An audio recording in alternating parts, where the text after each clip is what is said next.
Today we got a story time of a spoiled kid who thinks his dad actually owns the school. Like his dad is the CEO of the school, owns it, therefore he can do whatever he wants and do whatever he wants to other people. Yeah, so this is a pretty crazy story, so sit back, relax, subscribe to the channel if you're new.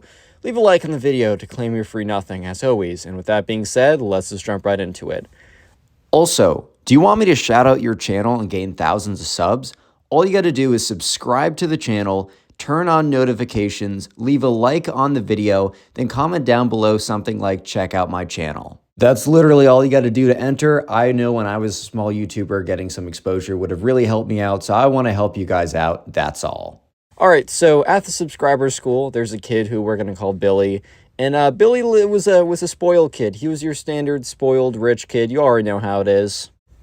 And as most spoiled rich kids, his parents literally gave him anything he wanted, which kind of diluted and destroyed the whole idea of money, the idea of value, the whole idea that you can't just have everything that you've ever wanted. And also, he's never had to work for anything. I mean, here's the thing.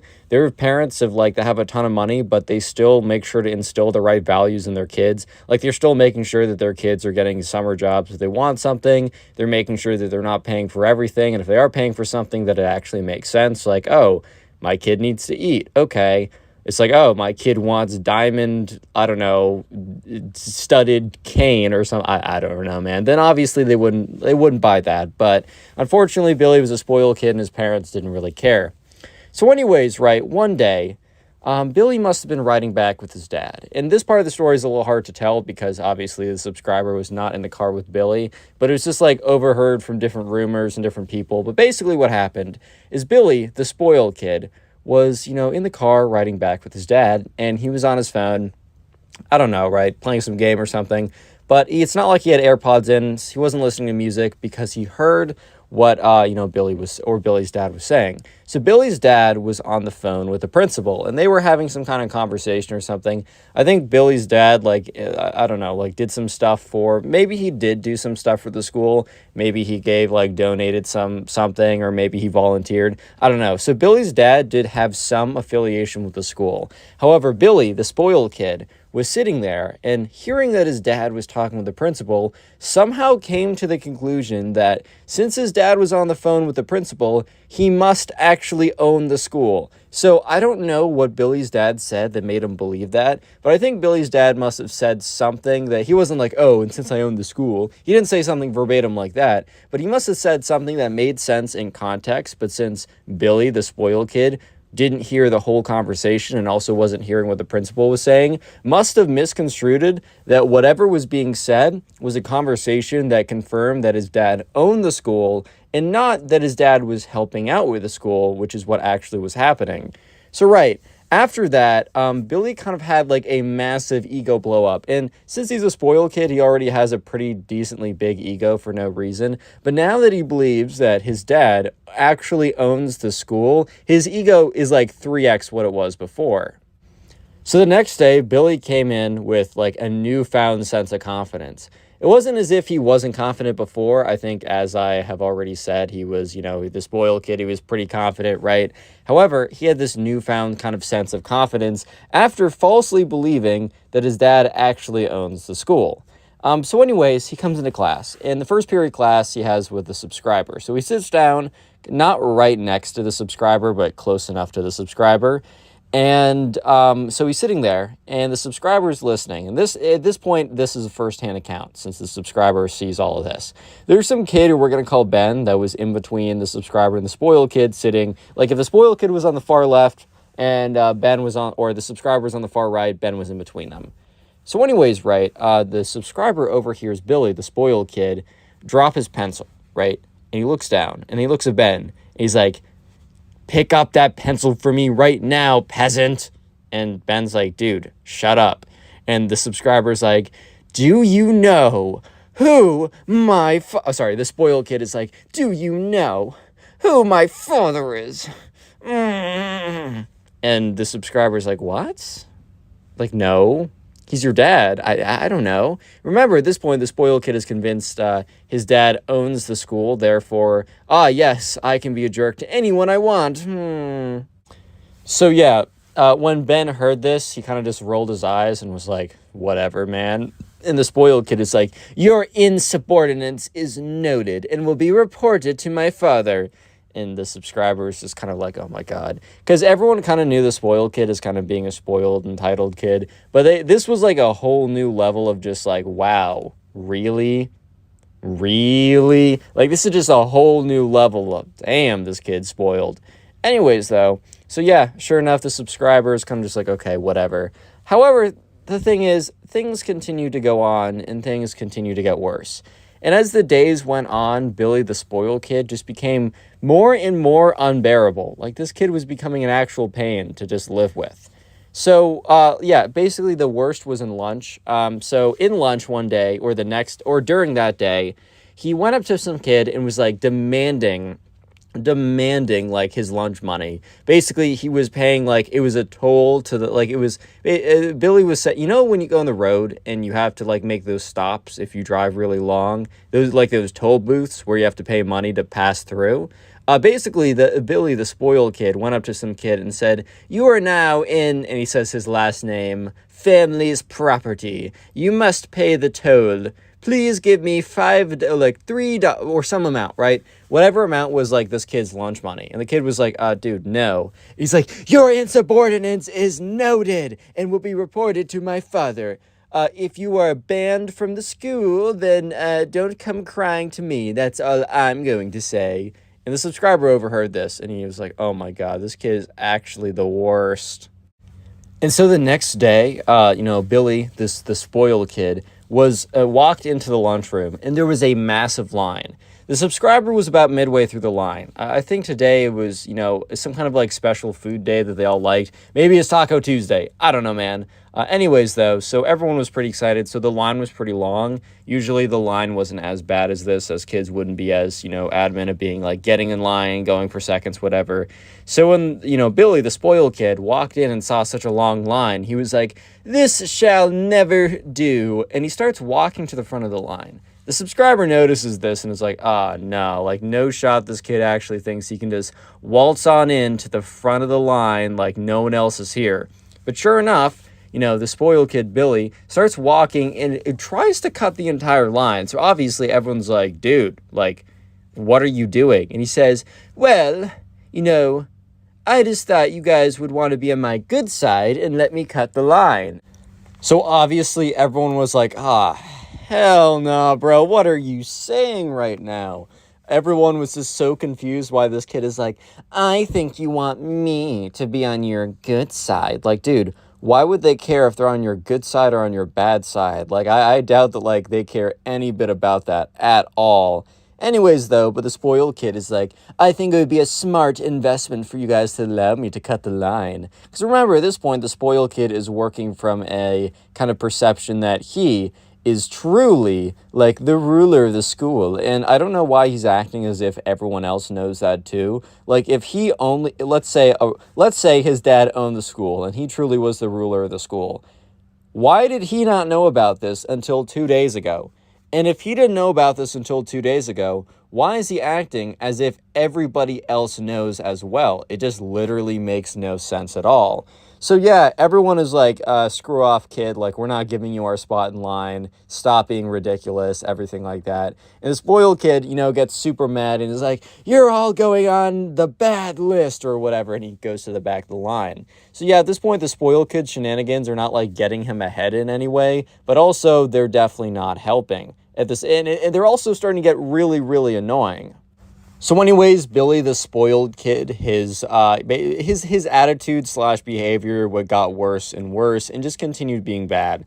However, this reached a breaking point for the subscriber and everyone else in Billy's class one day. So one day, after weeks and weeks of just utter nonsense coming from Billy just took it a little bit too far. So during recess, the swings are pretty popular. The swings are kind of like the place to be. And the thing is, it's kind of like first come, first serve. And everyone kind of knows, like, all right, you spend 5 or 10 minutes on the swings. If there's obviously some kids waiting around to get on them, just be courteous, be a good member of your community, and just, get off the swings and then let them go on. And they'll probably do the same. It's definitely a kind of like, the community is going to watch out for the community. And also, if you were known for hogging the swings, bro, the kids on the swings probably aren't going to give them up to you. So it's definitely like a big picture. You want to work with your group, whatever. So anyways, one day, someone was on the swings, and the spoiled kid, Billy, wasn't really known for liking to go on the swings, but I guess today he decided to change things up, and he was going to go on the swings. So he goes over to the swings, and he says, "Peasant, get off this swing for your king right now." Honestly, I think if Billy, the spoiled kid, was nice about it, and maybe said something like, "Hey man, like, how much longer do you think you want to be on the swings? Like, I think I'm going to, like, I would personally like to, like, get on there at some point, but just let me know."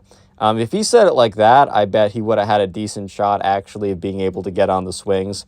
But it's the fact that the spoiled kid said, "Hello, peasant, get off the swings immediately before, like, I off with your head, or before I just, like, absolutely just, like, decimate you in front of the court." Like, bro, what are you talking about right now?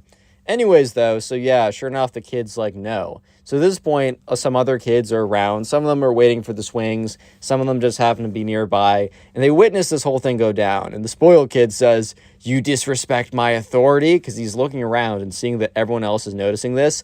"You will be punished severely." And he walks over and he pushes this kid off the swing. And the kid falls over and, like, hits his head. So he has to go to the school nurse. The spoiled kid is, like, in timeout or gets a very light, moderate punishment. But at this point, all the kids kind of, like, get together afterwards and are like, dude, the spoiled kid has gone way too far. Real quick, if you made it this far into the video, comment "school" down below. That'll be the secret word of the day.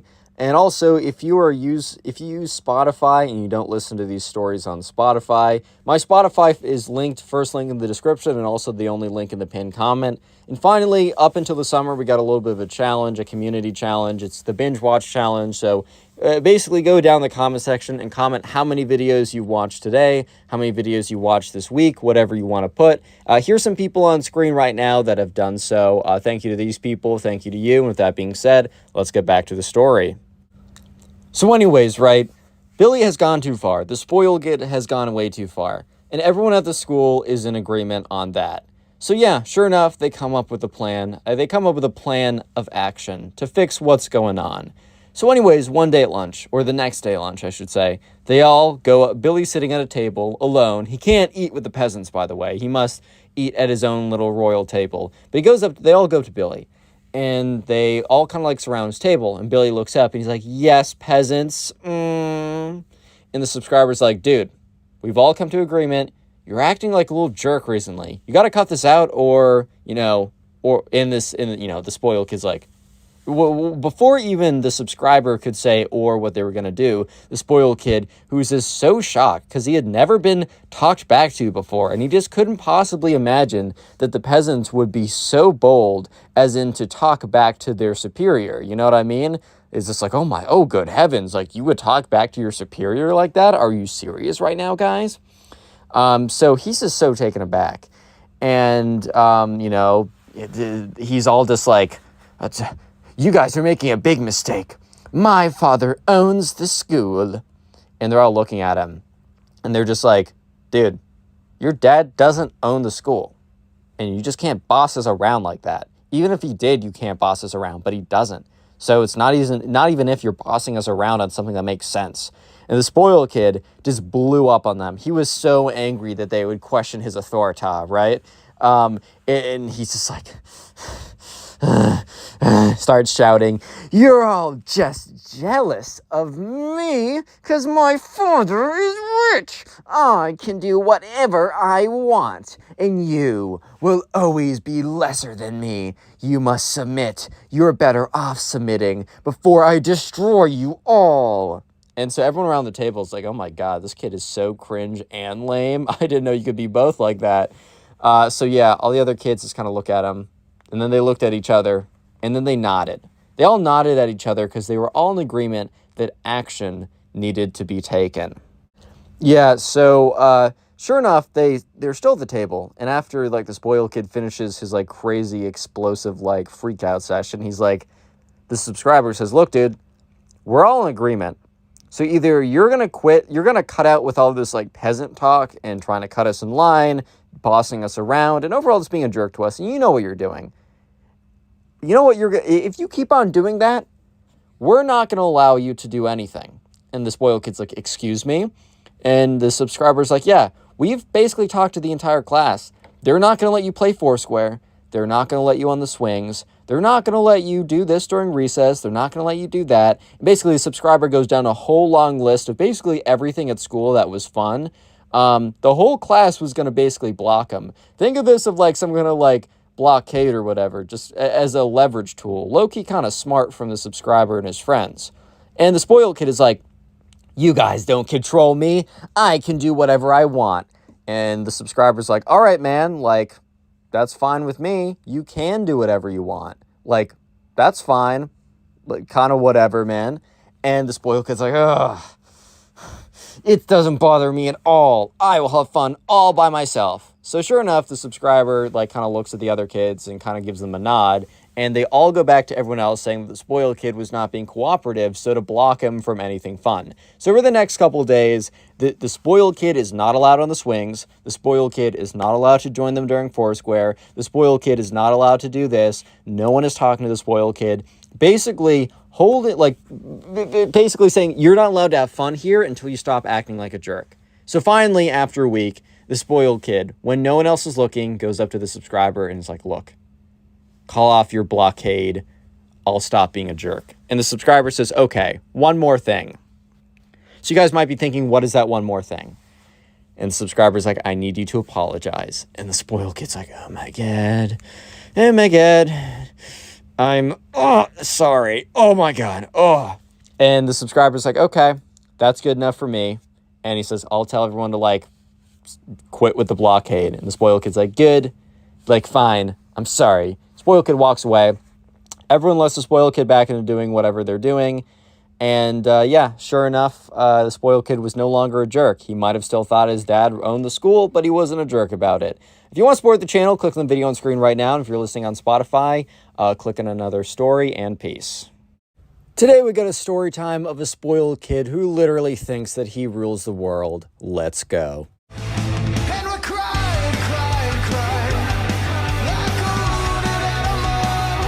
Call the subscriber Andrew. So this all happened when Andrew was about in like, I think like 5th grade or so, and there was a new kid who moved into his neighborhood. And this was over the summer, so Andrew has not met this kid yet, as he would probably meet him next year or when school started in the fall. But the new kid's mom got on Facebook and connected with all the other Facebook moms in the neighborhood and was kind of just reaching out to them, being like, hey, you know, my son is new to the neighborhood. He's going to be starting school in the fall, and I really want him to have a good time. Can he, like, meet some of you guys or whatever? So one night, one, like, summer night or whatever, Andrew's mom arranged that Andrew and her would go over to the new kid's house, and so Andrew can meet the new kid and they can become friendly before school starts, and also so Andrew can meet the mom as well.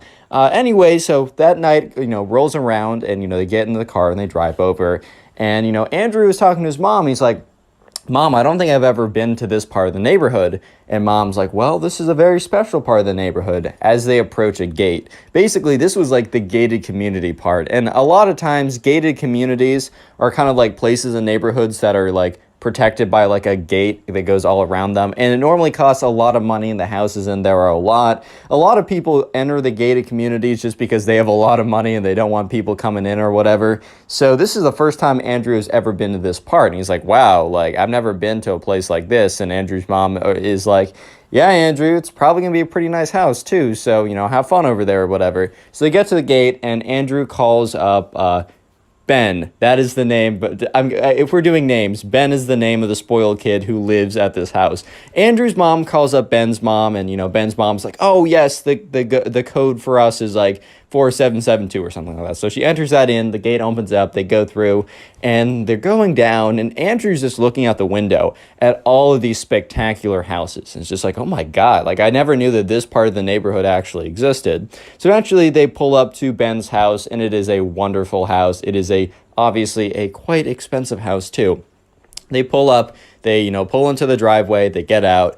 Andrew and Andrew's mom walk up, and Andrew's like, oh my God, this house is insane. And Andrew's mom's like, I know, but don't say anything like that when you get there. And Andrew's like, I know, Mom. They get up, they knock on the door, and Ben's mom greets it. It's like, oh my God, hello there, guys. You know how moms greet each other. Hello. And Andrew's mom's like, hi there, and gives like a little hug or whatever.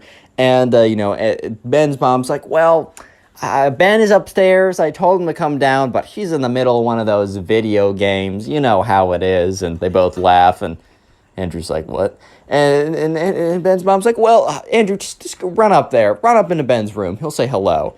So, Andrew's like, all right. Andrew goes up the stairs, knocks on the door. It's like, yo, what's up?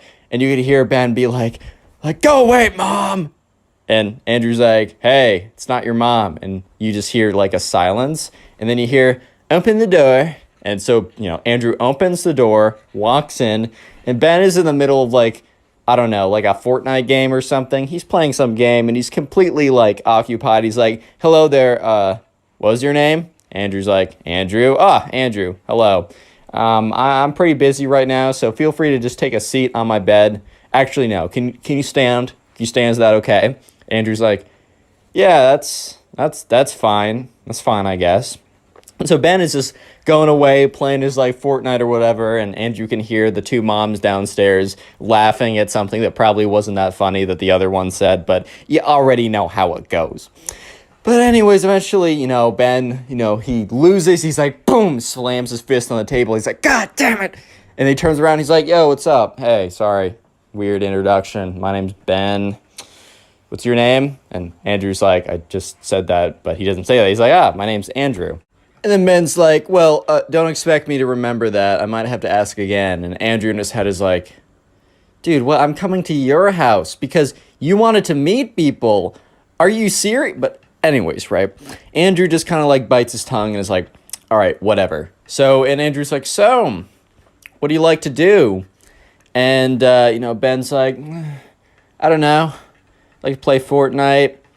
I like to take my parents' cars for a spin. What cars do your parents have? And Ben's like, oh, no, don't even tell me. Let's go to the window now. So Ben leads him to a window that looks outside, that like looks out at the cars, because he's looking at the car that was parked. And Ben is like, oh, that's so sad. That's so sad. I don't even know what kind of car that is. And trust me, if it was a nice car, I would have known.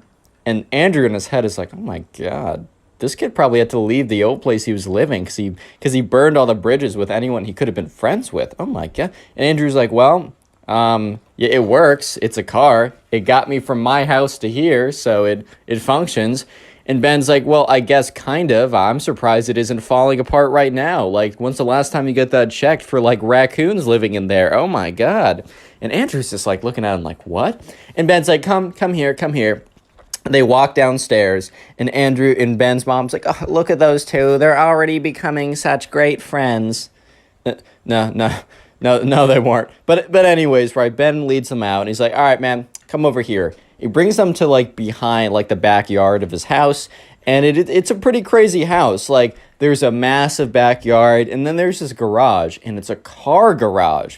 So Ben's like, take a look at this, and he takes out this, like, clicker, and he clicks it, and then, like, this garage door starts to open, and there are 4 freaking cars back there. And it's, like, Mercedes S-Class, Aston Martin. It's, like, the fanciest freaking cars on planet Earth. And Ben's like, look at these babies. Like, these are insane. These are all my dad's cars. Like, my mom has this, like, stupid G-Wagon or whatever. But these cars, these are how you get all the women, bro. And Andrew's like, okay. And Ben's like, yeah, these cars go for at least $200,000 each at auction. Unlike most cars that depreciate and fall apart, these actually aged like fine wine. I don't know how, but that's what my dad said. And Andrew's like, Andrew, do not beat this kid up. do not beat him up. He deserves a punch in the face, but don't do it. Don't do it, Andrew. Don't do it. And Andrew's like, so, cool. And Ben's like, of course it's cool. It's awesome. My cars are awesome. There's not even a question. There's not even a doubt in my mind that they are the best cars ever. Oh, want to take a look at your car again? And Andrew's like, nah, I think we took a good enough look. Anything else you want to do? And Ben's like, I don't know. Let's just go back upstairs, I guess. So they walk back upstairs, and Andrew, as he's passing his mom, Andrew's mom looks over, and Andrew makes this face of like kind of like, does that like, you know, that like you take your hand, you kind of like make a quick movement next to your neck, like, nah, like, this is not good, bro.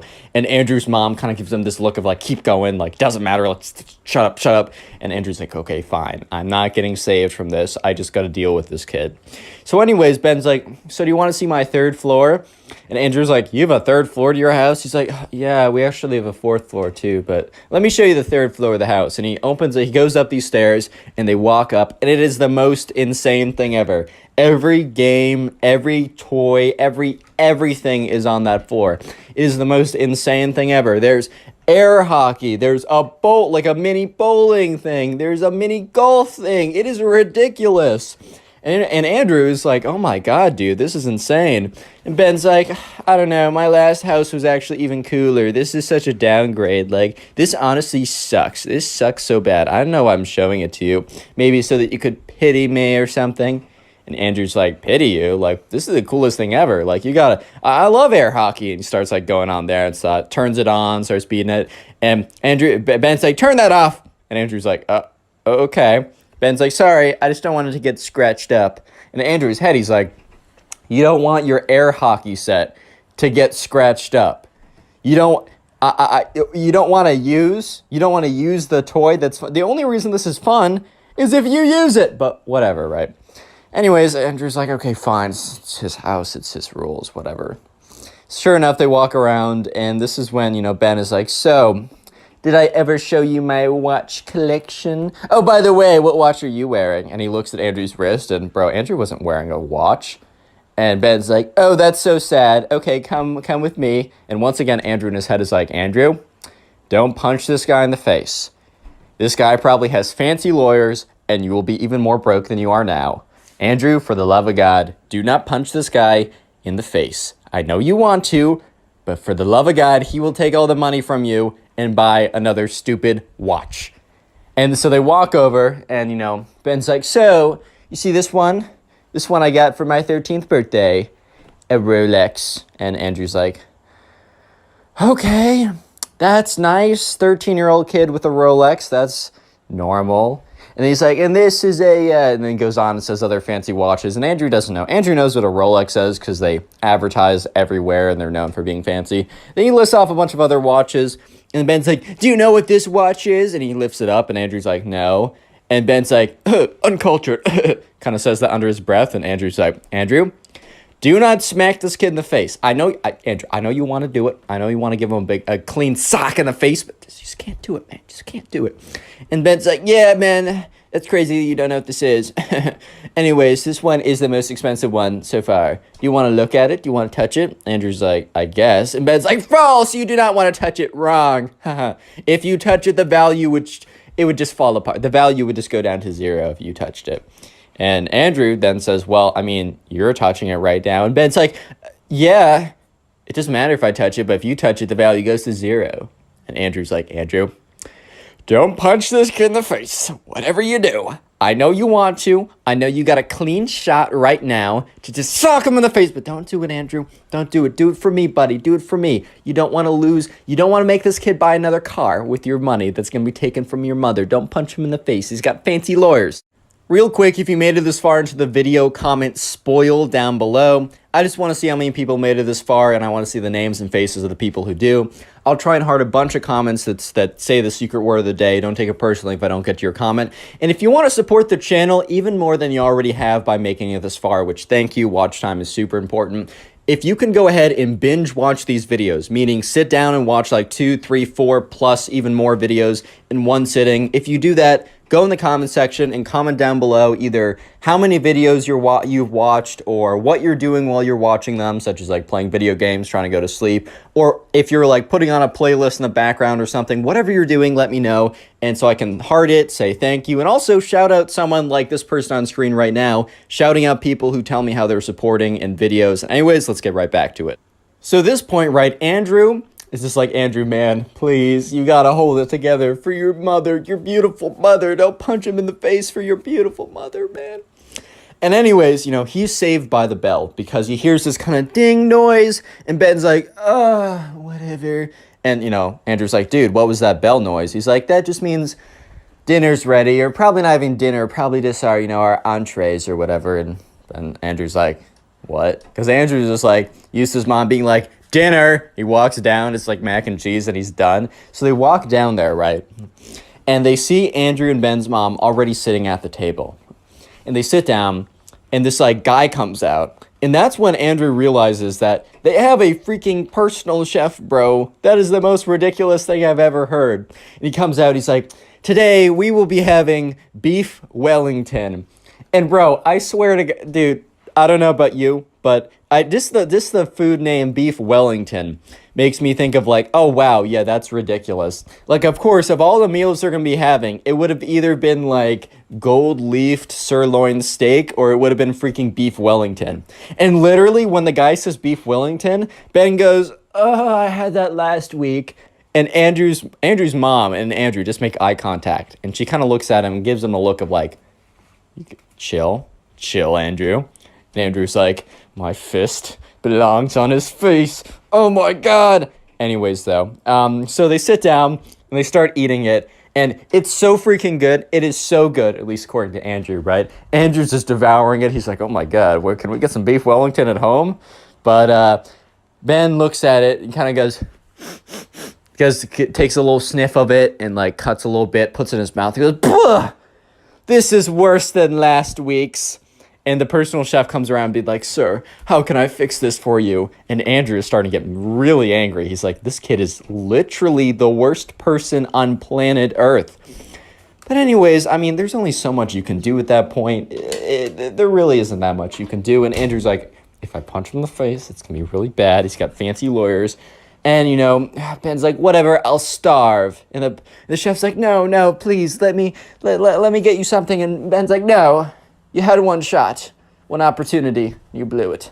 And so the chef took it away. Andrew finishes it. And Andrew actually like stops the chef and says, hey, I'll take that. And the chef's like, all right. So the chef gives him, like, Ben doesn't see it, but Andrew takes Ben's plate with like one bite into it and just immediately devours it as well.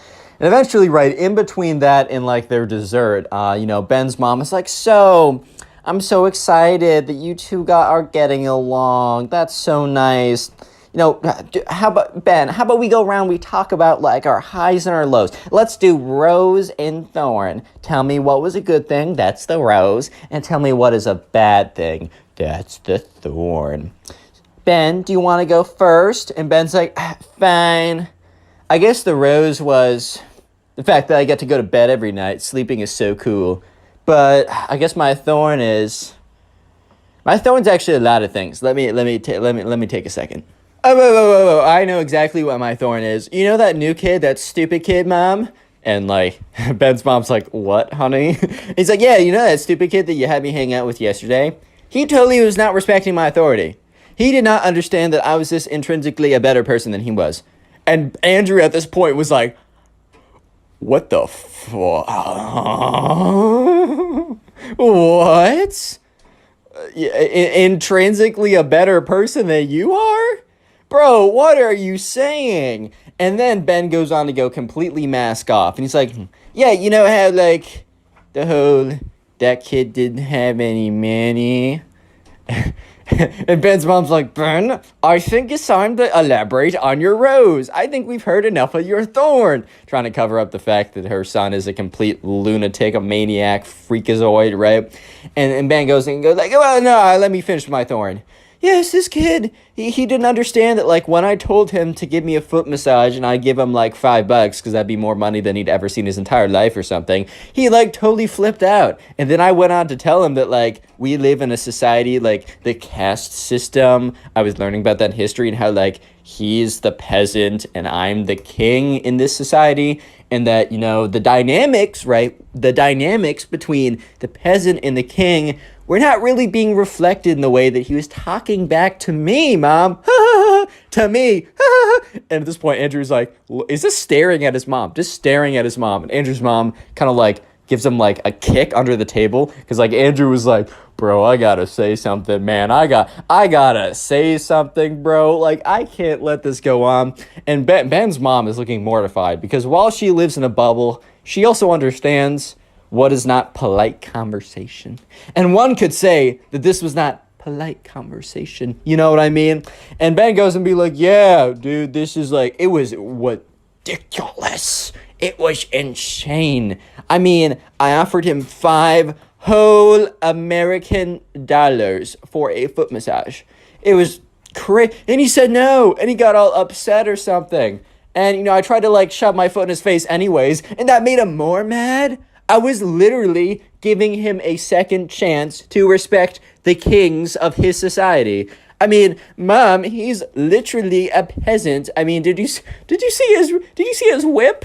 He's a peasant, Mom. At this point, Andrew's like, what? How do you not expect me to punch this guy in the face? By the way, little disclaimer, don't punch anyone in the face, even if they deserve it. It's a bad idea. This kid, maybe this kid, but in general, no, I don't condone violence. Off the record, maybe this kid, but anyways, back on the record. And Ben is just like, anyways, right? So, Andrew, what was your rose and thorn? Actually, I don't really care. Mom, this game sucks. What's the next thing we can talk about? And Ben's mom is like mortified once again. And Ben's mom's like turns to Andrew, and Andrew's mom's like, isn't Ben so funny? He's like a comedian or something. He's really funny. And Andrew's mom's like, yeah. And Ben then goes on, completely destroys whatever his mom was trying to do. And he's like, what do you mean I'm funny, Mom? None of that was a joke. You know that. You know what we talk about behind the scenes. Do they not know, like, what this is? And Andrew's mom's like, what do you mean what this is? And, you know, Ben's like, well, I mean, you know, the whole society thing, like, you guys are lesser than us. We just wanted to, like, I don't know. It just looks good. Like, it's like a charity thing when we hang out with the lessers. And Andrew turns to his mom and says, he's like, dude, he just called us the lessers. And Andrew's mom's like, shut up, Andrew, give me a second. Andrew's mom's like, what? And Ben's mom looks at Ben and is like, shut up, Ben. And Ben's like, what? I'm just saying it how it is. I'm just being real, Mom. What's that whole thing about, like, being real and always being honest with each other? Well, I'm always being honest with everyone. And he looks at Andrew and his mom and he's like, yeah, you know what? You guys are a charity case. We're trying to find a new charity case, right? We're trying to find a new charity case. And when I saw your car roll in, I knew for a fact that you were a perfect charity case. And Andrew's mom looks at her watch. It's like, oh my God, I'm so sorry. We have a thing at 6:48. Oh my God, I'm so sorry. We're so late right now. We have a thing at 6:48. Yeah, it's 6:48 at night.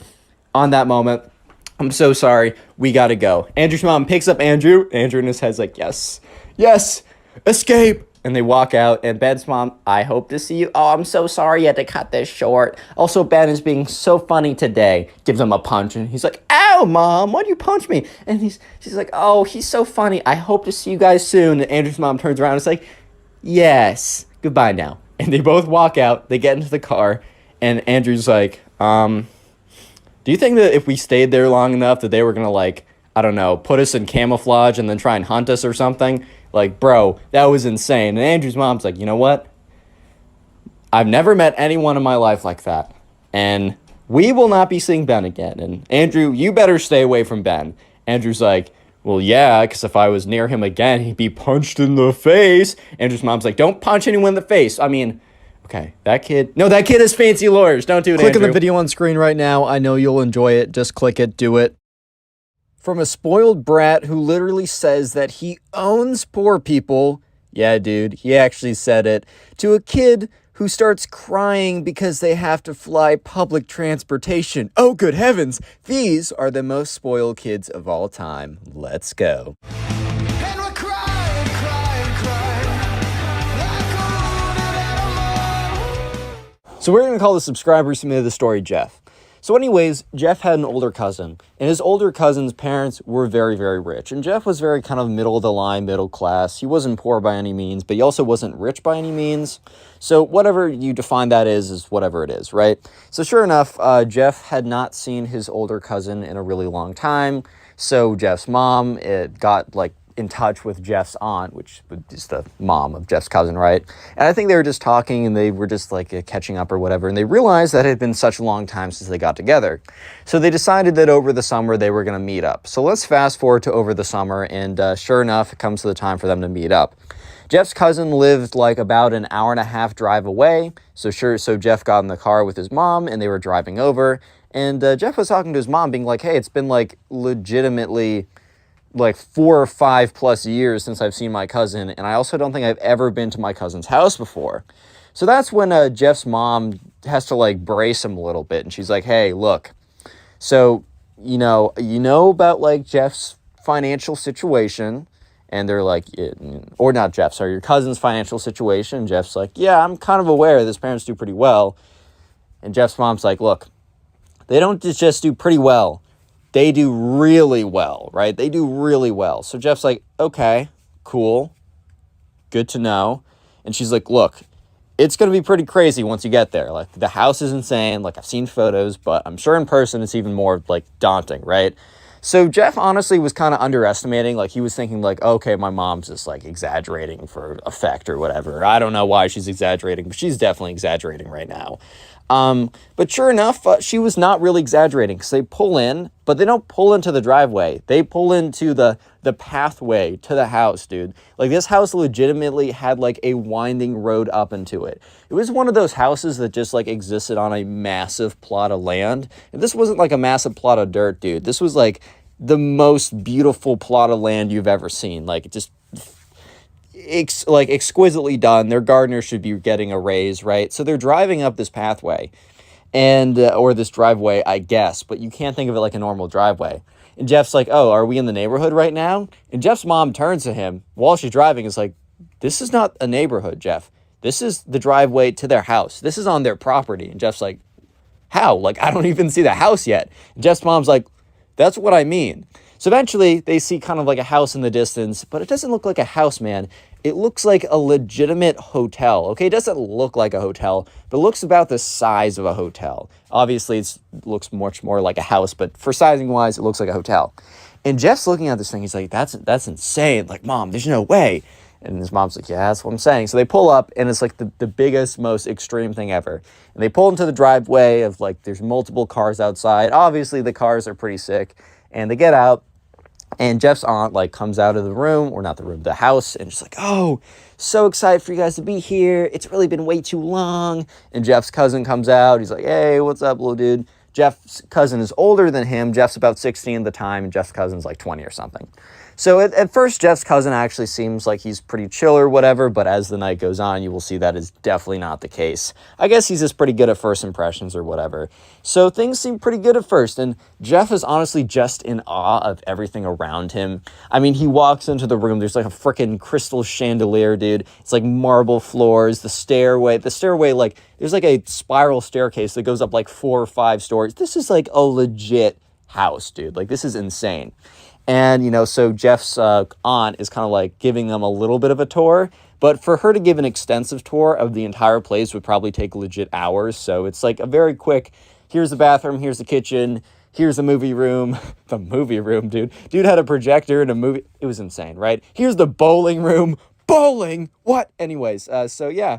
Eventually, Jeff goes up the stairs with his mom. There's a guest bedroom. 2 of them, actually, more than 2 of them, actually, but there's 2 of them right next to each other for them to have. They're on the 3rd floor, and it's just like, wow, okay. So Jeff gets his stuff in, plugs in his phone, walks over to his mom's room. He's kind of whispering a little bit because he doesn't necessarily want them to hear, but he's like, dude, this is insane. And his mom's like, yeah, don't call me dude, but yeah, I know, this is what I meant. Like, prepare yourself. So anyways, they're going out to dinner that night, and so they get in the car, and they drive over. And honestly, like, Jeff and his cousin were sitting in the back seat, and they were just talking, and it was cool, actually. Like, he seemed like a pretty chill dude at first, which you'll soon find out he is not. But you know, so he never really went to college, which, I mean, I guess if you're with that much money, like, I can definitely understand, I guess. But honestly, I think even if you come from a ton of money, you should still go to college for the experience part. I mean, I feel like that would be the greatest experience ever in college, because it's like, oh, well, I don't actually have to try. I just get to do the fun things. But either way, he decided not to go to college, and he's quote unquote a entrepreneur, which most of the time just means unemployed. But yeah, so he was quote unquote an entrepreneur, and he was starting like 58,000 companies. Man, look, you're not Elon Musk. You can't run 3, 4, 5 companies successfully at a one time, right? Try and get one to work in the first place. Like, you think Elon Musk started doing 6 companies in a row that all worked? No. Look up X.com, which will go to PayPal, which PayPal Mafia. Very interesting saga. You should look into it. But anyways, right, so he's talking about all that, and Jeff's kind of just, or sorry, Jeff's cousin. If I said Jeff, I meant Jeff's cousin. And Jeff is kind of just sitting there like, okay, dude, sure, you're an entrepreneur. Word, got it. Okay, dude, cool. Okay. So they get to the restaurant, they sit down, and then they're talking about everything. And so Jeff's aunt is like talking about, because, you know, they're just catching up or whatever. They're getting to know each other again. Jeff's aunt is telling them about this like really crazy trip that they went on. And I think Jeff's mom was just a little, or not Jeff's mom, just aunt. I think Jeff's mom's sister. I think that's how that works. But Jeff's aunt is a little bit, well, not a little bit, probably pretty naive or just oblivious of how ridiculous of a story she's telling. And I don't mean ridiculous in the sense of like, oh, that's unbelievable, right? It was unbelievable in the sense that you believed it, but the fact that someone lived like that was unbelievable. Look, if you go on really insane trips like that, sometimes it's just better to keep the details to yourself. Like, if you went somewhere really cool, you can tell someone all about it and tell them about what you saw. But, like, they were adding in all the details of, like, oh, yeah, we rented out a Ferrari. It's like, dude, what? It's like, yeah, we yachted around. It's like, dude, what? It's like, that's fine if you did it, of course, like, whatever. But maybe not telling the random person, like, I get it, it's cool or whatever. But, like, bro, I don't know. So, like, Jeff is kind of sitting there like, dang, I could never, like, this life is insane, right? So eventually they get back. And it's a little bit later. But Jeff's mom, aunt, and cousin, they all start having the adult apple juice. I think I can say that they're drinking, but like, YouTube can be weird sometimes, so I'm just going to say that they're all drinking special water. I'm just say they're drinking. No more word arounds. You know what I'm talking about. YouTube, I honestly don't think they care that much. So yeah, they all start, you know, they drink some, I don't know, wine or something. And the thing is, right, Jeff's cousin really starts going hard at it. And he gets fairly drunk. And the thing is, right, when you say stuff when you're drunk, a lot of times you don't actually mean it, but you also kind of do. There's sometimes you just say stuff that's just not true. But in a lot of cases, it kind of just brings out parts of you that maybe you try and just kind of push back so that you can remain in civilized society. You know what I mean? So, yeah. They were all kind of like sitting around, and Jeff was not drinking because maybe he did a little bit with his friends, but dude was 16. His mom was not having that happen. So he got his like club soda or whatever, which is what I get when I go to restaurants because club sodas are great. And he's just kind of sitting there, and just kind of like looking at them, and they're all talking about whatever. And I don't know how it got to this point, but Jeff's cousin just got so incredibly drunk that he started, okay, this is where the title, quote unquote, spoiled kid thinks that he owns poor people, quote unquote, right? This is where that part starts to happen. Because, you know, he starts to go on being like, man, I don't know. This is Jeff's cousin, by the way. He's like, man, I don't know if you guys can relate to this. But, you know, whenever I go in, you know, I travel in New York City or I go anywhere near public transportation, dude, I just get the ick. And so at first Jeff's mom's like, yeah, like it's really grimy. I don't like it because I don't think most people have to use public transportation, but it's definitely not like the most fun place ever. It's definitely not like the greatest vibes ever. Like that's just kind of a fact of the matter. But so Jeff's mom was like, yeah, I can relate to that. But then Jeff's cousin went on to say something that was a little bit less relatable. Jeff's cousin's like, yeah, you know, it's just all the poor people in there, man. I mean, no offense to you guys, which is, that's a hilarious statement to say to someone, like, no offense to you guys, poor people, me, right? It's like, dude, seriously. But this guy, look, Jeff's cousin was drunk enough that he didn't care. He kind of like took off the facade of trying to care about other people, right? He's like, yeah, He's like, I wish that there was a social program that like got rid of them. Like, dude didn't even say like, I wish there's a program to help the poor. He's like, I wish there's a program to get rid of them. Like, ship them off somewhere else, dude. So at this point, Jeff's mom, even though she was like a little bit drunk, she wasn't like drunk enough to deal with this stuff. So she's like, But the thing is, right, Jeff's aunt was totally out of it. Like, she was totally out of it. Like, she was about to excuse herself to bed in a fast second. So she was not, she wasn't able to intervene when Jeff's cousin was talking his crazy talk, right? So he goes on to say, and this is where the famous line in the title, he's like, you know what? I've been thinking about this, and, you know, throughout history, you know, there have been kings, there have been lords, and there have been peasants. And, you know, the kings own the peasants. The peasants do everything for the kings, and they make sure the society works. He says, you know what? In this society, modern day, I'm the king, and I own the peasants. And, you know, it just works that way, man. It just works. Like, it's like when the rich people own the poor people, and bro is literally saying this at this point. Look, dude, remember, the subscriber Jeff, all he has is a club soda. He is stone cold sober, and he's hearing someone saying that, hey man, life was better when I owned the poor people. Like, dude, what? So Jeff is like sitting there super awkwardly, trying to make eye contact with his mom, and his mom is like kind of looking at him like, chill, like don't say anything, because she doesn't want to like, look, they're sleeping over at their house that night. She doesn't want to cause a problem or anything, but obviously, I mean, it's pretty problematic what he's saying.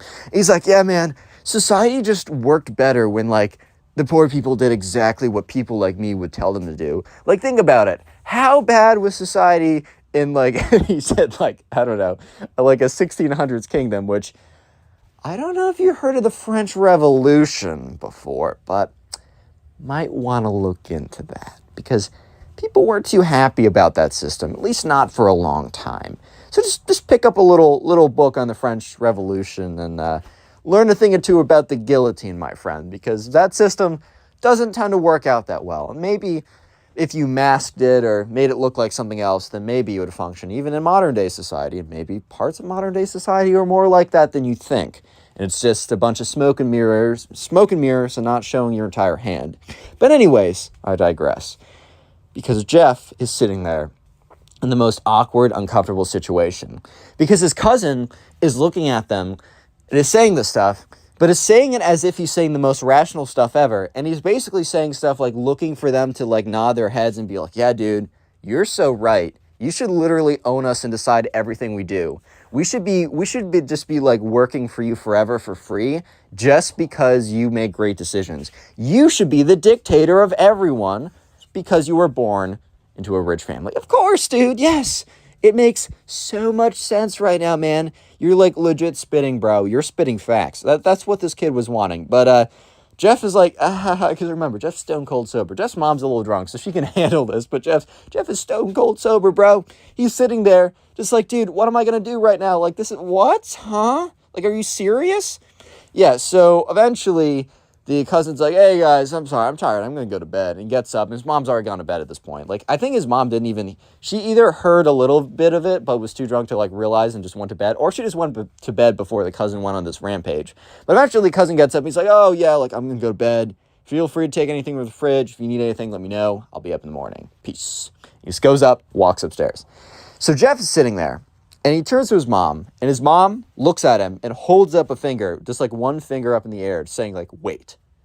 And they listen, and they hear, you know, Jeff's older cousin walk up the stairs several flights up to his room. And then she's like, I know. Literally just says, I know, to Jeff. And they both know what they're talking about. That's the craziest thing. And Jeff's like, wow, like, I didn't expect that. And she's like, I didn't expect it, but I'm not surprised. And then Jeff's mom goes on to tell about, like, how, you know, Jeff's aunt got into money really quickly, and because like Jeff's cousin's dad, I think that's Jeff's uncle, yeah, he just like, basically, he didn't win the lottery, but he basically struck gold incredibly quickly. It wasn't like a gradual rise or whatever. And basically, Jeff's aunt was just really not sure how to parent correctly because their kid was just kind of like, as soon as they got into money, their kid was just starting to become of age of like 4, 5, 6, 7 when they started to like really develop. And she didn't know how to parent correctly. and it was a mess, and she feels terrible. But apparently, like, Jeff's aunt feels terrible about how things have gone, but they just don't know what to do. And yeah, so she explains this all to Jeff. Jeff's like, oh, word, okay. They both go to bed. The next day they wake up, and Jeff's cousin is like just really quiet in the morning. And he says something like, hey guys, like I have no recollection of what happened last night. Like, I don't think I did anything bad, but like I was cool, right? And Jeff just looks at his mom, and they both look at each other. And, you know, they're like, yeah, no, dude, you're good. Like, we just had a good conversation. He's like, what did I talk about? And Jeff and his mom did not want to say what he talked about. So they're like, oh, you were just talking about stuff. And he's like, okay, cool, word. And so, yeah, the next spoiled kid is not as spoiled as this kid, but I think this story is honestly funnier. And we'll call the subscriber who submitted this one Harvey. And I picked Harvey because I had an old animation series on my channel that I've recently unprivated. If you want to watch it, is what I did in 6th grade, right? Harvey and Jeff were the main two people. So anyways, we're going to call the subscriber who submitted this one Harvey. So Harvey was in a French class in college, and kind of the whole class was kind of close. They were tight. They got together, and they decided that they were going to actually fly out to France. So this wasn't necessarily something that was part of the program when you signed up in college to take French. However, this class just got really close, and they got close with a teacher, and the teacher, like, midway through was like, hey guys, like, what's your comfort level? Like, I thought it'd be pretty cool because we've all done really well this year. I thought it'd be cool if, like, we took a trip to France and I'd be able to guide you guys. And everyone was super down for it. They thought it'd be really cool. So fast forward to the time over the summer where they all picked that they went to France. So they're busing over. They all live in the same multiple state radius. So they all came together at a certain bus station, and they were all getting on the same flight. So they're busing over right now. And, so anyways, Harvey looks over at this kid. We're just going to call him the spoiled kid. He wasn't really known as being that terrible, and he honestly isn't that terrible. He just does something pretty funny. Like, it's just like, bro, live in the real world, please. But he would always, like, I don't know, he would say a thing or two where you were like, okay, this kid definitely is from a different world or different reality than me. And real quick, comment spoiled down below. That'll be the secret word of the day. I'm trying to, like, splice these in. I keep forgetting. And also, we're on Spotify, or I should say I am, because I'm a one-person operation. I'm on Spotify. You can listen to these stories on Spotify and much more. It's in the link in the description. And also, if you're listening to this on Spotify, thank you. I appreciate it. Make sure you rated me, keep saying us, 5 stars and followed the podcast. Anyways, so sure enough, right, I'll just get into it. So they're busing over, and they get there, and this kid, the spoiled kid, looks super, super lost. And the thing is, sometimes, like, a lot of people have never flown before, and that's totally fine. But a lot of that reason is because they just don't have the finances to do it, because flying is extremely expensive, especially nowadays. It's ridiculous. And so Harvey was like, okay, this kid looks like he's never been in an airport before, and he's never flown, but I also know it's not because he doesn't have the money, because there was indications that, okay, this kid was pretty loaded, like, this kind of a fact of the matter. And so they get in there, and this kid looks just so confused. And it's pretty funny, because they go through TSA, it's a whole mess, whatever, which it always is, man. It literally always is. And they get in there, and their flight gets delayed, like 2 hours. So they're just sitting in a crowded airport, and Harvey looks over, and this kid is, like, tearing up. And Harvey's like, oh, shoot, like, what's up? So he turns over, he's like, dude, like, are you good? And this kid's like, this is too much for me. I've never flown public before. And Harvey's like, oh, dude, you never flown before? Like, you should let me know. I can help you out. And the kid's like, no. It's not that I've never flown before. I've flown a lot. And Harvey's like, what? Like, dude, what does that mean? Because Harvey only imagines, because he knows that, like, quadrillionaires have their own planes or whatever, but he never thinks, he's like, okay, obviously, there's 2 options. You've never flown before, or you've flown commercial. So he's like, dude just said, I've flown a lot, but I've never flown commercial before. Like, what does that even mean? And the kid is like, this is too much for me. There's so many people around here. The smells are weird, and the food is bad, and, our flight's getting delayed. This never happens to me when I fly. And Harvey's like, wait, like, what? Like, where do you fly? Like, do you fly out of the smallest? Because, like, Harvey was thinking, okay, this kid obviously, like, lives in a really small town that just happens to have an airport that just has, like, 20 people max at any time. Because that would have made kind of sense for what he was saying. But he's like, this never happens when you fly private. And Harvey was like, wait, dude, what? Because, like, Harvey was just, like, he never thought, like, okay, he knew this kid was, like, had some money, or at least he acted like he had some money, but he didn't know the bro actually had some money, right? He didn't know dude was kind of, like, his parents were doing much better than he expected. So this kid was having a mental breakdown in the middle of the airport because he wasn't flying private, man. No! Right, so Harvey was trying his best to be as sympathetic as possible. But at the same time, like, at the end of the day, I can't blame Harvey for struggling at least a little bit to be too sympathetic because, look, man, you're going to get the smallest violin treatment if you're crying because you've only flown private, and oh no, you need to fly like the rest of us peasants. Oh no, dude, I'm so sorry, right? I can only be so sympathetic, and Harvey felt the same way. So he's like, hey man, like, we've all done this before. It's actually not that bad. And the spoiled kid is like, no, it is that bad. I mean, look over there. Look at that guy. He's so weird looking. What if he attacks me? And literally just points to some guy. And Harvey's like, dude, like, what? Like, it's just a guy, man. You're good. He's like, these smells, they're so weird. They're all oily. And they were near some, like, I don't know, some pretzel place. And Harvey's like, yeah, because, dude, we're near a pretzel place. Like, bro, we're good. Don't worry about it, man. like we're chilling. Don't worry. And the kid's like, no, this is too much. I want to go back to private. Yeah, so after a comment, so eventually Harvey's like, okay, I don't want other people to hear this because they will definitely clown on him, and I'm trying to have a good dynamic, you know, during the whole trip or whatever. So Harvey calms him down, but he also gives him some pretty good words of advice. He's like, hey, look, dude, like, it's all good. I'm here. I'll make sure you get through this. But also, maybe don't tell other people about that because, look, they're probably not going to be that sympathetic to the fact that you're flying public because that's the only thing any of us have ever done.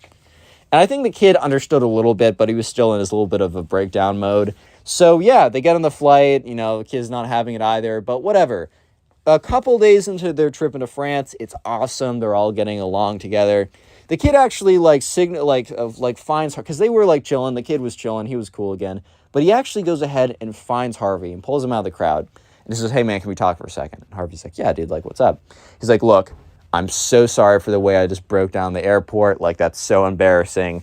Thank you for, like, not telling other people. But also thank you for just telling me not to tell other people. Like, I think I was honestly going to go and find as many people as possible to complain to. You kind of saved my butt there, and I really do appreciate it. Harvey's like, yeah, man, no problem. We're good. Click on the video on screen right now. I know you'll enjoy Today it. we got a story about a spoiled kid who acts like he owns the world, but then the principal brings him back to reality, and it's super satisfying. I know you'll enjoy it, so let's just jump right into it. And we're crying and crying and crying like a wounded animal. So we're going to call the subscriber who submitted this story Jeff.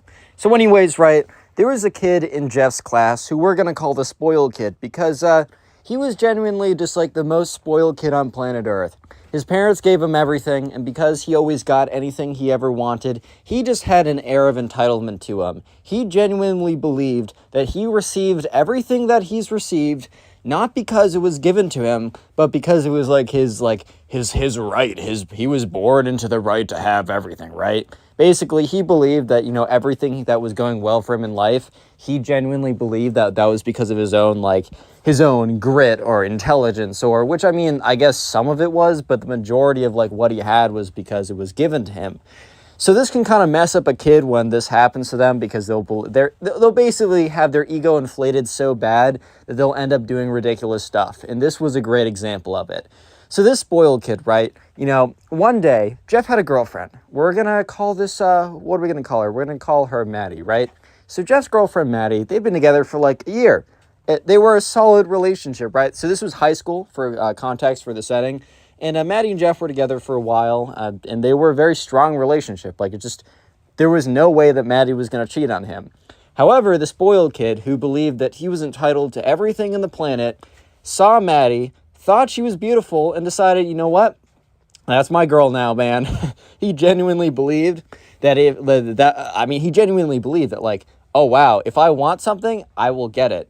So, yeah, this all started one day when the spoiled kid started to hit on Jeff's girlfriend, Maddie. And so, he's walking down the aisle, or not the aisle, the, what's it called, the hallway. Jeff went off to go get something, and Jeff turns around to see that the spoiled kid walked up to Maddie and is, like, talking with her. And you can kind of just tell by the spoiled kid's body language that he is definitely interested in something, that he's definitely not just, like, asking for directions or, oh, do you have a pencil, or kind of like asking for something that you might ask anyone. He was very clearly had a pretty strong intention for what he was doing, and it was pretty obvious what he wanted, right? So, Maddie started walking back to Jeff, the subscriber, and Jeff was like, oh, like, what's that? Because Jeff thought, okay, maybe Maddie and the spoiled kid were friends or something, and he just didn't know anything about it. And Maddie's like, I think that guy just hit on me. And Jeff turns around to see the spoiled kid, and they both look at the spoiled kid, and the spoiled kid turns around and literally winks at Maddie, gives her the 2 finger guns, and then walks away. Like the cringiest thing you've ever seen, bro. So sure enough, Jeff looks at Maddie and is like, ew, what? Because, yeah, the spoiled kid was very notorious for being, how do I put this? Not the greatest guy ever. Like, he was just notorious for being super spoiled, entitled, super arrogant, cocky, just not a good kid, right? And Maddie's like, yeah, no, this is, like, very like this kind of sucks, dude. Like, I don't want to have to, like, reject him, but I also am going to reject him. And Jeff's like, I think it's pretty obvious. I think it's pretty common knowledge that you and I have been in a relationship for a while. It's not like we've been hiding it. It's not like some kind of big secret we have kept from everyone.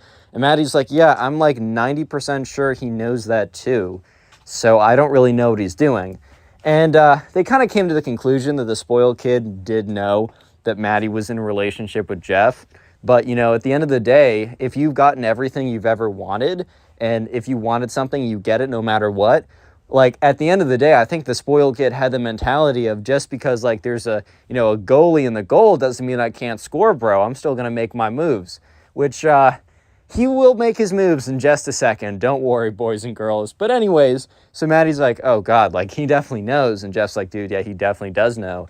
Maddie's like, okay, well, I'm going to have to reject him, right? And Jeff's like, okay, well, reject him if he asks for anything, but, like, we don't even know if he's totally into you yet. We don't know if he's going to do anything. And Maddie just looks at Jeff like, Jeff, I know how guys act. I know how guys act when they like me. It's the way that you acted around me, like a year ago or whatever. And Jeff's like, well, okay, fair. You got me there. She's like, he's definitely going to try something. I'm just going to reject him when he doesn't. Jeff's like, cool, okay, whatever. So the next day, they're sitting at lunch together because Jeff would normally hang out with the boys a lot, but he kind of like carved out lunchtime for specific time with his girlfriend. So Jeff and Maddie were sitting at lunch together, as they always did, right? And the spoiled kid came and sat down. So it was a 4-person table, but there's enough tables in the cafeteria that people could sit by themselves, no problem. And so Jeff and Maddie were sitting together at a 4-person table with just 2 of them, and no one else would really sit down because everyone knew they were basically just going on a date every single day at lunch. Like, it was their private time, and so many tables around that there was no need to sit with him. It's not like you'd have, oh, we're out of seats, I gotta sit with you guys. But anyways, the spoiled kid literally sits down next to Jeff. And it's like, what's up, Maddie? Like, my name's like, spoiled kid, like, nice to meet you. And Jeff's like, oh my God. And Maddie's like, hello. It's like a bit of a question mark, right?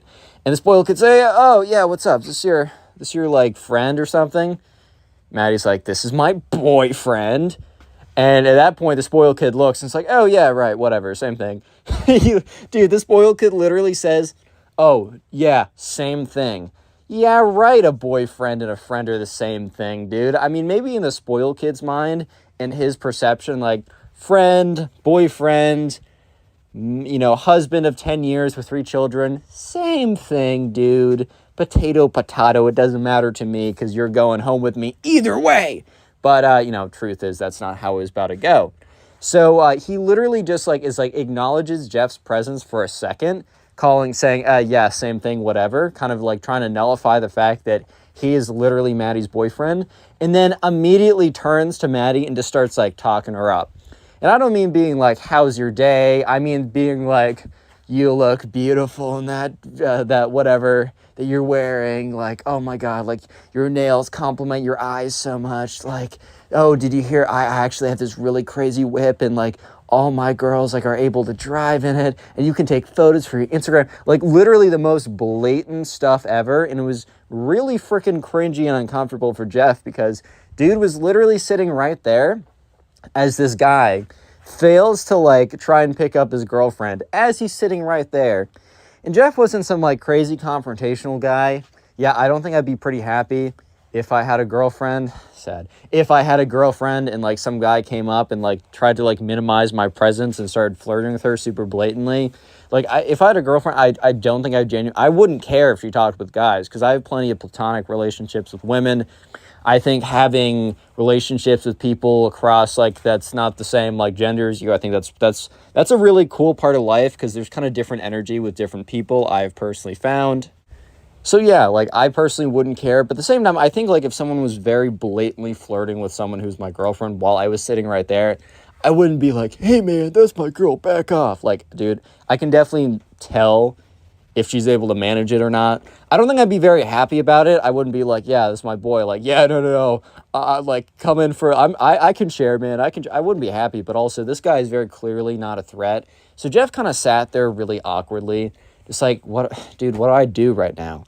Like, this guy's flirting at my girlfriend, but he's failing, and I know it's not going to succeed, but I have to sit here and listen to it. Like, this is just so uncomfortable right now. And, yeah, Maddie was kind of like, as this guy was like, yeah, so, like, all my girls get, like, the best treatment ever. Like, I got it, they get, like, the craziest presents for their birthday. And, like, if you were my girl, it would be the same deal. Like, you don't understand. Like, you would be, like, you'd be my princess, and you'd be treated like one. Like, have you ever wanted to know what it would be like to be treated like royalty? And Maddie's just looking at him like, dude. Like, okay. Like, sure, man. You might be able to buy me a cool bag or something, but that doesn't negate the fact that, one, I mean, I have a boyfriend, but even if I didn't, that still means I have to spend time with you. And you're such a trash person that's like you'd have to pay me like $1 million per year. It's a full-time job, bro. It'd be a full-time, hard, arduous job for me to hang out with you. Like, you're going to have to pay me a lot more than one really nice bag and a good time on my birthday only. Because it would be a full-time job, bro. You need to pay me a lot if I was going to be with you, right? So she's kind of just sitting there with a very blank look. And look, the thing is, too, is Maddie was making it as clear as humanly possible that she was not interested, that she was not rocking with the spoiled kid, right? Because she was just sitting there giving him a very kind of like glazed over expression, a very blank look, a very just like, bro, can you please leave type look. Like, she wasn't like saying thank you to any of the compliments.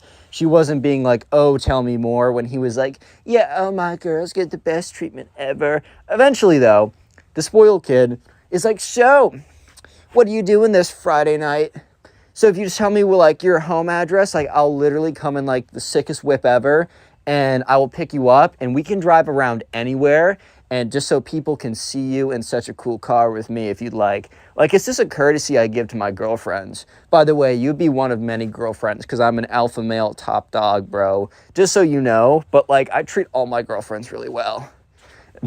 Maddie's just looking at him like, bro, who are you, man? Who are you? And by the way, that was a bluff. He didn't have any other girlfriends, but he thought if he told girls that he had 1,000 girlfriends, that they would be like, oh, wow. I don't know, a proof of concept, man. You must be great. If other people are your girlfriends, then I would love to be as well. Haha, no, it was the dumbest thing ever, right? So Maddie then is like, hey, no, I'm actually busy. I can't. And the spoiled kid's like, whatever, it's fine. I'm actually, I'm looking at my calendar right now, man. I'm actually so busy Friday night. Yep, okay, it doesn't work for me either. I have a lot of business to do. Yeah, I'm on a business call. Complete bluff, but whatever. He's like, oh, so what about that Saturday? She's like, busy. He's like, oh, what about any time this month? Which, bro, I thought you just said you were on a business call. I thought you're a busy businessman, right? Oh, but now you're free for the entire month? Like, really? Did it really just turn that fast? And she's like, nope, sorry. I also actually have no interest on going on a date. I'm fine being friends, but I'm in a relationship. I made that very clear. And he's like, yeah, but dude, And the spoiled kid literally points at Jeff and goes like, kind of like makes this motion of like, him? Really? And Jeff turns around and is like, dude, I'm sitting right here, bro. Like, chill the frick out. Like, I'm sitting right here. Because this kid was literally pointing at Jeff, looking at Maddie and being like, him? This is the guy? When you can choose me? And at this point, the spoiled kid just can't believe, because here's the thing. The spoiled kid has never been told no. He's received everything, and he's never had to work for anything. And he has just been told no. His entire world has just been turned upside down because someone told him no. This is unheard of. This is unbelievable. The spoiled kid can't believe his ears. Someone said no to him. That's ridiculous, man. But sure enough, right? Sure enough, Maddie holds her ground. She's like, no, sorry. And the spoiled kid, since he can't believe that a girl would ever reject him, decides to turn to Jeff and blames Jeff and be like, bro, I don't know, like, what you did to make her say no to me. And Jeff's like, well, be her boyfriend? What the frick? What? Dude, huh? But he's like, dude, you're gonna, like, pay for it, man. I'm gonna make your life a living hell for this. Like, bro, you totally messed up big. You don't even know. The spoiled kid gets up and, like, storms out of the room.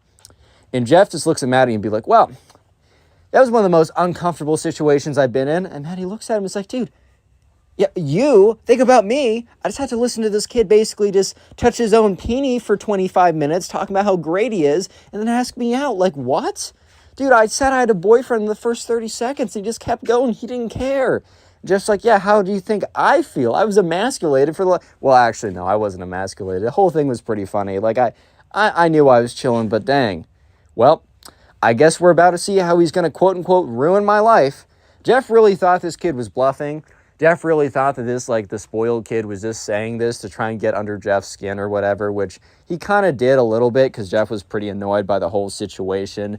But Jeff didn't really expect that the spoiled kid was going to follow through and do anything. However, the spoiled kid was a little bit more true to his word than Jeff imagined. Since the spoiled kid always kind of got anything he ever wanted, he kind of just assumed that, oh, he's not actually going to follow through with this. Like, he's literally just saying this. But no, the spoiled kid actually went ahead and did something bad. So anyways, right, one day, the next day, Jeff is walking back home. So Jeff lives close enough that he can just walk back home. So every single day, he'd get his backpack, say goodbye to his girlfriend, say peace to the boys. Maybe they're going to hop on Fortnite later that night. Who knows, right? He just walks back. Normally, he'll, like, throw in some music or something, put in some, like, earbuds or whatever. Maybe he'll just, like, I don't know, enjoy nature for once. Nah, that's cringe, man. He puts in music. No, I'm just kidding. But this one day, you know, Jeff is walking back, and he's just, he doesn't have his earbuds in. I think he just maybe, I don't know, maybe his phone died or he just wasn't feeling it. And that's when he hears a car drive by. Look, he walks back on a path that's near a road. Of course, cars drive by all the time. You might be thinking, why am I even saying this? Well, the car didn't drive by normally. It started to slow down. And when a car slows down, it normally, like, will either kind of, like, idle, it'll park, but there's no parking spots around this, like, this part of the pathway. So it was a little weird. So Jeff kind of, like, turns his head to look over, and he sees a car, a very fancy BMW car, and it was a very fancy one, right? And it slows down, and the window rolls down, and he sees the spoiled kid. The spoiled kid's like, Jeff, you didn't think I was going to let you go that easy, right? And so Jeff in his head is like, oh, okay, the spoiled kid has not forgotten about the events of today, I guess.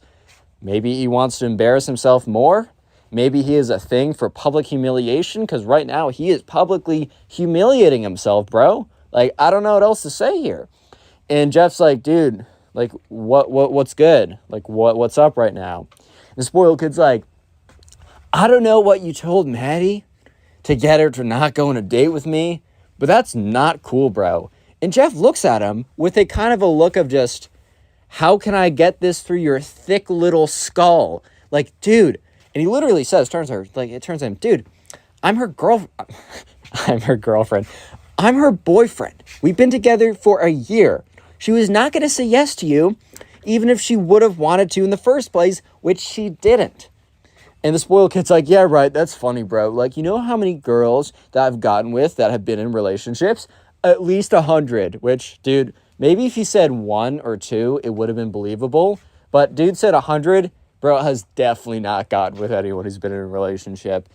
And so Jeff looks at him and says, well, okay, well, I guess those girls didn't have as good a relationship as Maddie and I have.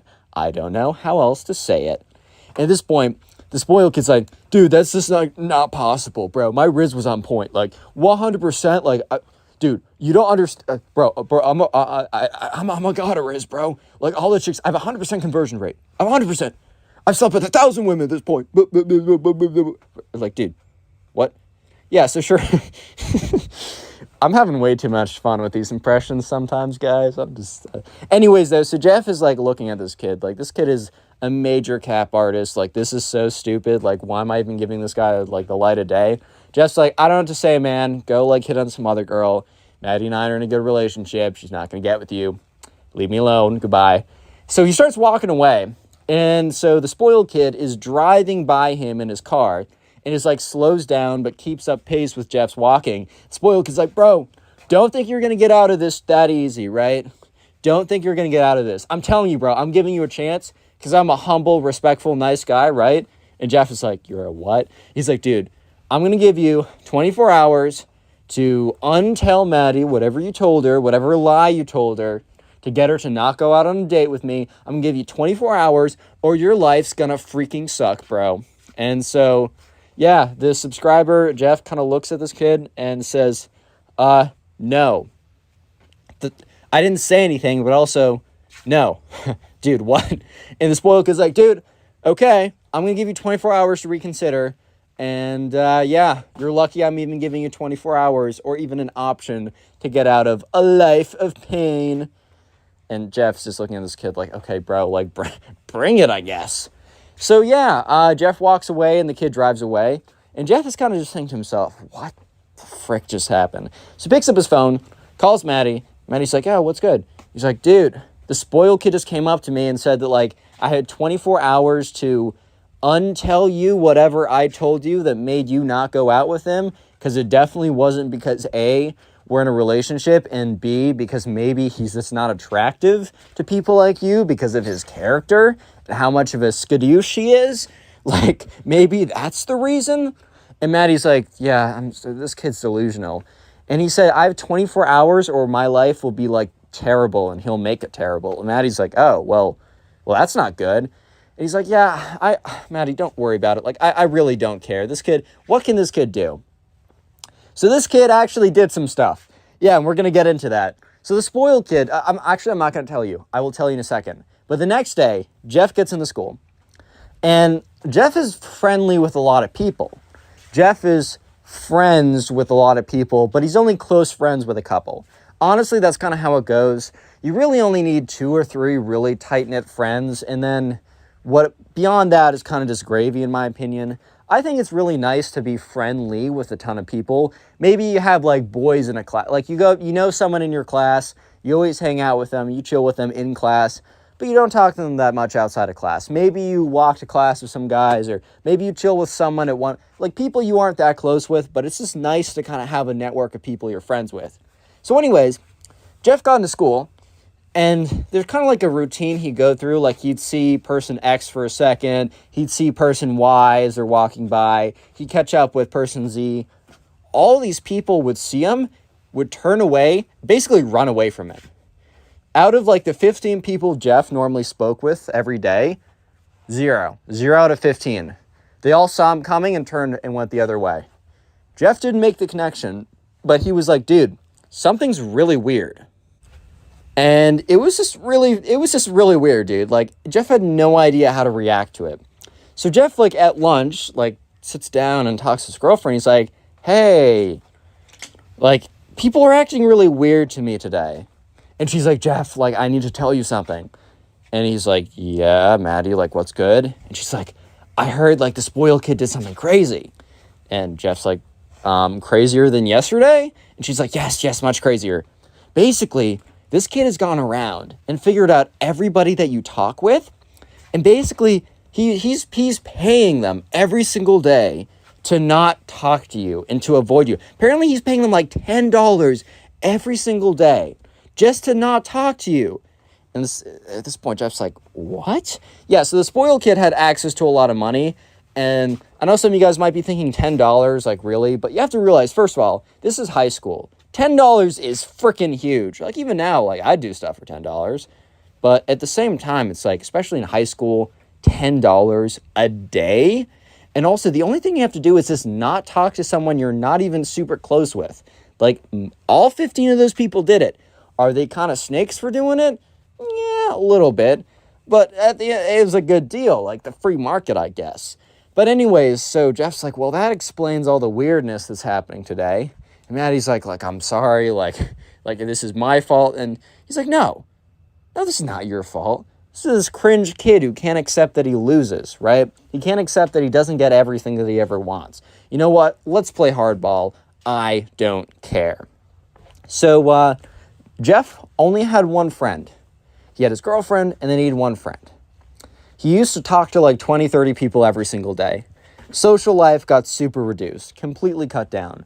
Jeff kind of expected that the spoiled kid would just stop after a couple days and he'd be able to talk to these people again, even though he doesn't even really know if he wants to talk to these people again, because he doesn't really know if he wants to associate with people that would completely drop him for BS reasons for only $10. Like, really, man? Really, dude? But anyways, it just keeps going. And after about a week and a half, Jeff's like low-key not having a good time, dude. Because there's like one person that he talks with, and he kind of like, because this is like his close friend, right? It's his girlfriend and his close friend. But he misses like being able to talk with a bunch of people. And the spoiled kid is not letting down.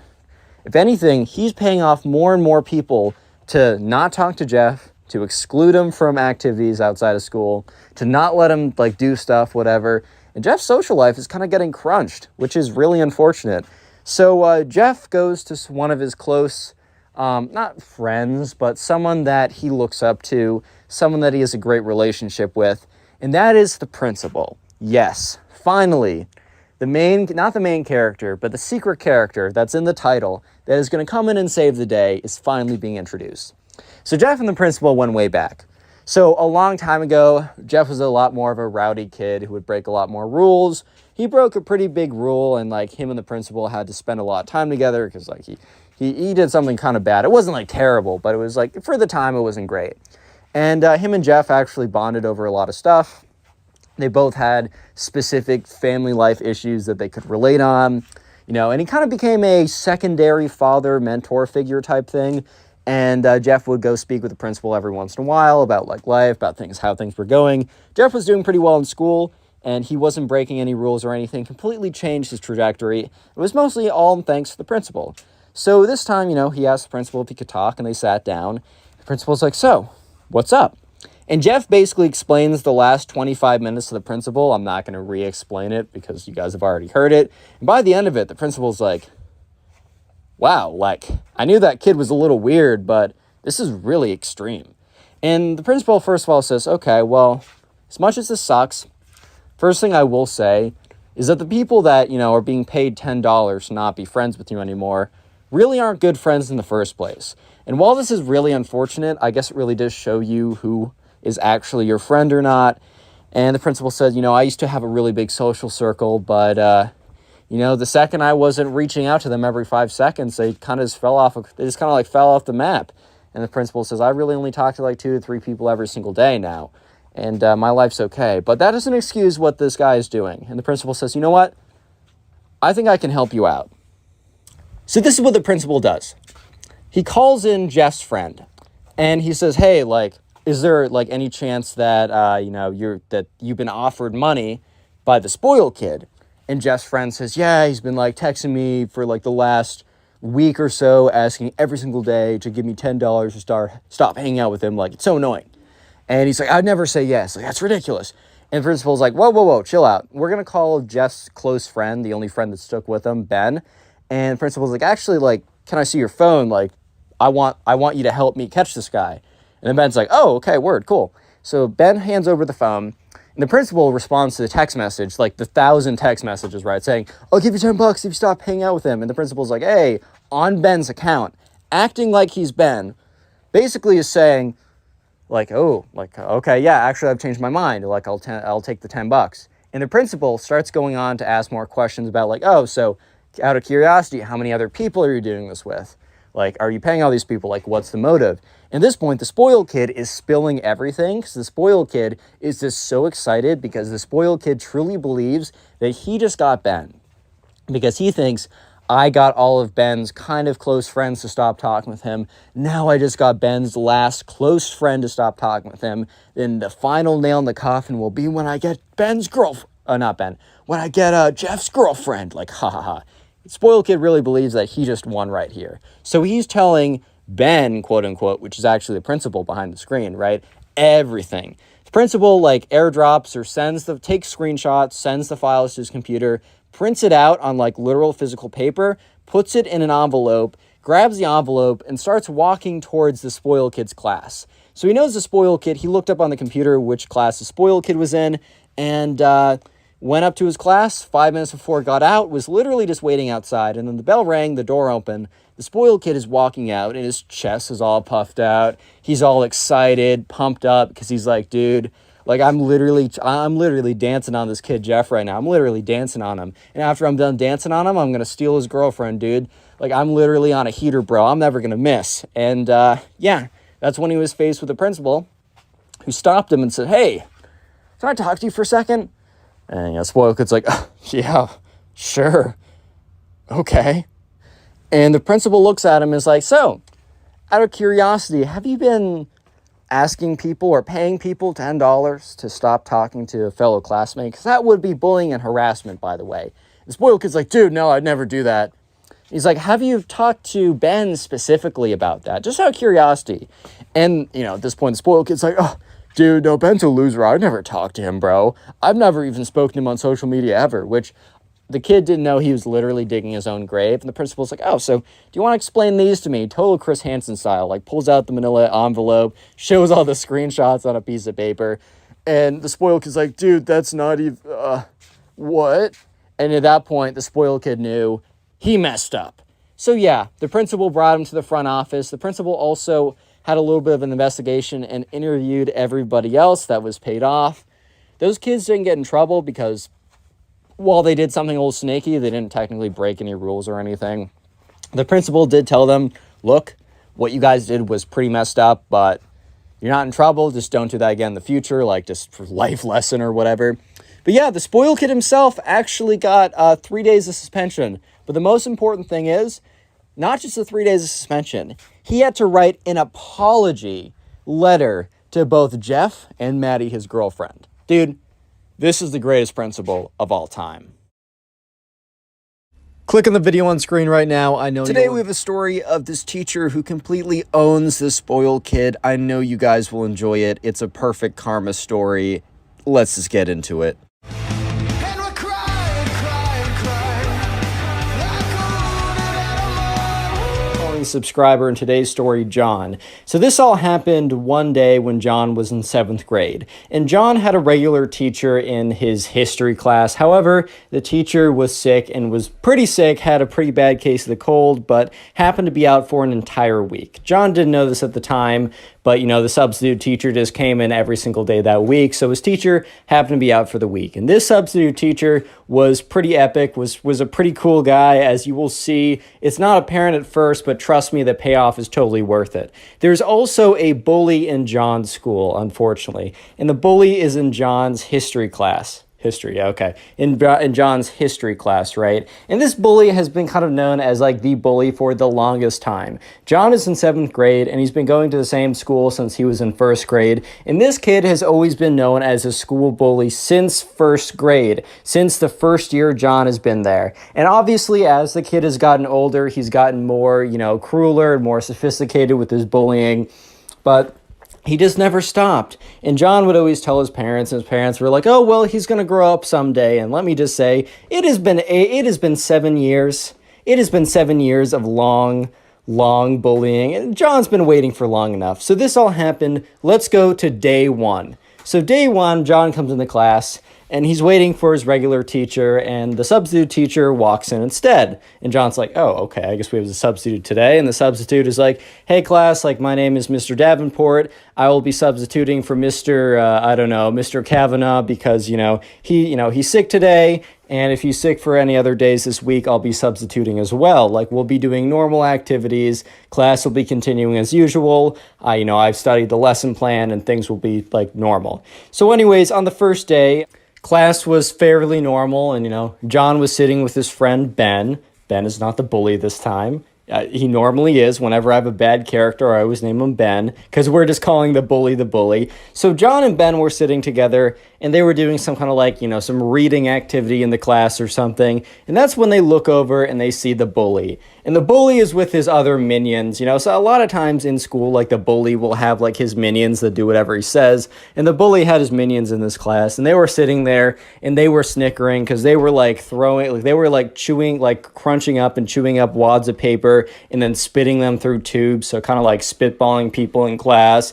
And people would turn around and be like, hey, who did that? And they'd, like, look away and snicker. Everyone knew it was the bully, but they also didn't want to mess with the bully because the bully was known for, like, upping his bullying against anyone who kind of, like, fought back. So it was kind of just known that the best thing you could have done in that situation was kind of just ignore it, because the more or the less you ignore it, the worse it gets and the harder it is to actually ignore. And, John turned to Ben. He's like, this kid's been the worst for the longest time. Like, is anyone ever going to put a stop to this kid? Or is this kid ever going to grow up? And, Ben is like, dude, I totally see this guy becoming some executive of a company and doing this exact same thing to his subordinates. Like, I see that happening. And John's just like, dude, I know. I told my mom this years ago that he was a bully. My mom's like, oh, he's going to grow up, John. He's going to grow up. Well, he's growing up to be a bigger butt than he was before. And the thing is, right, the bully overhears this. And the bully turns around and is like, hello, John. And John's like, oh, hello there. And the bully's like, well, did I hear you guys talking about me? And Ben is like, no. The bully's like, well, I don't know. Last time I went to the doctor, last time I got my ears checked, the doctor said that they were pretty good, that I could hear quite well. So I really don't know what's going on. Because I thought I heard my name. And John's like, nope, you must have heard it wrong. The bully's like, well, I guess that's the case. And that better have been the case. Have a good day, fellas. Bully turns around, goes back to making spitballs. So John and Ben are kind of like talking with each other. And that's when John feels a wad of like wetness like appear on his neck. And he looks at it, and sure enough, it's one of the bully's spitballs. And the bully and his little minions are laughing or whatever. And Ben's like, you shouldn't, don't react, John. And John, he does kind of like he does the cool thing, but also probably not the greatest idea. He takes a spitball, and he throws it right back at the bully. And the bully, like, it catches him, like, on the eyebrow. And the bully peels the spitball off of his eyebrow and looks directly at John and legitimately just says, you're going to regret that. And Ben whispers, like, dude, why did you do that? Everyone knows if you just ignore him, he'll go away. And John turns to his friend Ben and says, bro, I've been ignoring him for the longest time. Everyone ignores him, and he just gets away with this all the time. And Ben's like, was that worth it? Throwing that spitball back at him? Was that really worth it? And John's like, you know what? Yes, it was. So the bell rings, and everyone's leaving class.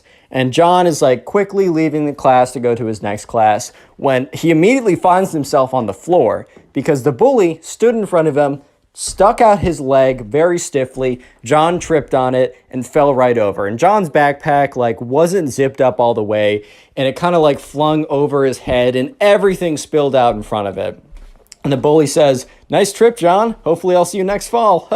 And John's like, you didn't even say the joke right. So Ben comes over, helps John get his stuff back up.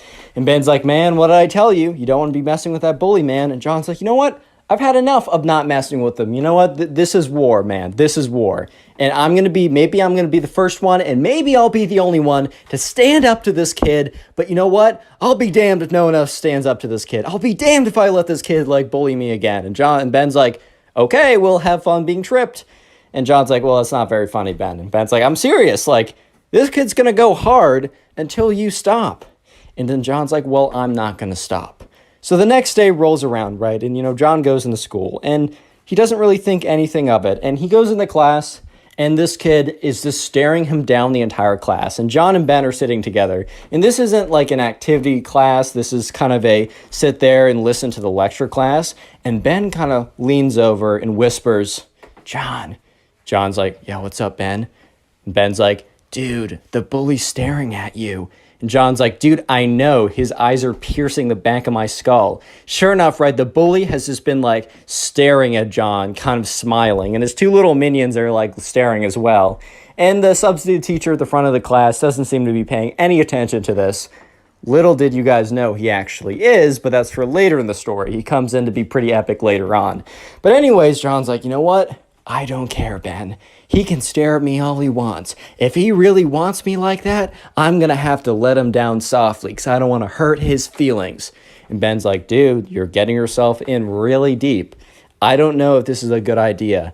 And Ben's like, this is a great idea. This is probably my best idea yet.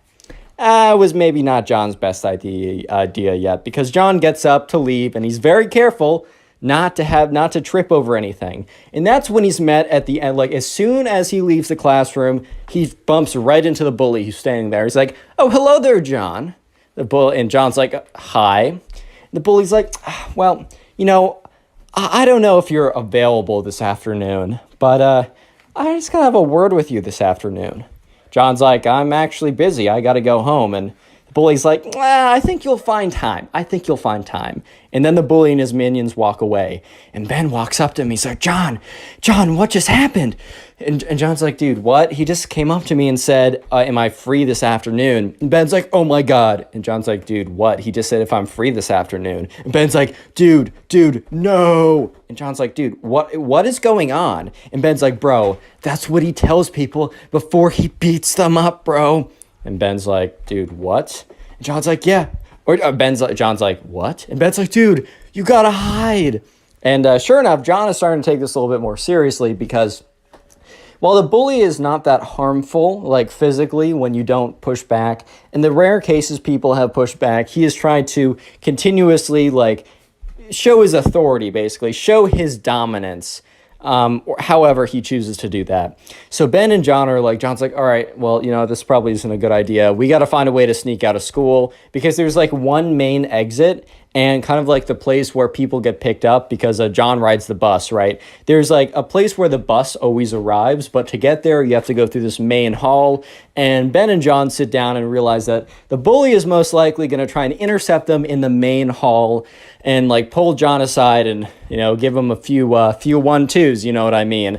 And so John is like, all right, Ben, well, we gotta figure this out. So they look around, they find another exit, and so they basically decide to skip their next class. Normally a bad idea, but, you know, this is quite the circumstances.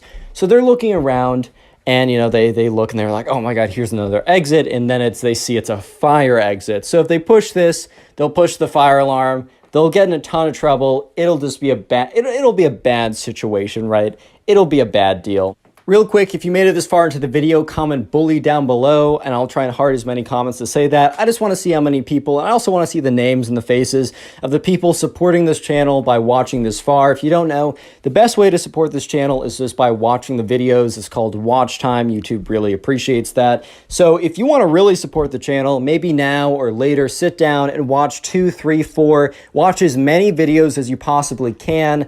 And also you can do this while gaming, drawing, trying to go to sleep, cleaning your room, literally whatever. And please go in the comment section down below and tell me what you are doing while binge watching the videos and supporting the channel. And I'll shout some people out, like the person on screen right now who is doing this. So thank you to this person on screen, as well as thank you to all of you guys for supporting the channel by binge watching the videos. With that being said, let's get back to the story. So at this point, right, John and Ben are looking around frantically, skipping a class, right? So they're taking it pretty seriously, trying to find an exit, which is not going to be the exit that the bully expects, because there's normally one main way that everyone leaves the building and then goes to the bus or goes to get picked up. And they're assuming that the bully is going to know this, which, I mean, he is going to know this, and he's going to be waiting there, and he's going to pick John up and give him the whole 1-2, right? So John and Ben are looking around, and they do find an exit. However, unfortunately, it is a fire escape. And Ben is looking at his watch. He's like, dude, we got 10 minutes till the bell rings. And John's like, well, can't we just wait it out? And he's like, dude, like, you're going to miss the bus, and then you're going to be stranded here. And John's like, I could always call my mom and say I missed the bus. And Ben's like, bro, they're going to know that you didn't leave, and they're going to come find you in this building, one of his minions at least, right? And then you're going to be stuck here probably for an hour without your mom coming to pick you up. You don't want to do this. And John's like, what am I supposed to do? Am I supposed to walk there and just like let it happen? And Ben's like, we still got 10 minutes. We can figure this out. So John and Ben are frantically like going around the school trying to figure it out. And that's when Ben actually has the brilliant idea of John. And Ben's like, what? And John's like, what? And Ben's like, dude, I figured it out. We're not supposed to be looking for doors. And John's like, dude, what do you mean we're not supposed to be looking for doors? And Ben's like, windows, John. There are no fire exit windows. And John's like, oh. So then now they start looking around, and a lot of the windows are like glued shut or way too high or have like some screen in them. But that's when they go into the bathroom. And they find glass windows that when you like crank them, they go up, and when you crank them, they go down. There's no massive drop. It's like a 3-foot drop or something. They're not super big, but you can put your backpack through them, and then you can crawl through them as well. And it's the perfect escape. And that's when the bell rings. And John and Ben are like, all right, or Ben's like, all right, John, let's go. So sure enough, John pushes his backpack through. Ben pushes his backpack through. John gets up there, goes through the window, drops down, says it's all good, not a big drop or anything. Ben goes through, does the same thing. They get their backpacks on, and they sneak around the school, and then they see the bus, and they sprint towards the bus. And they're sprinting towards the bus. They get on it, and they both sit in the back. And when they both sit in the back, they're looking out, and they see one of the bully's minions walk out to the bus and look around, right? And that's when the bully makes eye contact with John and calls back. And John's like, dude, they see us. And, Ben's like, okay, what we need to do is we need to go to the front of the bus.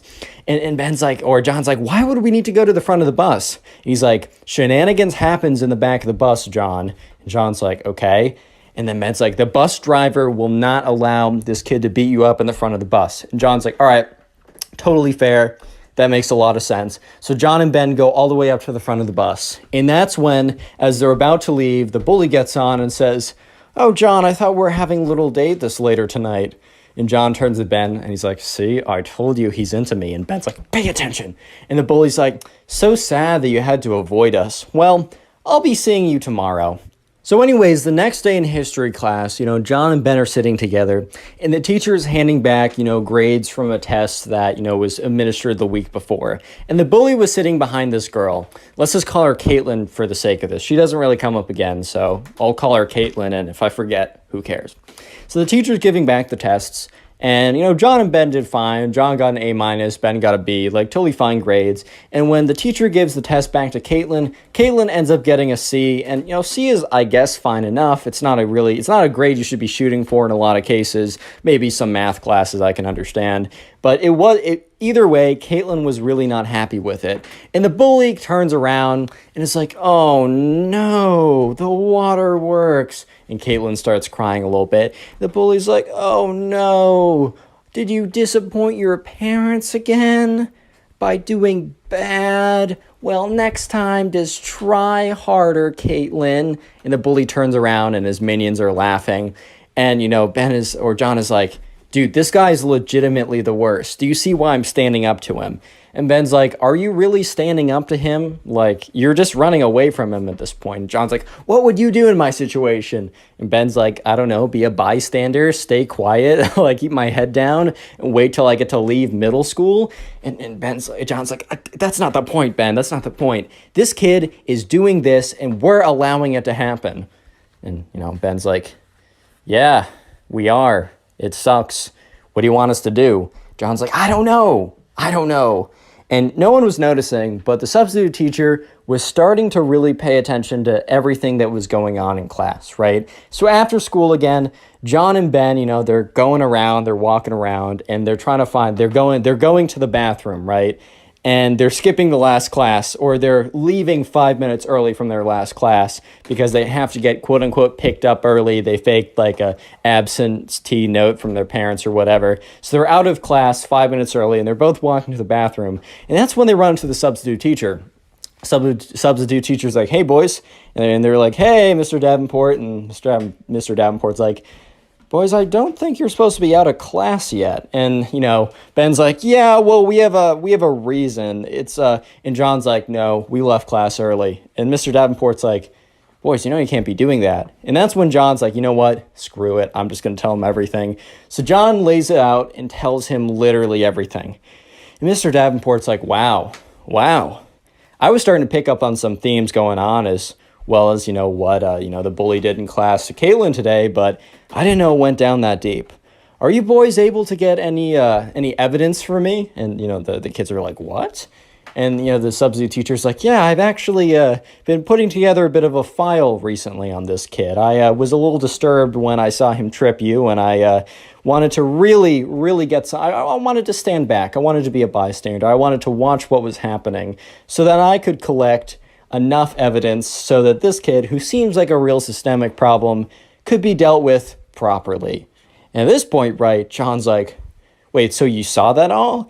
And the substitute teacher's like, yes, but, what power do I have as a substitute? However, I do have the power, if I sit back and watch and observe everything and write it down and get evidence, that I can submit a real file and really get a mark on this kid's record and maybe stop him for good if he wants a future. And John's like, oh my God. And Ben turns to him and says, like, dude, we need proof that this kid's going to try and beat you up. And John's like, I don't know how we're going to do it. He always words it weirdly. And John's like, well, maybe I should go meet him. And the substitute teacher's like, I don't think that's necessary, right? Like, I don't want, like, to put you in danger. And John's like, no, but I need to get this kid gone. And substitute teacher's like, well, I don't know how much the administration would like this, but I can stand guard, and right before anything happens, I can come and break it up. And John and Ben kind of look at each other like, okay, this is like some scrawny random substitute teacher. What if, like, he really holds no authority? And John's like, well, I got to stop this kid somehow. So sure enough, right, John turns to Ben and says, Ben, you need to record everything. So Ben has his phone out, and he starts recording, right? And they walk down the halls. And Ben's trying to be, like, it's not super obvious with his recording. So he kind of, like, pretends like he's just on his phone. The flash is off. He's able to record it pretty well without it being super obvious. And eventually, so they're walking down the hall, and the bully's like, well, boys, I wasn't sure if I was going to see you today. It's great that you're here. And he's like, Ben, I don't really have any issues with you. You can keep going. And Ben's like, well, I'm just going to wait for John. Will you ride the bus tomorrow? The bully's like, I don't think that John will be riding the bus today. And Ben's like, well, then I won't be riding the bus today either. The bully's like, fine, well, then stand over there unless you want to become collateral damage. And so Ben does step away, and, the bully starts coming up to John. And John's like, what are you going to do to me? And the bully's like, we're just going to have a little time. And then the bully, like, kind of comes up to him menacingly. And he's like, why did you disrespect me in class 2 days ago? And John's like, you spat a spitball at me. I just threw it back to you. That sounds fair. The bully's like, there is a rule of law here. There's a hierarchy here. Some of us are above others at this school, and I'm just here to enforce it. And John's like, how are you going to enforce it? And the bully lifts up his fist and says, this fist will make contact with your face. That is the rule of law at this school. And as soon as that happens, the substitute teacher sprints out of there and is like, hey, break it up, boys, break it up. And, the bully turns around and says, oh, Mr. Davenport, like, nothing's going on here. I'm just having a talk with my friend. Mr. Davenport's like, well, it doesn't look like that to me. John, I'm going to need you to come with me. The bully's like, no, John's staying with us. And Mr. Davenport's like, I can get the principal over here. And the bully's like, fine, you know what, John, we'll have a little talk later. Go ahead. See you in class tomorrow, Mr. Davenport. And the bully and his minions walk away. And, Mr. Davenport's like, oh my God, that was so close. That was really reckless of me to even let that happen. And John's like, no, we got it on a recording. He turns to Ben. He's like, Ben, you got that on recording, right? And Ben's like, yep, got it on recording. He's like, audio? Checks it. He's like, yep, visuals? He's like, visuals are pretty good, a little shaky, because I didn't want it to be obvious. I caught it all. At this point, right, Ben, Mr. Davenport, and John, they all go back to Mr. Davenport's, classroom, or it's his substitute teacher, so it's, the other teacher's classroom, but they go to that classroom, and, John's like, hey, can you call up my mother and say I'm not going to be, that I had to stay late for an extra help project, and that, that I'm not going to be able to make the bus. So Mr. Davenport calls up his mom, and John's mom's like, oh my God, are John and Ben in trouble? Mr. Davenport's like, actually, the contrary. They wanted to help me with an assignment, and they will be getting extra credit. And John's like, oh, that's so nice. Whatever, right? So afterwards, John, Ben, and Mr. Davenport sit down, and they basically construct a case against this kid. They construct bits of evidence. John starts hitting up other kids in his class, basically asking for testimonials. They are making a full takedown of this kid, right? Of years and years and years of just everything, right? And at this point, they end up with a really solid case file. They have enough to at least get him suspended, if not expelled from the school at this point. So the real nail in the coffin is when, Ben turns to John. He's like, John, do you remember James? And they're like, yeah, James, whatever happened to him? Ben's like, dude, that was the kid that, the bully actually beat up.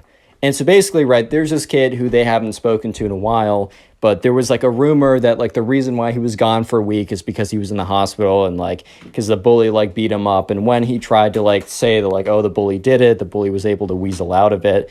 And John's like, dude, with all this evidence, if we got like a medical record about James and put him in the case, we could get this kid out. So they contact James. He's not really responding, but Ben remembers, oh my God, I was in like a 6th grade group chat with this kid. I have his number. So they call him up and James is like, hello.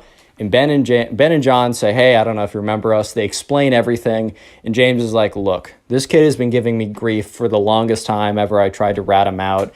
I've been out, like he isn't giving me any more grief. Like, I don't know if I want to do this because, look, I will suffer the consequences if he doesn't get completely, like, kicked out of the school and, my name's attached to this. And then Mr. Davenport speaks up and says, hey, like, James, you don't know me, but I'm the substitute teacher, Mr. Davenport.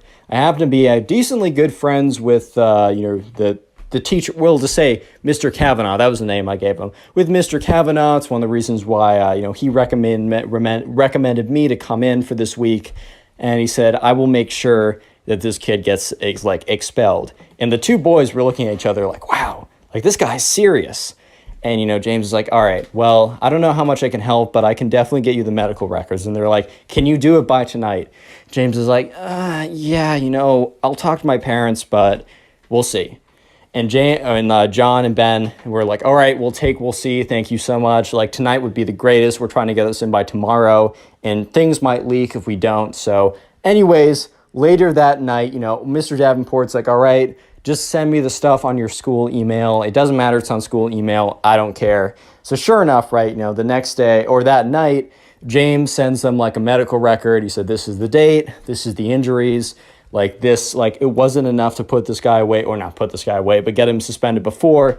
But hopefully, James is like, hopefully with all the other evidence you have, this will be enough to get the bully out of the school. So they send it to James. James sends it to Mr. Davenport. And Mr. Davenport is like, all right, men, like I will need you tomorrow bright and early. I'm going to excuse you from all your classes. You're coming with me. We're all going to go into the principal's office and we're dropping this bombshell. So the next day rolls around, as it always does. But this was a special day. They all walk in. John, Ben, and Mr. Davenport walk to the principal's office. They sit down. John and Ben explains everything that's happened, not just this week, but ever. And Mr. Davenport explains all the things he's observed. And the principal's like, wow, this is quite a lot. And Mr. Davenport's like, well, this isn't it. And Mr. Davenport then sends like the terabyte large, okay, it's probably smaller than a terabyte, but the very large file that they've created with all the evidence, with all the references, with all the people's testimonies. And the principal's like, wow, this is intense. And Mr. Davenport's like, it's really thorough too. And so basically, right, the principal's office, like, we need a couple days to go through this. And the principal's office, like, Ben and John, you guys can be excused for the next couple days. You're not suspended. You're not anything. But if you want to take the next couple days off just for your own protection as we vet through this, that's totally fine. So John and Ben were like, oh, shoot, of course. The school contacts their parents. They explain that they're not in trouble. It's for their own safety. And John's mom's like, oh, John, you should have told me about this, whatever. So a couple days go by. And that's when Mr. Davenport emails John in the headline of the email is the verdict is in. So John immediately, he sees the notification on his phone, and he immediately opens up the Gmail app, and he's just swiping and refreshing, and he eventually opens up the app, gets in there, opens the email, and it's one line Click on the video saying, on screen "We right won." now. I know you'll enjoy it. Just click it. Do it. So spoiled rich kids tend to think that they deserve everything, and when things don't go their way, they normally get really mad. In this case, the spoiled rich kid gets so mad that he burns down his entire school. Yeah, a little bit of an overreaction. This is an absolutely crazy story, so buckle up and let's get right into it. And we're crying, crying, crying, like a wounded animal. So we're going to call a subscriber who submitted this story Sam. So anyways, there's a spoiled kid. And I'm going to go through the chronicles of everything that happened to the spoiled kid that led up to the point of him wanting to actually and successfully burning down his entire school. Dude, the amount of spoiled kids who commit arson in some way is kind of ridiculous, but you know, it's a good story. So anyways, this all started. Sam was first aware of the spoiled kid because Sam was on the football team at his high school. Sam wasn't the star quarterback or anything, but he was, he'd been playing football for a little bit. He was big enough, and, he was solidly on the team. Every single year they had tryouts for the different positions, just in case there was kind of a dark horse that they weren't aware of. But most of the time, the coaches knew who was going to be what, and the tryouts were more just to see who would be on kind of like the lower levels of the team that might be able to work their way up next year. But anyways, at the school, at Sam's school, there's a kid who we will call the spoiled kid. The spoiled kid, as every spoiled kid, right, has received everything that they've ever wanted in their entire lives. They've never had to work for anything. They don't understand the value of, of things or getting something or accomplishments because they just believed because I want something, I should get it. That is genuinely their mentality. And the spoiled kid went into the football tryouts with this exact mentality. So anyways, this all started, this long saga, all started when football tryouts were beginning. So Sam was there, and Sam had been on the team the year before, as this was sophomore year. So Sam last year had to try out, had to put in a lot of effort, but eventually, he got onto the team, and he kind of had a pretty solid place on the team now. Everyone had to go to tryouts, but he kind of knew he was on. On the other hand, there was the spoiled kid. The spoiled kid was not built for football. Dude, I'm not built for football. It's fine. You don't have to be, right? Because, you can be smaller and scrawnier and be on the football team. But, dude, it's just going to be a lot harder because it's a very physical contact-on-contact sport. But anyways, the spoiled kid, not only not being really built for football because maybe your skill and your flexibility and your mobility could get you around that hurdle, he also just didn't play that much. Like, he literally threw the football with his dad, twice, and would just sit on the sidelines when his kids would play touch football or tag football or whatever. And dude the spoiled kid, basically what happened was he heard about how the quote-unquote high school quarterback always got the ladies in the movies. He was watching a lot of TV shows and movies over the summer, and he was like, okay, I know what I gotta be. I gotta be the high school quarterback because the ladies love the high school quarterback, man. Therefore, I must be the high school quarterback. So yeah, that's his reasoning. Do you think that he trained, he practiced, he at least understood the rules of football before that summer, before trying to apply? No. He just went in cold knowing that he wanted to be star quarterback, and since he's gotten everything that he's ever wanted before, then he shall receive star quarterback. So anyways, it's finally the day of tryouts, and Sam gets there, and he links up with the coach. He's like, what's good? The coach is like, Sam, great to see you again. Look, these tryouts are just, they're important for everyone to do it. You got a pretty solid spot on the team, though, but don't slack off. But yeah, don't worry about it, basically. And they get there, and so they're all lined up, and the football coach is like, welcome to the whatever year football season for whatever school, academy, whatever, right? And he's like, these will be the tryouts. We'll let you know how things are shaking up by the end of this week. We will let you know with good, pretty promptly if we don't think you're going to make the team. So we'll make first round cuts by the end of tomorrow, just so you guys have a lot of flexibility to figure out what sport you're playing in the fall, as the school required everyone to either play a sport or do some sort of activity during this time block. And so, yeah. So sure enough, they're all trying out or whatever. And Sam overhears the spoiled kid walk up to the football coach and be like, "So, do you guys have an open position for star quarterback?" Dude really just said star quarterback. Like, he's really just paraphrasing what he reads on TV. But anyways, the football coach is like, well, actually, we have a pretty good quarterback already, but I mean, it's really, we're gonna put the best person for the position in the spot. So if you really think that, yeah, I mean, if you're a dark horse and you come out and you're not on our radar and you're much better, then probability of that is pretty low, but, we'd always love to see. The spoiled kid was like, "I would like to be the star quarterback." And they're like, "Okay, well, we'll watch you during practice and we'll let you know if we think that you're in the running." The spoiled kid's like, "What was that?" I said, like, we're filling out positions, right? So I just want to be star quarterback if that's cool. And I think the coach has started to realize that there's a bit of a disconnect between this kid and, reality, but also the understanding of how this whole process works. Which, first of all, just was an immediate red flag to them that this kid did not understand football in the slightest. But beyond that, American football in the slightest, right? But beyond that, they were like, "Okay, well, the way it works here is that, you'll play and we'll decide who gets what position." And the spoiled kid's like, "Okay, well, I do want to be star quarterback, but sure, I'll do tryouts or whatever." So I think the spoiled kid thought that, like, "Oh, well, I just need to do what everyone else does, so it's not obvious that they're just giving me the position." And the coaches are thinking, what on earth is this kid thinking right now? By the way, leave a like and subscribe to the channel or you're a spoiled kid. Yeah. So the actual tryouts, and remember, Sam has overheard all of this. And he thinks it's pretty funny because, like, he sees the spoiled kid. He knows he's not star quarterback material. And he just knows for a fact that this kid had just been like, has no idea what football is. Just the way he was interacting with the coaches, he just knew for a fact this kid was not going to get out there and just be obviously great material for star quarterback. At least it was looking that way, right?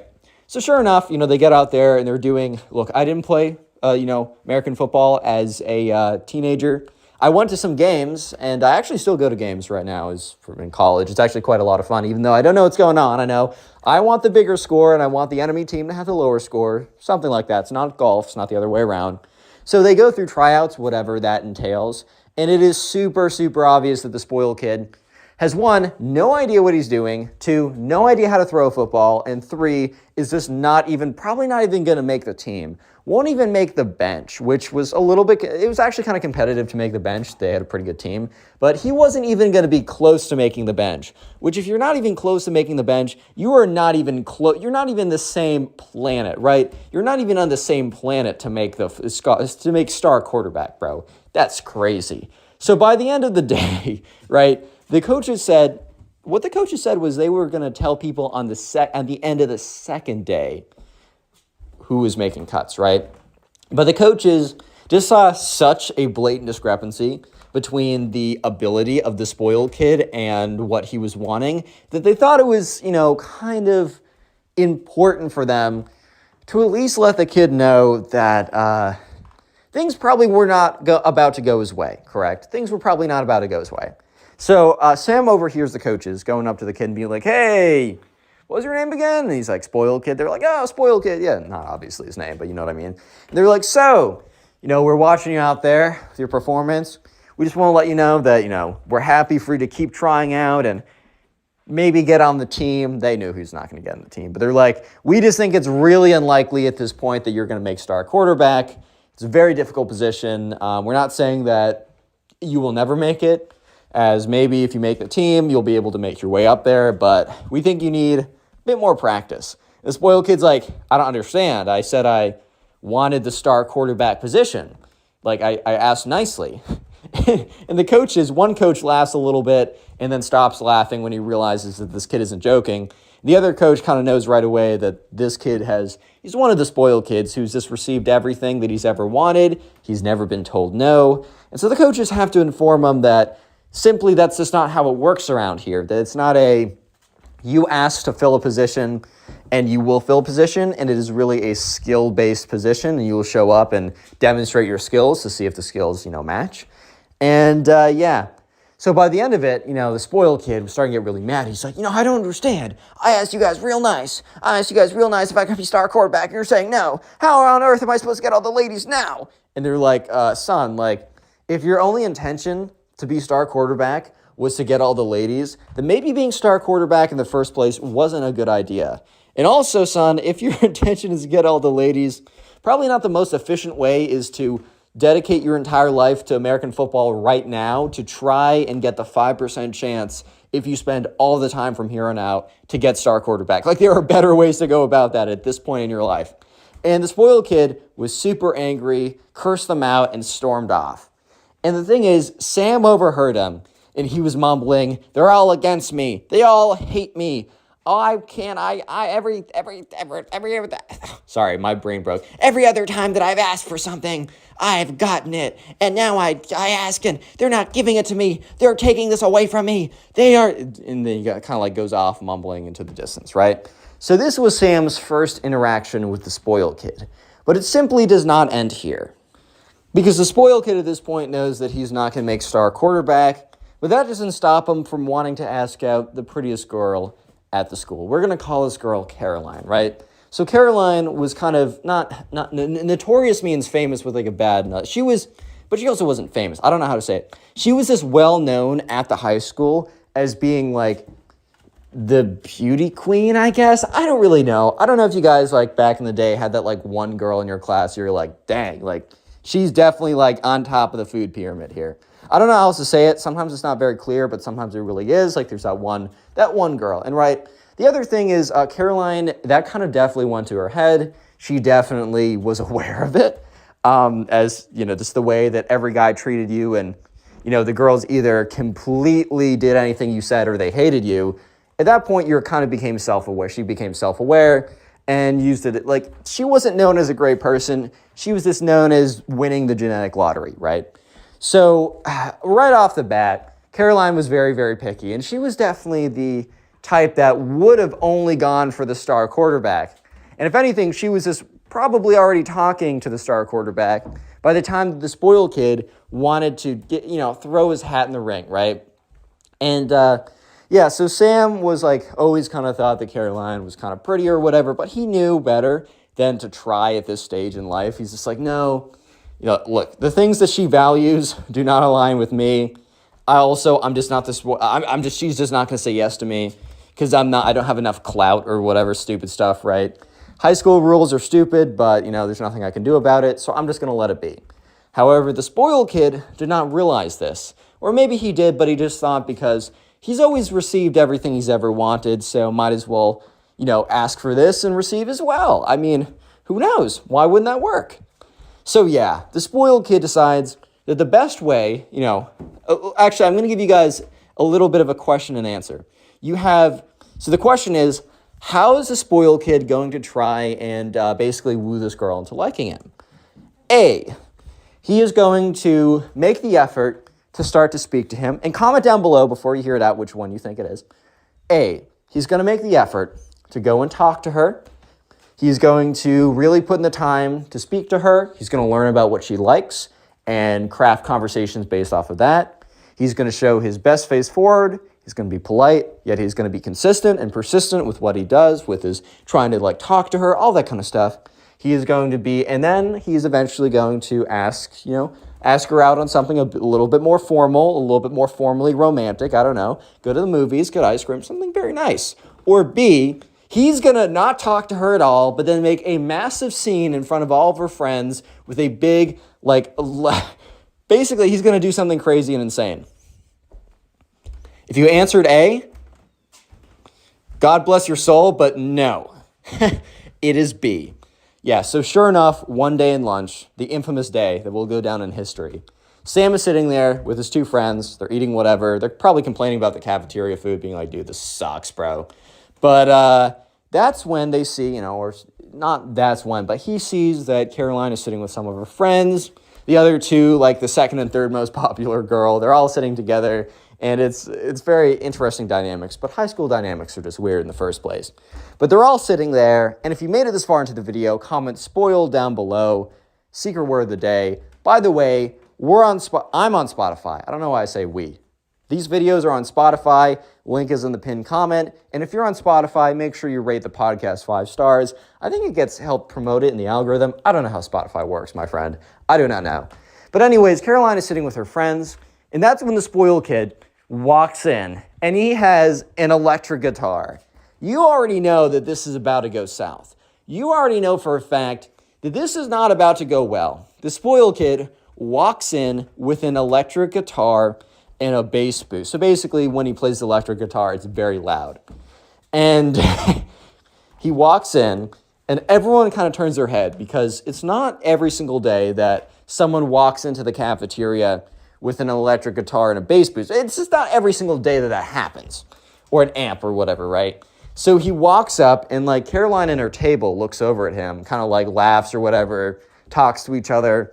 But then Caroline and her table's expression starts to change from poking fun to genuine confusion to moderate terror as he approaches the table, because it becomes more and more clear that he's beelining it right towards their table. So at this point, Sam is starting to realize this as well. And he's like, oh, good heavens. Like, oh, God, bro. Oh, no. Yeah, so sure enough, he stops right outside the table. And he's like, Caroline, I would like a moment of your time.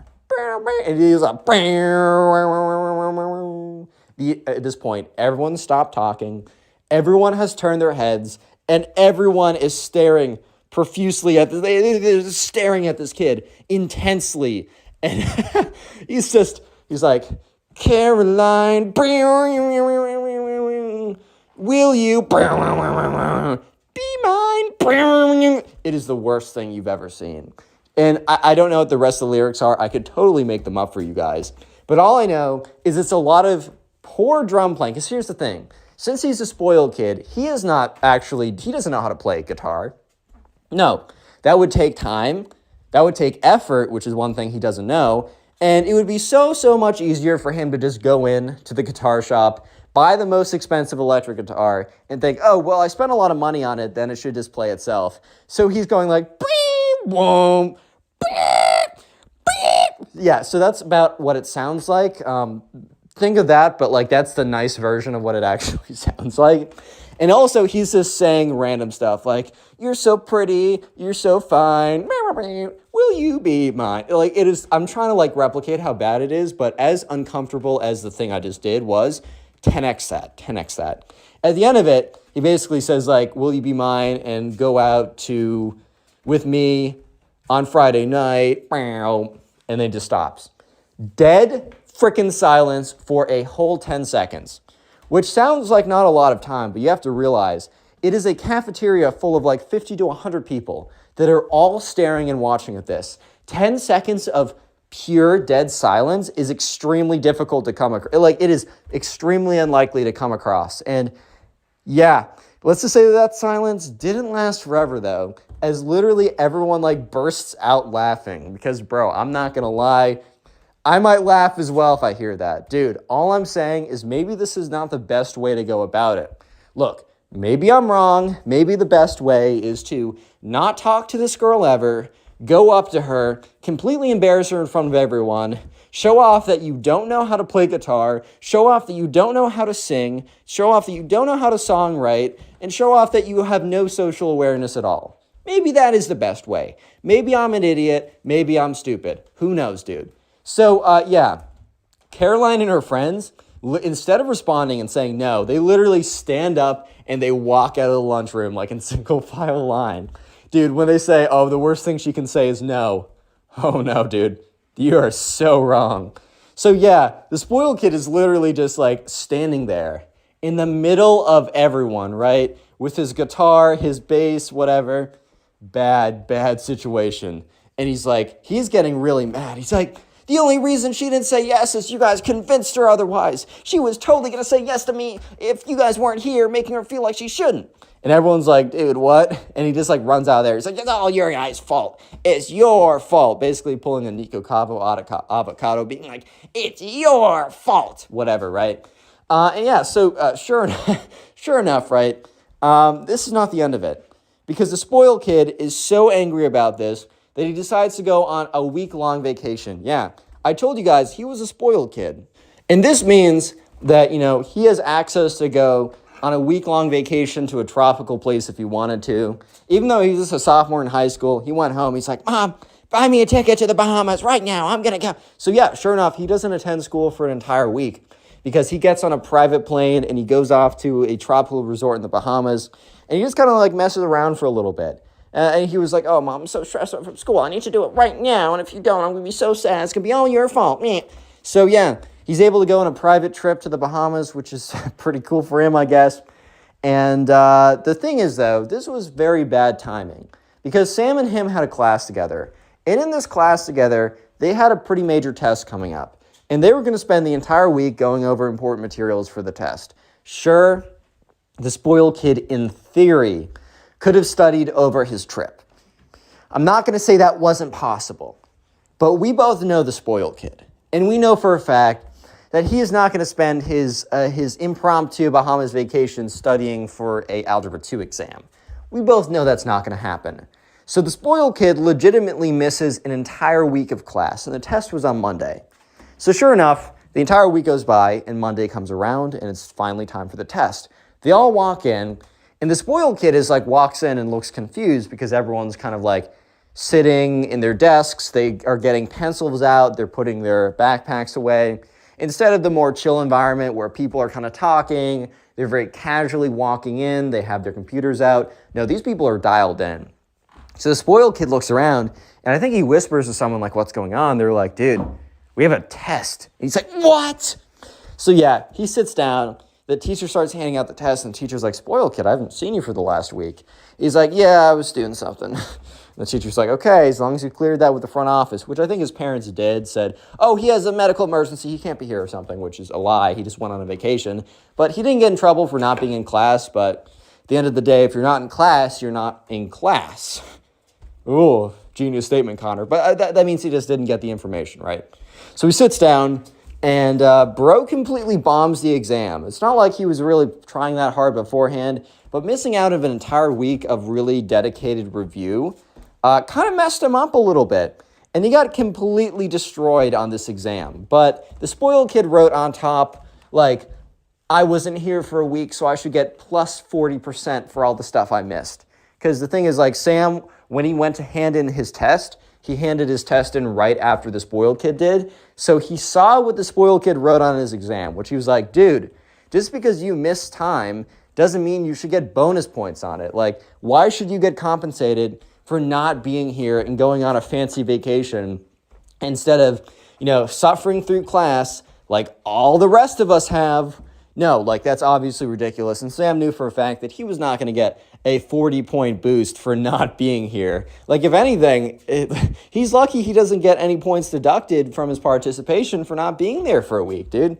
But anyways, right, eventually on Wednesday, the teacher grades him pretty quickly or efficiently, and the tests are being handed back. When the spoiled kid gets his test back, he immediately screams, "This is an outrage! This is ridiculous!" Which the entire class immediately turns to look at him because bro literally just screamed, "This is an outrage, this is ridiculous." I mean, I think I'm going to be paying attention to what he's saying as well, dude. So sure enough, the teacher's like, yes, spoiled kid, like, what's up? He's like, this is a ridiculous grade. I deserve at least a 90 for effort. And she's like, I'm sorry, like, I was a little surprised by your grade too, but I was pretty generous with my points on your test as well. I don't know what else to say, man.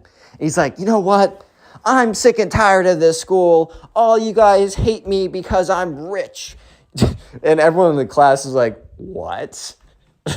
Dude, what are you saying right now? He's like, everyone's been against me from day one because I come from a wealthy background. It's your fault. Doing a complete Nico Cotto right now. And he goes on to say, the reason I didn't get star quarterback is because the coach hated me because I was from a better background than him. And the reason why the girl didn't say yes to me, the reason why, what's her name? Caroline didn't say yes to me is because she knew she couldn't keep up with me and my whip. And the reason why I got failed on this test is not because I didn't do well, which he didn't do well. It's not because I didn't do well. It's because the teacher was big mad that I went on a fancy trip. You guys are all haters. Goodbye. He gets up and he just like runs out of the class. And yeah, you guys might be thinking, okay, well, that's a pretty big overreaction, but that must be the end of his overreaction. Oh, no. This is where things get crazy. And I did not clickbait you with the title. This is where the title comes into play, man. So the spoiled kid was super big mad. And he thought to himself, I need to teach everybody a lesson for discriminating against me because I'm rich. Which, no, he didn't get the position as star quarterback because he didn't play football, dude. He just never played football. So obviously he wasn't going to get it.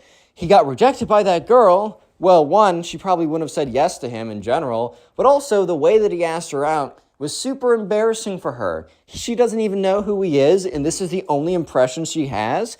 I doubt any girl would say yes under that impression, bro.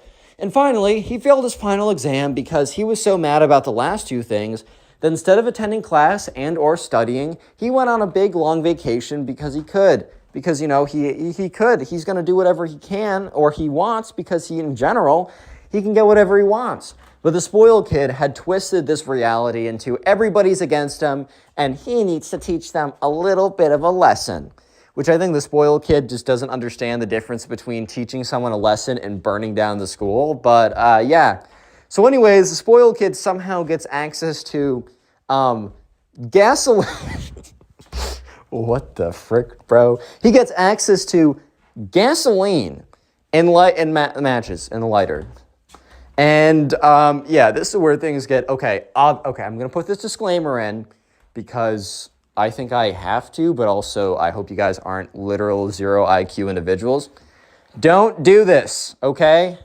God, I mean, if you guys watch this video and think, oh, I should just go burn down my school, then you actually have a 0 negative IQ individual. Like, I don't know how to say it.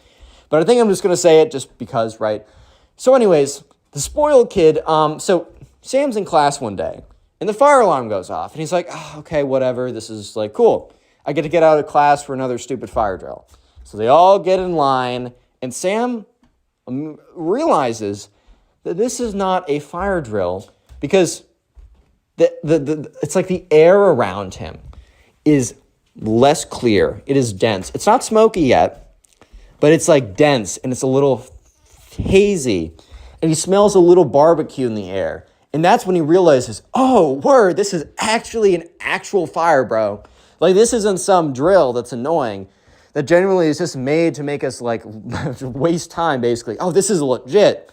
So everyone is, like, walking in single file line. Some kids are freaking out because they're starting to realize it's legit. But thankfully, everyone gets out of the building safely. And when they get out of the building, they start to see, like, smoke come out of the windows and stuff. They see the fire truck come. They see all the firemen go in. And yeah, they're, you know, a big message, big mass email, text message, phone, whatever, was sent out to all the parents saying, look, there's emergency at the school. Your children are safe and outside, but we do need you to come and get them as soon as you possibly can. We understand some of you guys have like arrangements already. We'll have staff here until 7 or whatever, right? Or still whenever, but please come pick them up as soon as you can. So Sam got picked up, and his mom's like, oh my God, like the school, because they're looking at it now, and there's just billows and billows of smoke coming out of everything. It's legit, right? So they're just like, oh my God, whatever happened? And at this point, Sam had no idea. 2 weeks go by, and basically they are on the equivalent of Zoom at this point because the school is in really bad shape, and they're trying to find a new place for them to go. But it's getting close to the end of the year, or it's not getting close to the end of the year. It's getting closer to the end of the semester. So there's a little bit more spacing between the first 3 mini stories I told you than it might have seemed. Because now they're getting close to the end of the semester, and they were going to go home anyways pretty soon. But they're basically on Zoom at this point. And so that's when one of his friends comes over to Sam's house. And he's like, bro, I got the whole inside scoop. And Sam's like, okay, like lay it on me. And basically he goes on and says, so the spoiled kid was caught like by one of the teachers with a can of gasoline and a lit match or whatever, or a lighter or something like that. And that's when the teacher's like, what are you doing over here? And that's when the teacher like picked up the gasoline can and realized that it was 95% empty. Like there's just a little bit left. So she's like, was this full when you got here? And the spoiled kid's like, yes, it was. I'm here to teach you guys a lesson. Yeah, so eventually she immediately called like, oh, we have to get the kids out of here.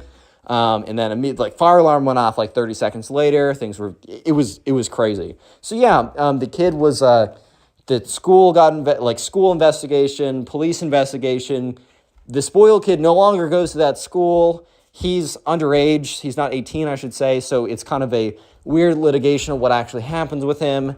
The spoiled kid's parents are furious. Like, they moved neighborhoods, or they just moved entirely, right? Spoiled kid, his parents like lived around the world anyways, so they barely gave him any attention, which is probably why he turned out the way he did. But they're currently trying to find a new place to live and trying to have that stuff not follow them. They basically spent like $1 million on lawyers just to chuck lawyers at this problem. Because if they throw enough lawyers and enough litigation at this, maybe they'd be able to slow it down so that they'd eventually just like give up on trying to persecute their kid. So yeah, the spoiled kid no longer attends a school. He goes to school somewhere else, exactly where nobody really knows. But that was quite an overreaction to getting rejected, bro. Click on the It's video not on that screen deep, right dude. now. I know you'll enjoy it. Just click it, do it. So spoiled kids think that they're entitled to everything. This can sometimes backfire massively, as you'll see in this story. Today is a story of a rich jerk getting the karma that they deserve. It's super satisfying, and let's just jump right in. And we're crying, crying, crying, like a wounded animal.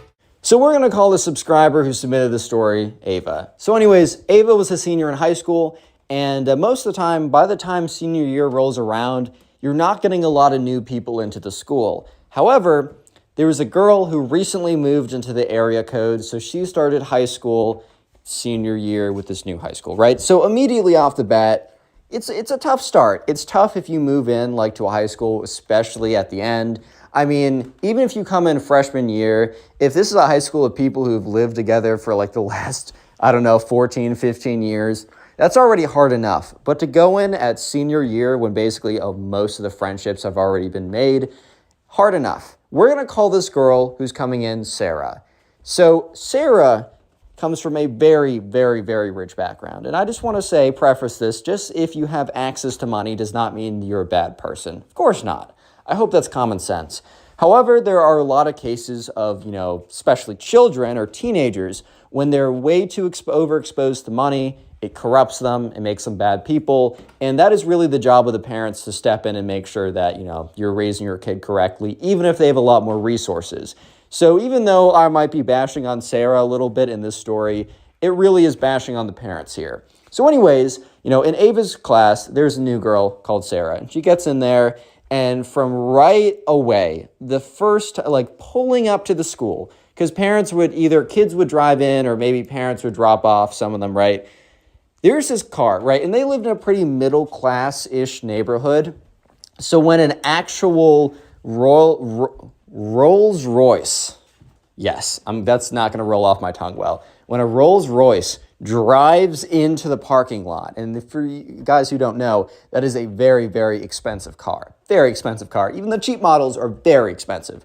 So when a Rolls Royce rolls into the parking lot, everybody knows, everybody's heads turn. Even the kids who don't know exactly how expensive of a car that is can just tell by the way that the car is rolling in and by the way that the parents' heads snap, right? That this is something.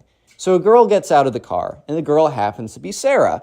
And Sarah is all dressed up in expensive looking clothes, right? She comes out, she is very confident, whatever, walks onto the scene, which, if you are entering high school super late, you kind of have to be a little confident to break into these friend groups. They're probably not going to be looking for a new person, so you need to tell them that they are looking for a new person, and that person is you. So anyways, Sarah rolls up, and immediately, people start talking to her, because she's oh my God, it's the new, very pretty, rich, confident, whatever woman walks in. And so, yeah, she's going to draw a lot of attention.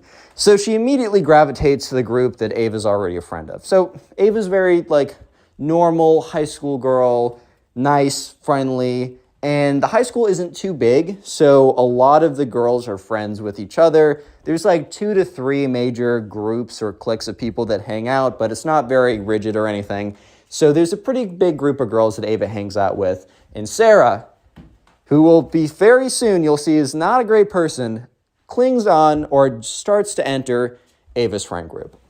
So they sit down, and immediately Sarah comes off very nice, but Ava can almost kind of tell in the back of her head that this is a bit of an act. I don't know if you guys have ever noticed this, but sometimes like you can just tell if someone is not genuinely nice and they're only acting that way because no one wants the thing is, you can, if you act nice right away and you get situated in a friend group, I've seen a lot of people who just turn almost right away and they become really mean, but since they've already situated themselves into a friend group, it's like it doesn't even matter. It's like it's totally fine. So yeah, almost right away, Sarah elevates to the top of the social hierarchy. I think high school social hierarchies are pretty dumb, as they really don't translate to anything in the real world 90% of the time. But yeah, she immediately becomes top dog, which is impressive in the fact that she just joined the high school senior year. But at the same time, like, high school dynamics are probably going to push someone like that to the top anyways. By the way, like and subscribe, or you yourself are a spoiled kid now. Dun, dun, dun. Yeah, anyways, though. So yeah, this girl, Sarah, is not a very nice girl. And after about a couple weeks, she really starts to show her true colors. So Sarah starts making really rude remarks at the table of other girls. And here's the thing. A lot of high school girls are very petty. High school guys are jerks, but they're not petty. High school girls can tend to be very petty, right? This is just kind of a fact of the matter. Not all of them, obviously, guys. Don't extrapolate from what I'm saying and draw conclusions that aren't there. But yeah, girls can be petty sometimes. However, Sarah was at a whole new level. And the other thing is Sarah's pettiness would sometimes be targeted at, like, the quality of clothes someone would wear. If someone was wearing the same thing twice. If they looked poor, basically, right? So Sarah was really going after, a lot of the I'm rich, you're poor dynamic, and she was going after it super, super hard, right? And this girl was also just not nice at all. Like, that girl's ugly, she sucks, she looks so dumpy in that outfit. Stuff that, girls sometimes say in high school. But basically, Sarah was like a caricature of the girl from Mean Girls, right? Basically a caricature of that, right? It's crazy how that movie actually accurately represents some people. And Sarah definitely falls under that category. So yeah, as Ava's like a little bit not super happy about the whole situation and how it's turning out because Ava was pretty happy in high school. The freshman year is a little bit difficult for her because, I don't know, freshman year is difficult for almost everyone, man. I know freshman year was not great for me, but after a lot of failure and a lot of being alone, I eventually found some really great people and had a great time. Similar for Ava. She eventually found a group of people that she thought, were really quality and whatever, and sophomore and junior year were really great, and she was excited to finish out the year strong with people that she genuinely enjoyed hanging out with. Ava was very excited to go into senior year, even though there's a lot of stress with SATs, college essays, stuff like that, right? And APs, whatever type of stuff, right? It was college season, so it was going to be stressful, but she was really looking forward to senior spring, where, she could enjoy the last bit of time with her friends. But now what ended up happening was this new girl who, at first she was very, receptive because she was Ava put herself in the new girl's shoes and was like, I know for a fact if I was new at some school, I would really want people to be open to me. I would really want people to, I don't know, I would feel so bad. I would want, let me just be nice and let her in, right? But Ava wasn't a big fan of every single day at lunch, instead of talking about things that they used to talk about, such as school, boys, I don't know what girls talk about, but nice things, right? And instead, they were talking about how trashy someone looks, or how, what a terrible hairstyle. She really is going down the drain. Just petty comments. And Ava noticed that, the friends of hers, quote unquote, that she believed were kind of higher caliber, were kind of going in as well. They were definitely being influenced by Sarah in a really negative way. And Ava wasn't a big fan of it. So one of these days, right, Ava kind of pulls aside one of her friends and is like, maybe we should talk about Sarah for a second. And in this situation, Ava believed that, this girl, who she's known for years and who's only known Sarah for a couple weeks, would definitely not betray her. So she pulls aside this girl and she's like, have you kind of noticed that, ever since Sarah joined our group that, I don't know, the way the conversations have been going have just not been that good. Like, it seems like our conversations are always about targeting other people, and a lot of times targeting other people on stuff that they really can't control, you know, how they look to an extent, their parents' money, you know, it's a lot of stuff that they can't control. And Ava's friend responded in a way that she did not expect. Ava's friend kind of went to Sarah's defense and was like, you know, I don't really see that. Like, are you coming after, like, Sarah just because she's new? Like, it's so difficult to, like, join, like, a high school so late, which is a true fact, but is not really relevant in this conversation, bro. Like, I don't know how else to put it. It's just not that relevant in this conversation.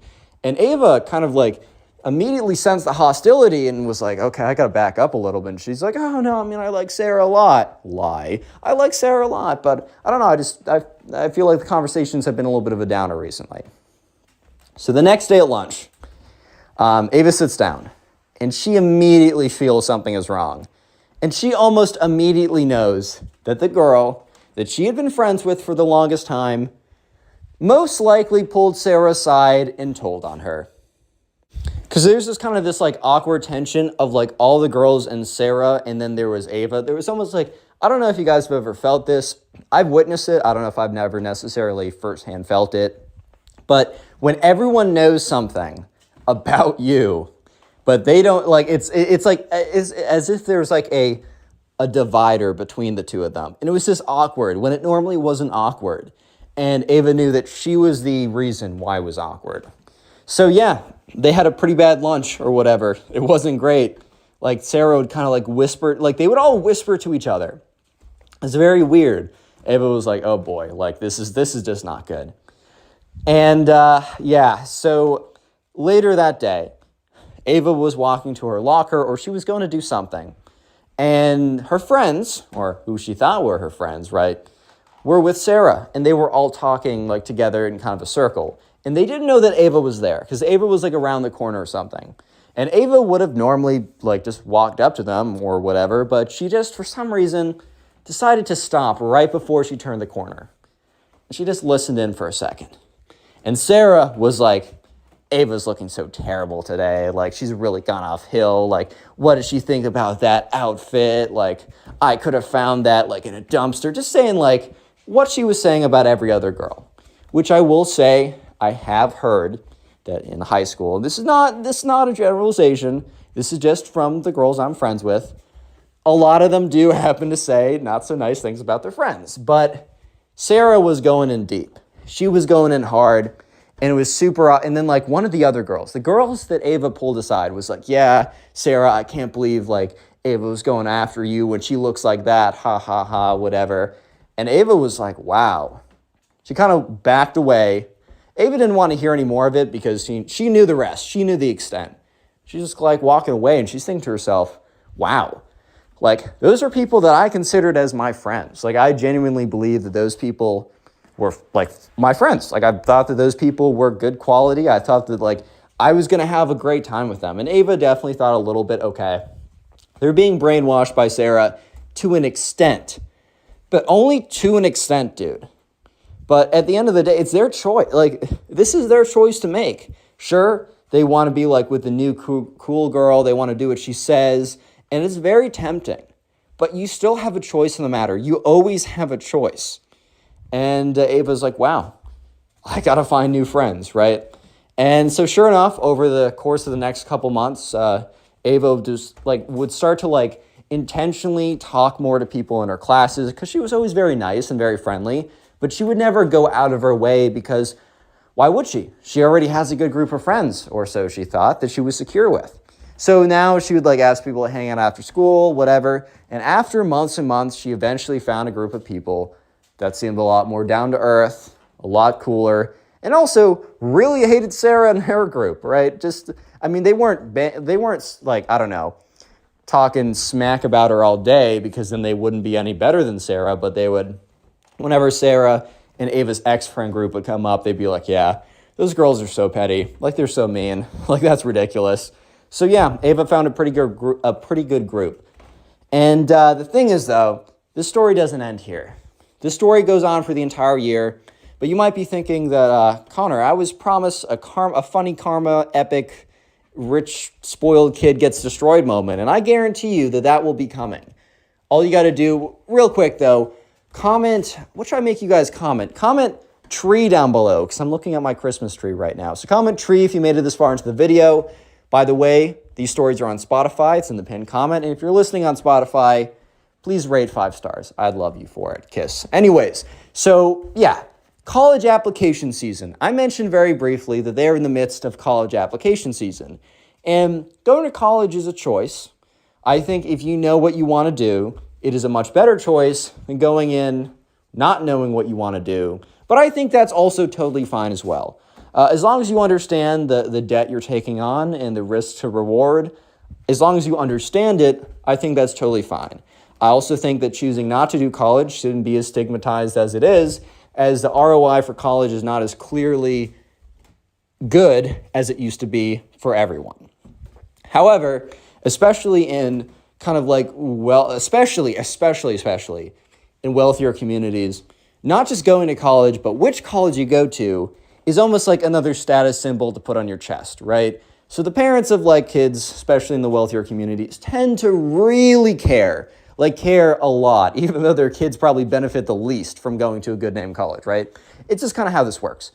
So Sarah's parents, who've made a ton of money, right, were in all these communities or whatever through their social clubs or something, and they cared a lot about where Sarah went to school. And they cared so much that they were willing to go above and beyond in maybe some not so, I don't know, against the rule type ways, if you know what I mean. So yeah, anyways, SATs were coming up.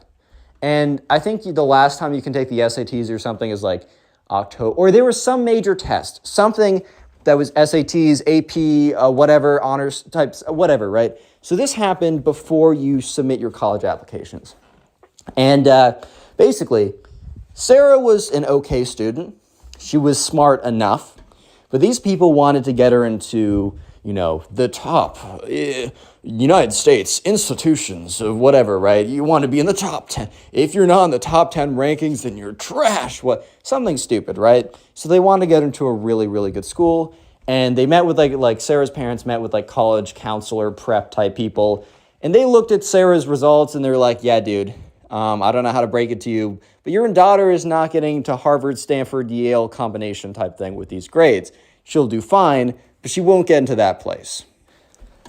But, the parents were not willing to hear that as an answer.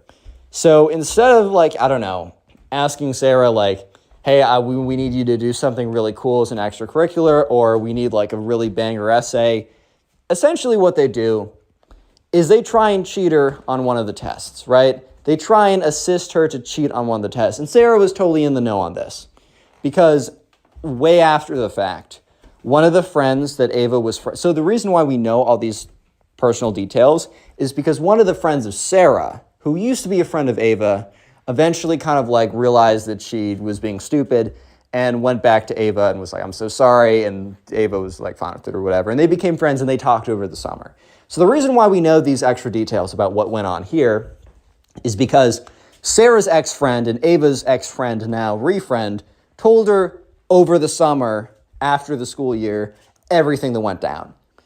So basically, Sarah realized that, okay, my scores and stuff are not that good enough, so they kind of Sarah went to her parents, and they figured out a way that she would be able to basically have some other girl who would be given Sarah's ID, who looked kind of like her, but no one really cares that much, no one really checks, and was a really good college student who was on top of it and worked for an agency that's yeah, you pay me $50,000, I'll do whatever you want, I'll bend my morals. And so sure enough, right, the day of the SATs, Ava's ex-friend, the friend that used to be, let's call this girl Beth, because whatever, right? So Beth is a girl who told Ava about this. So Beth and all of her friends and Sarah studying for the SATs or whatever test they were taking, right? Super hard. They were studying really hard, and they noticed that Sarah really wasn't studying, right? When they'd have group study sessions or whatever, Sarah would kind of be on her phone the entire time, and they knew that Sarah's parents really wanted her to go to X or Y college that was very difficult to get into. So they kind of would ask her, Sarah, what's the word here, bro? What are you doing?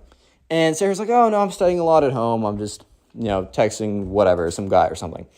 And eventually, a couple days before, Sarah confided in them that, the reason why she wasn't studying is because she's not even going to be taking the exam.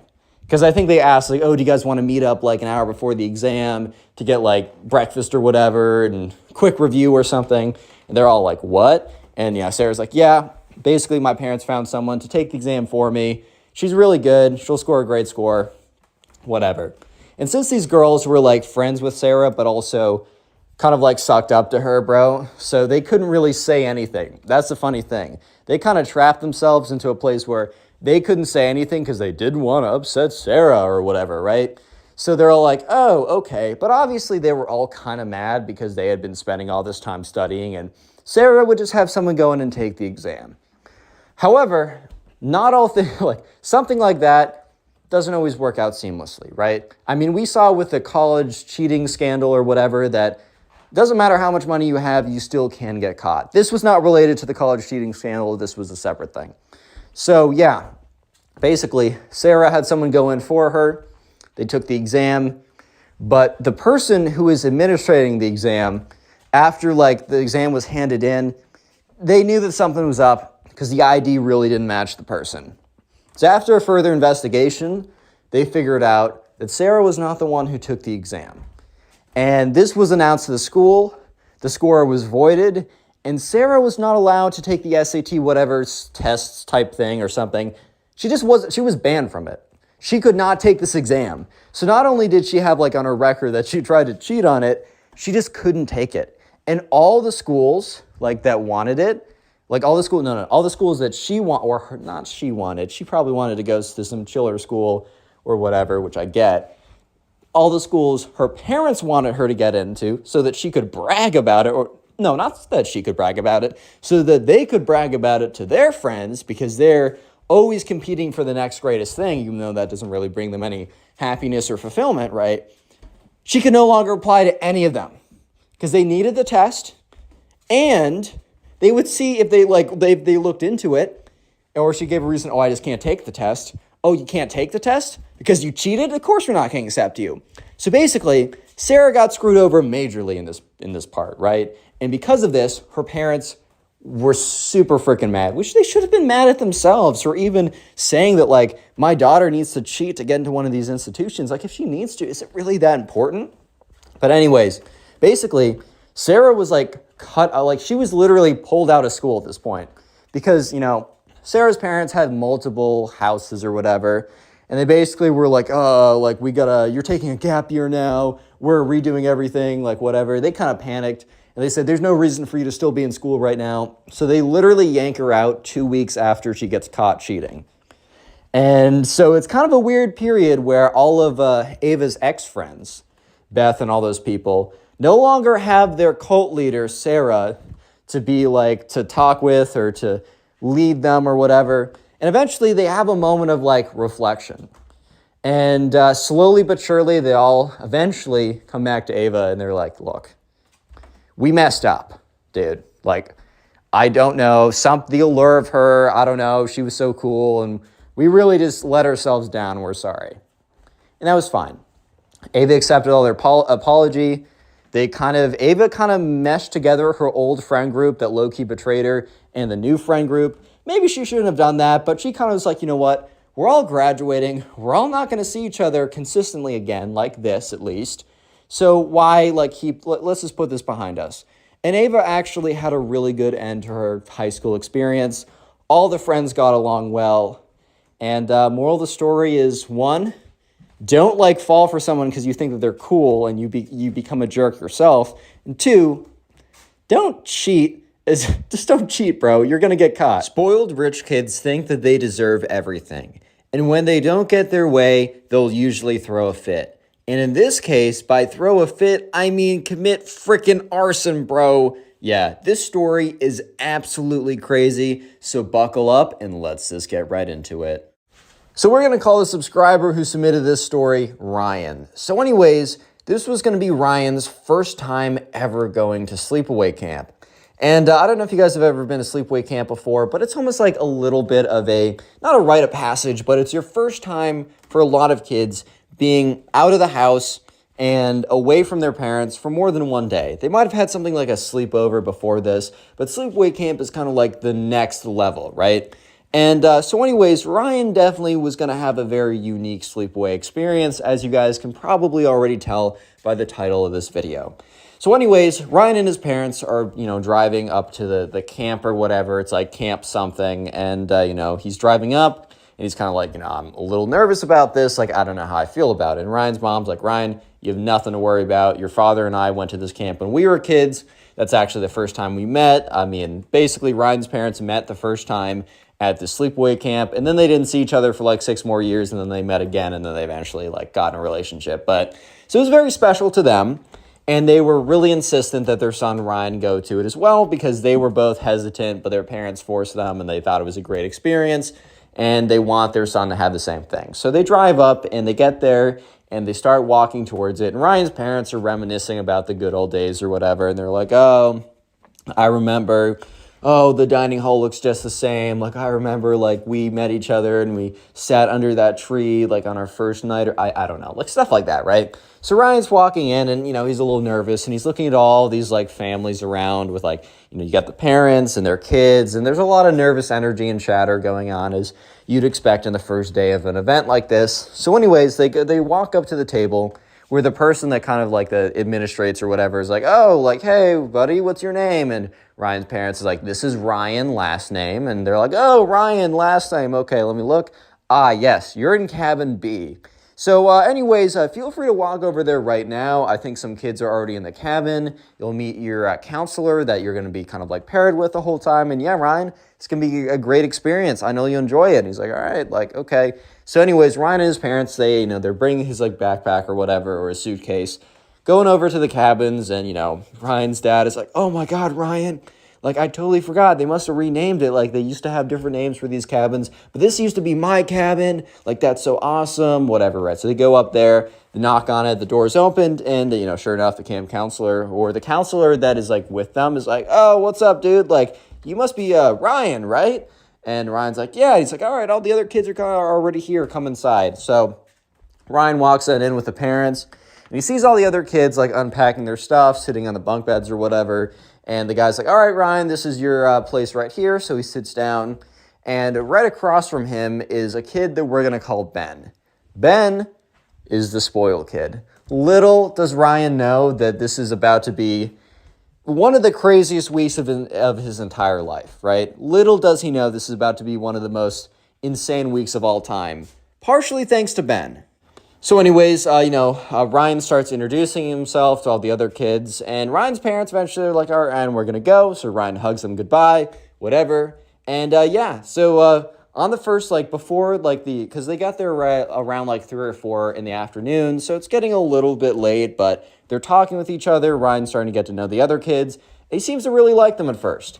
And so anyways, eventually, it's dinner time. They all go as a cabin to get dinner together, and one of the camp counselors says, hey, guys, or the counselor that's, like, with cabin B. He's like, hey, guys, so tonight's actually really special. I know that all you guys are new, and I just want to let you know that, like, tonight will be a lot of fun, wink, wink. So everyone was like, they got a little excited. They're like, oh, what's happening tonight? And so let's skip ahead to then. They're all in their cabins, right? And it's getting kind of late. It's like 9 at night, so they're kind of thinking, oh, is nothing really going to be happening tonight or whatever?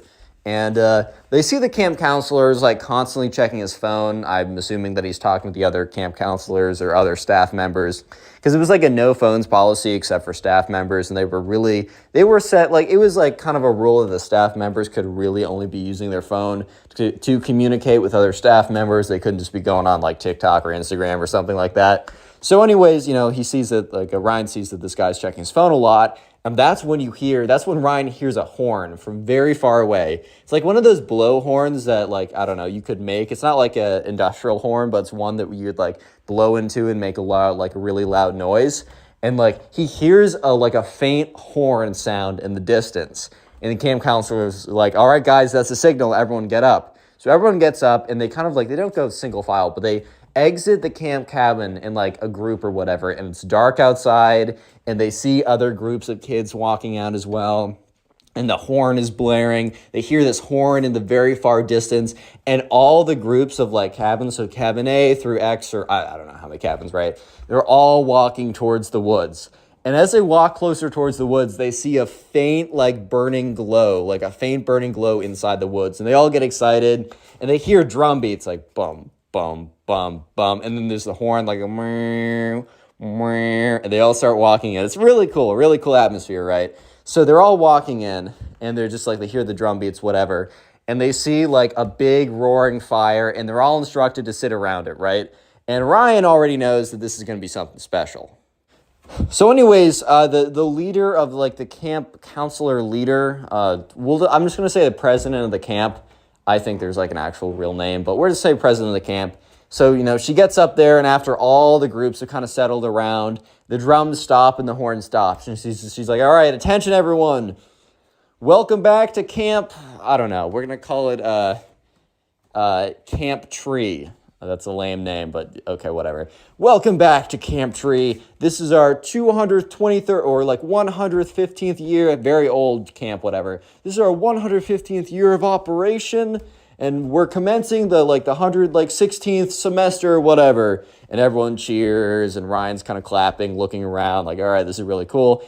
And the camp president is like, as the recurring kids know, but that we have a tradition every single year. But it's time for me to introduce it to the new kids. I would like to welcome you to not only the 116th year of operation, but this is the 50th year of the Camp Tree Games. And everyone starts cheering, and obviously, Ryan doesn't know what's going on, but he's like, oh, the Camp Tree Games? That sounds pretty cool. And they're like, yeah, since it's the 50th year, that's really prestigious. She's like, I'll go over very quickly.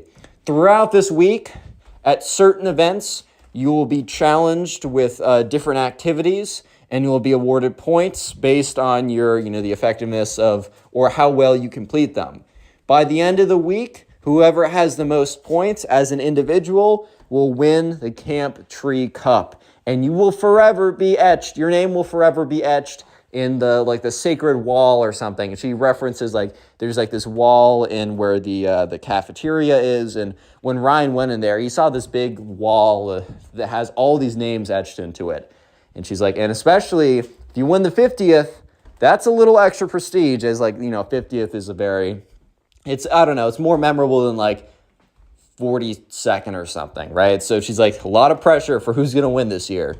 And, so Ryan is sitting there, and he's sitting next to Ben, the spoiled kid, right? And the spoiled kid's where Ben's like, dude, I really want to win that. I really, really want to win that, man. I really want to win that. And Ryan's like, yeah, it'd be pretty cool. So Ryan didn't have any expectations of winning it. He honestly was just this is a really cool environment. I'm just happy to be here, bro. But he's like, yeah, obviously if I won, that'd be awesome. But I don't expect it because, I don't know, he's new. So eventually, the ceremony ends, and they're like, all right, campers, the games start officially today. The games have officially started. Your first task will be tomorrow. Go get some rest. So they're all walking back, and there's all this kind of excitement, jitters in the air, and I don't know. It's a really cool environment. It's really sick. And so Ryan and the Ben are actually talking about it a lot. And Ryan's not super I gotta win this, but Ben is really, I gotta win this. His mentality is I win this or bust. There is no in between at the moment, bro. Yeah, so sure enough, Ben is just really going on about how much he needs to win this and how this is so important. And Ryan doesn't think that much of it. He at least doesn't think that, you guys have read the title of the video. Things got pretty crazy, or the spoiled kid has a very bad reaction to potentially not winning, right? But Ryan doesn't realize how serious he is about winning, right? So they get back to the cabin, and the camp counselor comes around. He's like, boys, I just want to let you know, it would be cool if someone here won the cup because, us counselors do kind of have a little competition of whose cabin's going to have the cup winner. So no pressure, but it would be pretty cool. But also, guys, remember, there's 200 kids at this camp. Just have fun. And if you happen to score number one, that's great. No pressure, wink, wink. But if you do win, that would be really cool because I may or may not have a bet with the other counselors for $50. For who has a kid who wins the cup. So no pressure, but I'm just saying it would be pretty cool. So with that, they go to bed. Next day, they wake up super excited, super energized. It's just a really cool environment. And anyways, so so they don't only do camp games, right? There's 3 official events. There's 3 official games, which kind of puts a lot of pressure on each game. But also in between that, it is a sleepaway camp. So they spend a lot of time just doing non-camp game activities. So I don't know, learning how to, you go into for example, Ryan on his first day was put into a random group of people, no one from his cabin, just randomly, right?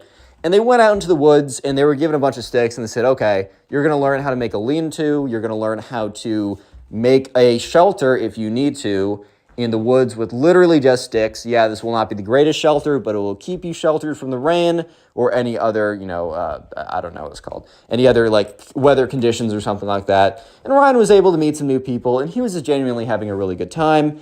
And the only time that at lunch and dinner and breakfast, every single meal, you ate it with your group, like your cabin or whatever.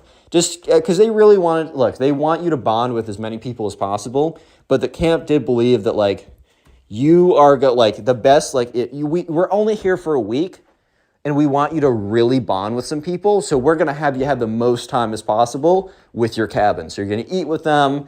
You're going to sleep in the same place. Like you live with them, whatever, right? So anyways, at lunch, the spoiled kid, Ben, and everyone there really, not just the spoiled kid, right? Ben and everyone else, including Ryan, we're just going on about they were just asking a million questions to the counselor about the first game.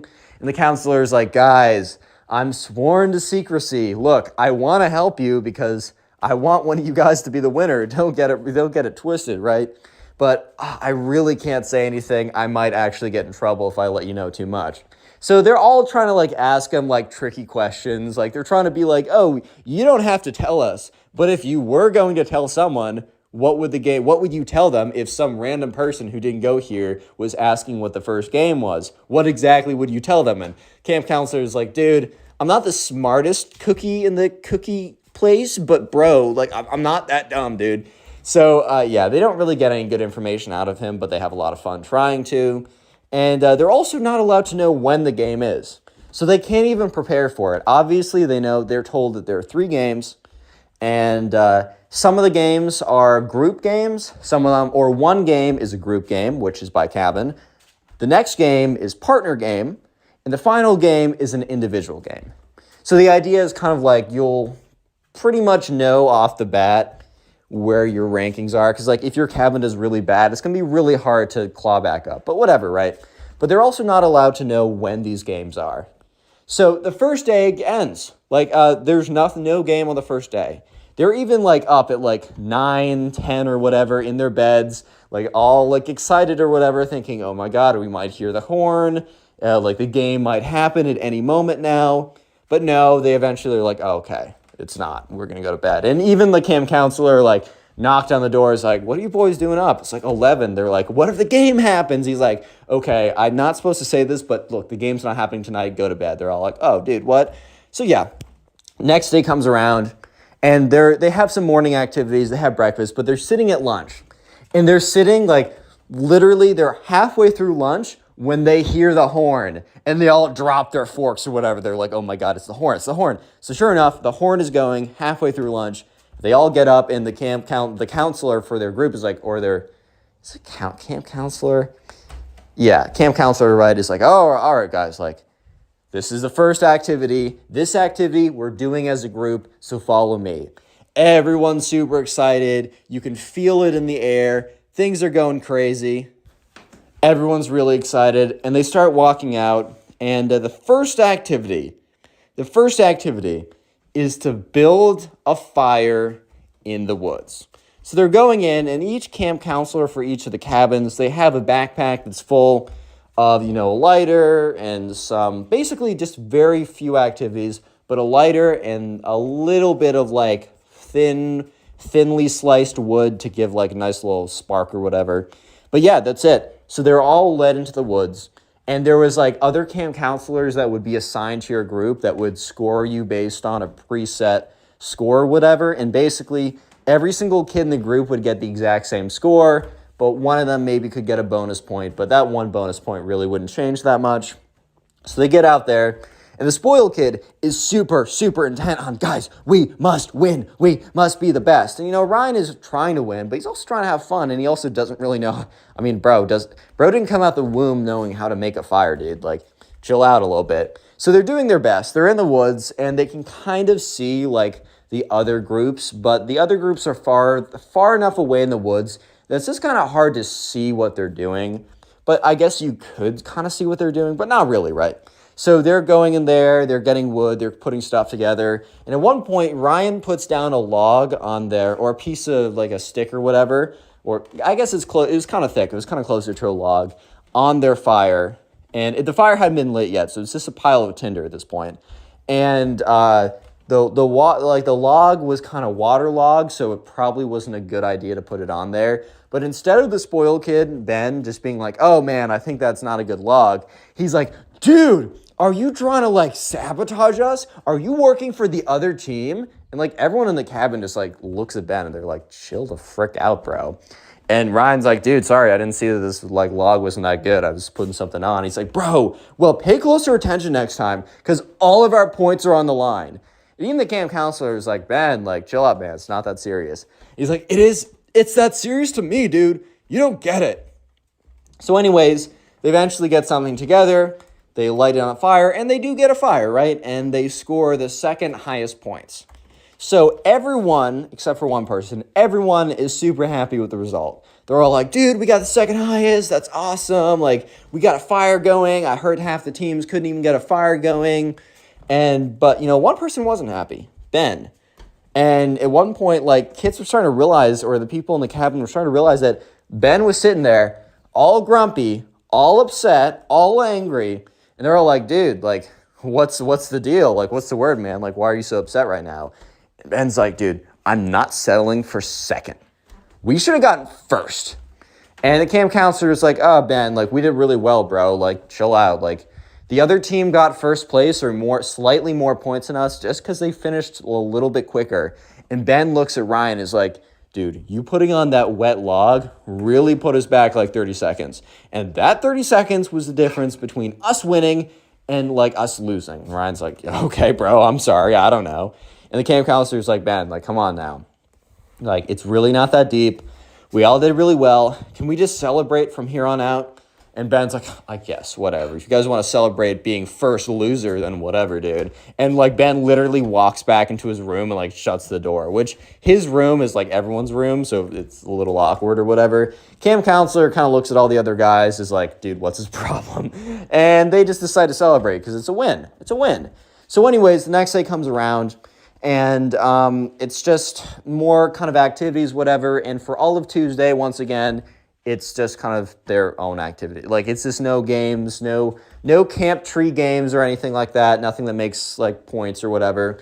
And also, there's a scoreboard so you can see your name or your points versus everyone else. That was posted on there's, like, a really massive whiteboard. Maybe they put, like, 6 whiteboards together or whatever. But it was in the cafeteria, and it had your name, and it had your points next to it, just so you could kind of see where you rank next to other people. At the current moment, like, everyone's score was in groups because it was like your group. Basically, every group got the same score. So everyone in cabin 2 was tied for second place, right? But in all reality, they just had the same score. And so sure enough, the next activity was a partner activity, but it wasn't just any partner activity. It was a randomized partner activity, which is always a little tough because you don't know if you're going to get someone who is just going to mess around the whole time or is going to take it as seriously as you or vice versa. Who knows, right?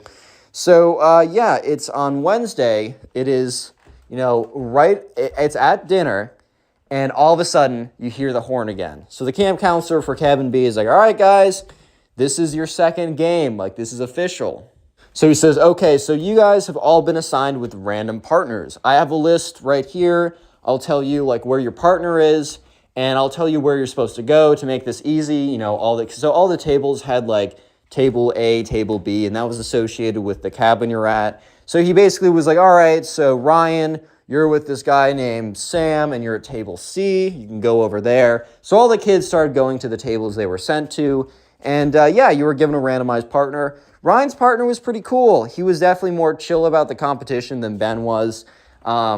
But, you know, whatever, right? So this next competition was that they had to make the best tool possible in the forge, an iron forge.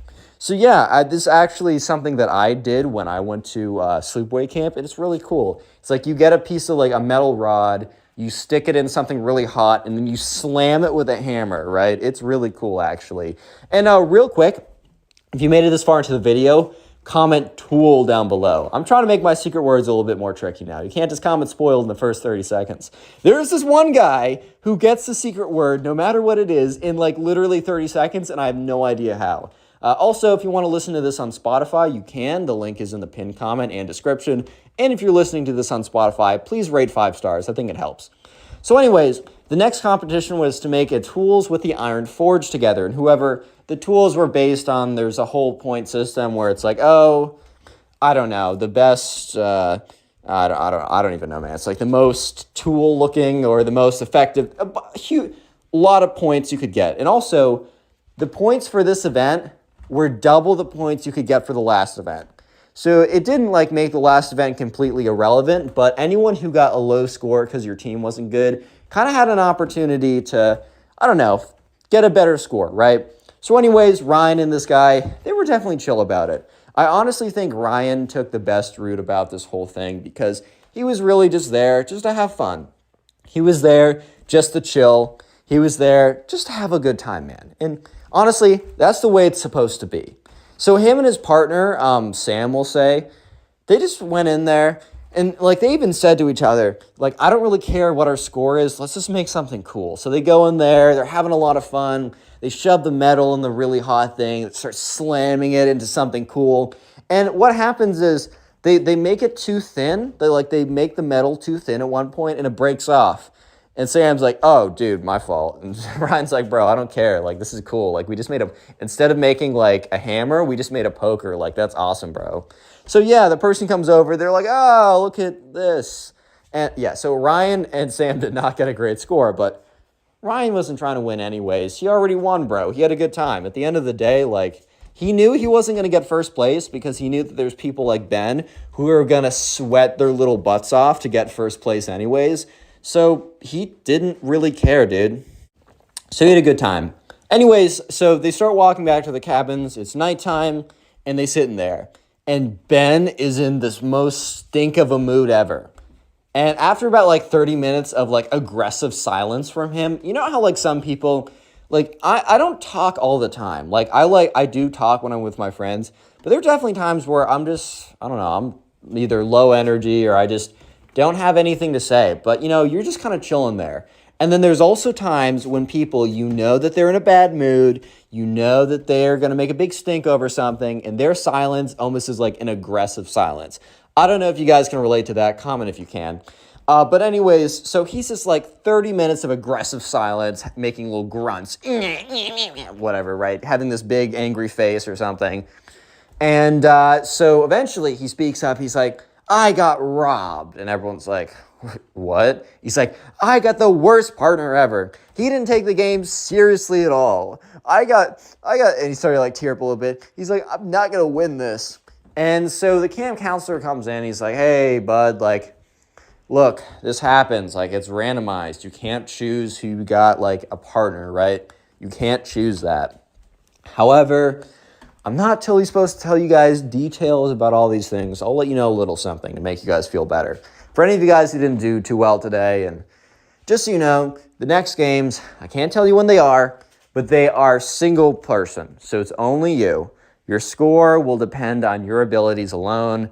And while this game that you're in with a partner was twice as many points as the first game, well, this single game is going to be 5 times as many points as the partner game. So 10 times as many points as our group game. So yeah, it's always been the case that the third activity really kind of depends who wins anyways. And the first 2 are kind of just to get you to have fun and bond with people. And it really is the last one. But I just thought I'd let you guys know. So almost immediately Ben is like, oh, so I have a chance now, even though I screwed over by everyone else. And obviously kids in the cabin start looking at each other because he said, oh, when I was screwed over by everyone else, meaning them when they got second place. Like, bro, you could have been put in a different cabin and gotten like last place, dude. Like maybe you could have gotten first place, but you could have gotten a much worse score. Second is a decent score, bro. And obviously, like, you don't need to say that, dude. So sure enough, Ben is in a good mood. He's out of his stink. And 2 days, or not 2 days go by, Thursday. So the next day, actually, I have to make sure I don't accidentally add like 6 days to a week or something, 6 extra days. But anyways, so the next day, it's Thursday. The event happens on Thursday. So at lunch, once again, they hear the horn. And everyone, instead of kind of having that super excited, this is new, this is interesting energy, people almost have a excited yet serious energy. And Ben literally just has an only serious energy, especially table B, because they know that this is like, this could literally make or break if someone wins or not. Like you could be number one from the first 2 activities and it literally wouldn't even matter because this is like 10, so many multiples of points bigger than the other 2 events, right? So yeah, eventually the camp counselor is like, all right, well, guys, this was actually like, this game was my, like the most fun like game. Like the first 2 games kind of changed depending on the year, but this game actually was like it when I was a counselor. When I was a camper here, like we played this as the last game always. This one's really fun. It is a camp-wide hide and seek event.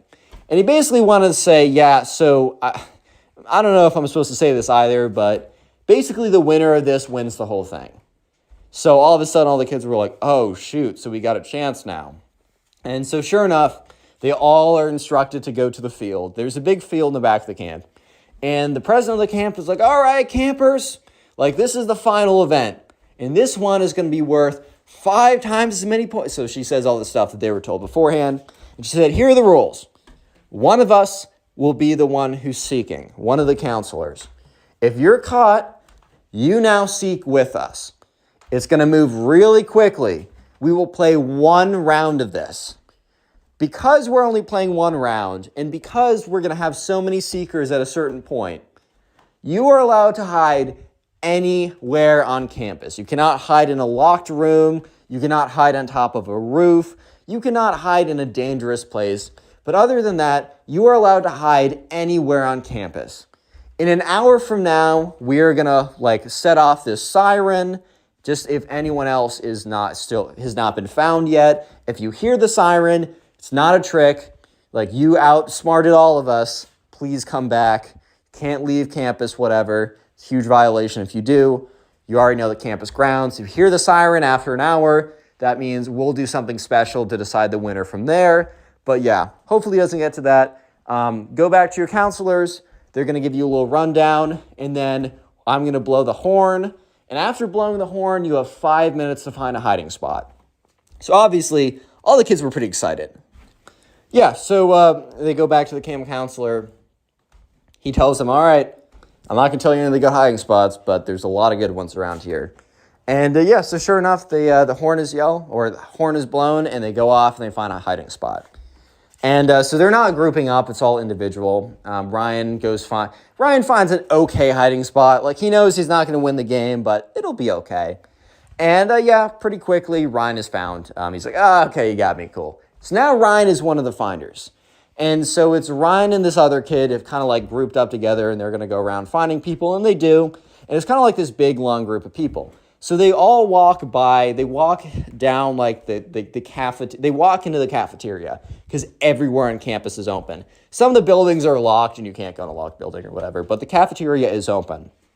And Ryan, for some reason, is like, we should check that closet. And they're all like, okay. So sure enough, Ryan opens the closet, and who does he see? He sees Ben, the spoiled kid. And Ben just looks at him with this look of, you destroyed my chances. And Ryan's like, and some other kid is like, oh, found you, dude. All right, come help us. And Ben is like, you didn't find me. He like slams the door shut. And like they open it again. They're like, no, bro, we did. And he's like, no, you didn't find me. He slams the door shut again. Eventually, a counselor comes around and is like, oh, what's going on here? And they kind of like look at him and they look at the door. So he opens it up, and the counselor is like, all right, dude, we found you. And Ben is about to scream, no, you did. Oh, because then he sees it's like not a kid, he sees it's a counselor, so he has to agree. Ben walks out so defeated, so angry, he just doesn't look at anyone. He storms off. He storms off to go do his own thing. Little did anyone know that he was about to do something absolutely crazy. He was storming off to do something insane. So anyways, yeah. So anyways, they're all just kind of like, they're going around and finding people. And that's when they hear the siren 30 minutes early. They're with a camp counselor, and the camp counselor has been constantly on his phone, right? Constantly on his phone for like the last 2 minutes.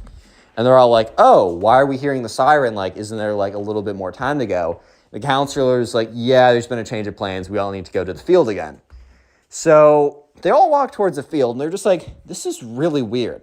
Like, I don't know what's going on right now. Like, why are the games ending early?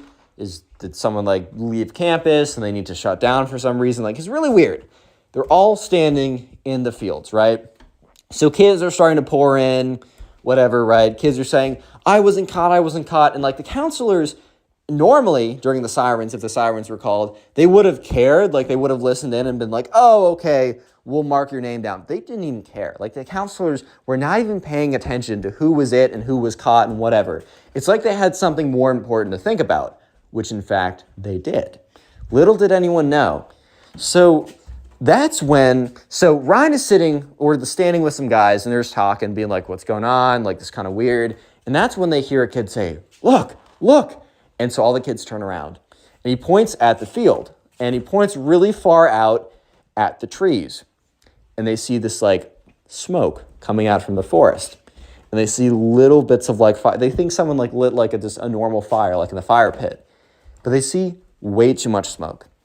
And they start to realize that there's like a fire going on. And within like, as soon as they realize, it's like the fire trucks come in. And they see the fire trucks come in, which probably took a while because the camp's off the beaten path, right? Fire trucks are coming in. You know, the camp counselors are like, all right, guys, we need to do roll call. You need to get with your groups right now. So everyone starts realizing, okay, this is really serious right now. So Group B is together. There's one kid who's missing from Group B, and it is Ben. And so the camp counselor for Group B is like, calls up like the staff or whatever. It's like, you guys need to come down here. We're missing a kid. And the staff member comes up, whispers something into the counselor's ear, and the counselor's face, it just is like shocked. The craziest face ever, right? He's like, oh my God. And after that, he doesn't care that Ben is missing. So at this point, Ryan realizes, okay, something just happened because this counselor was freaking out that we couldn't find Ben, who's in his group. This woman comes over, says something to him. He looks completely shocked, and now he doesn't care that we can't find Ben. Something happened. So later that night, every kid is picked up. All the parents are grumpy or angry that they have to come a day early because they have to change their plans. The fire was spreading a little bit, but thankfully only 1 or 2 buildings got hit. I think one of the cabins got hit. A lot of trees took damage, but the fire department was able to get in there just in time. Before Ryan left, do you remember his friend Sam? So his friend Sam and I were chilling, Ryan was chilling with some other guys, and his friend Sam came up to him because they were all sitting in the cafeteria, whatever, waiting to be picked up. And Sam's like, dude, you're not going to believe this. So Sam goes on to tell him that through other people and through various reasons, he learned what happened. Basically, Ben, the spoiled kid, was so unbelievably angry that he did not win the number 1 place, that he did not win the cup, Camp Tree Cup or whatever, that he went into the kitchen and he found all the lighters, lighter fluid, everything flammable, anything to make a big middle finger to the camp, basically. Got all the lighting supplies, went into the woods and just doused everything with as much flammable stuff as possible, started lighting stuff on fire, and honestly would have gone on a tear through the entire woods, through all the buildings. That's when he was caught by one of the counselors who was like doing hide and seek or whatever. This counselor apparently, because like some other kids were with the counselor when they caught Ben, that's how the word got around really quickly.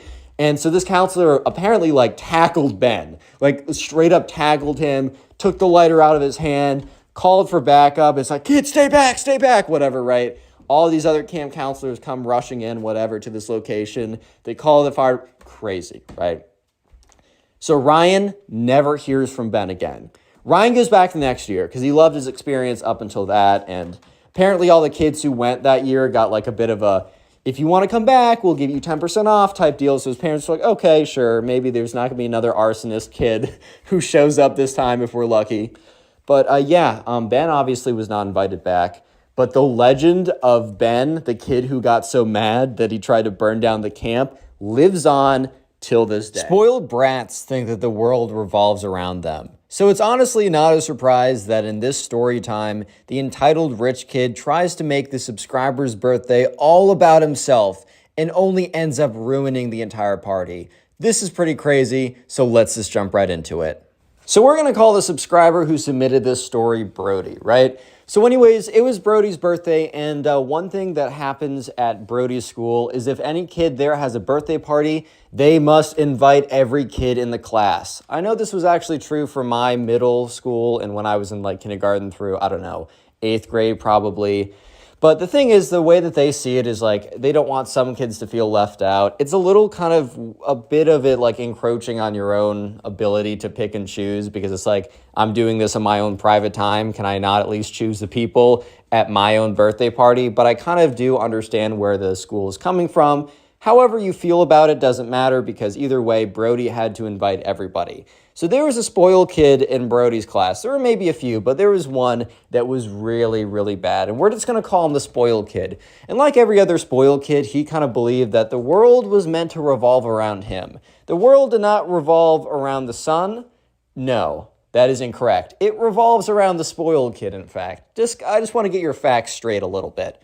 So sure enough, the spoiled kid has to be invited to Brody's birthday party as well. So let's jump ahead to the day of the birthday party. So Brody has a really cool birthday party planned. So there's a local mall that is close to everyone who goes to Brody's school, and that mall is pretty well known for putting on pretty good birthdays. So they have a laser tag event, they'll give you pizza, they'll facilitate a really cool birthday party. So anyways, at 3 p.m. on a Saturday, is the time for Brody's birthday party. Brody and his mom get there a little bit early so that they can set up and make sure everything is ready. So they get there and people start arriving around 3.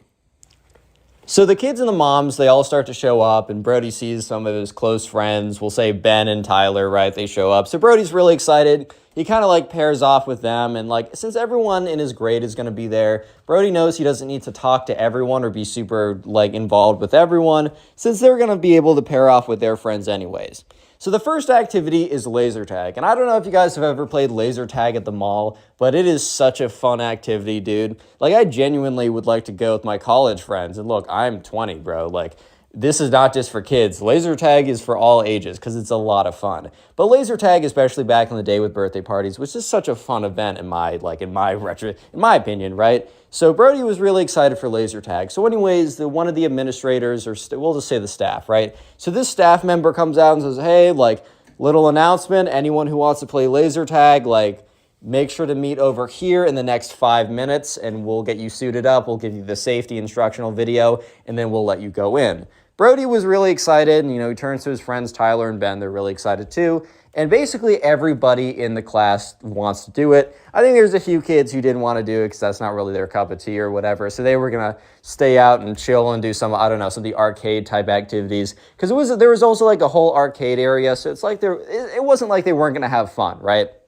So sure enough, 5 minutes passes and everyone's anxiously awaiting for the staff member to come back outside because, he's going to give them the good news of, oh, right, like, let's get right into it. So anyways, he brings over all the uniforms. So if you've never played laser tag, basically, you're given this big metal vest or whatever, or mechanical vest that has like two big, like it has something on the front and something on the back. And you're also given a laser gun that is attached to your metal vest or your mechanical vest. So basically, you try and shoot people either in the front or the back because there's a big kind of like target on the front and the back. And if you shoot someone, it will like disable their gun so that they can't shoot other people.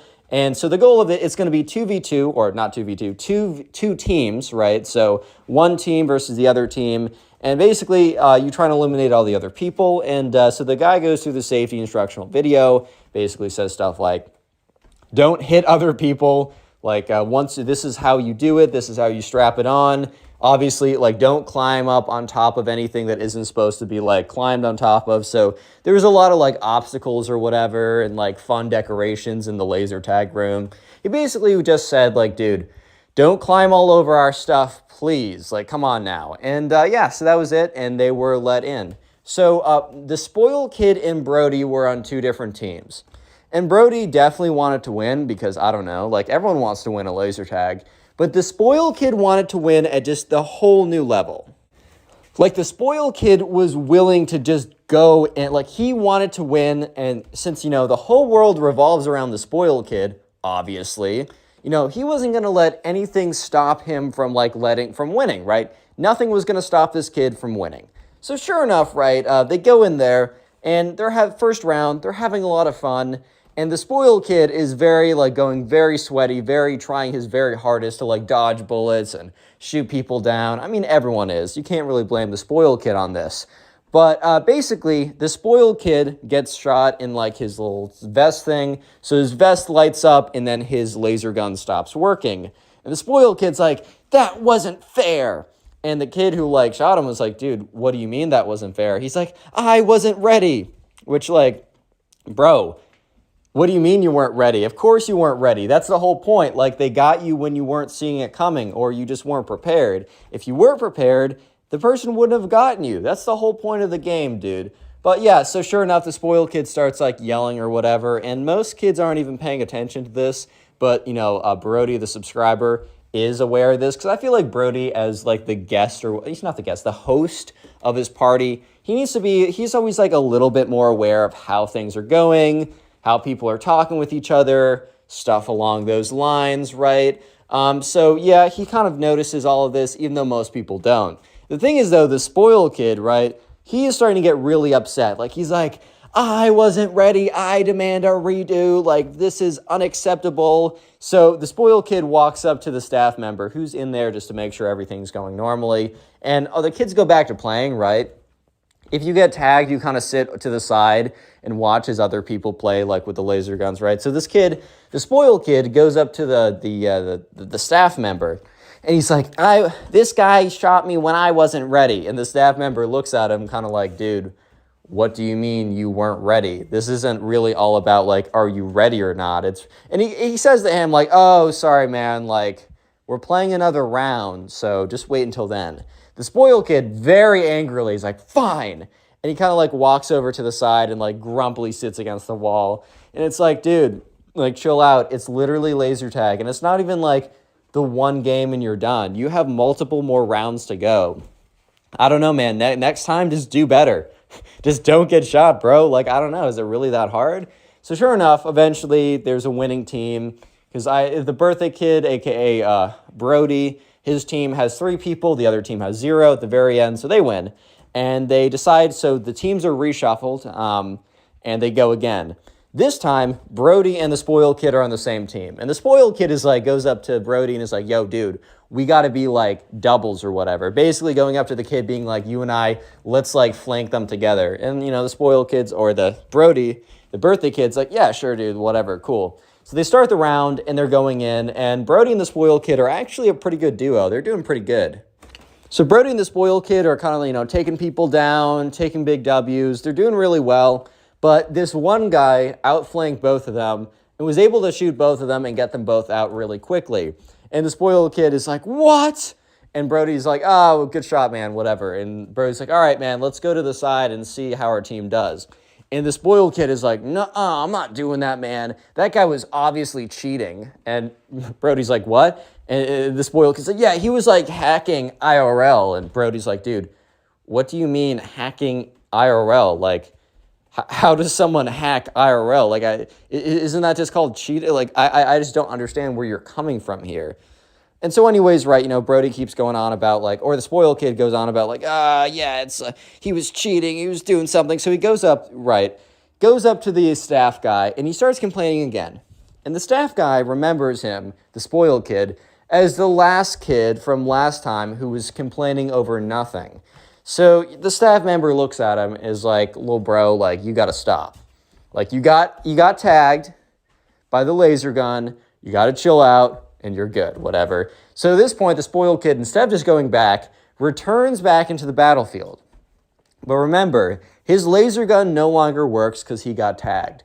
So instead of fighting people with the laser gun, or like shooting people with the laser gun, he takes the laser gun and he starts swinging at people on the enemy team. He just starts swinging at them with the laser gun, trying to like hit them with it. And remember, this is a pretty big chunky piece of plastic, right? This isn't like some, I don't know, some big metal sword or something, but it is like if you make good contact with someone's head or something, it's definitely gonna hurt a little bit. Like, I don't know. So sure enough, the staff member sees this, and he has to literally pause the game. Like, he has to shut down the whole game. He's like, no, you can't be doing that. Stop.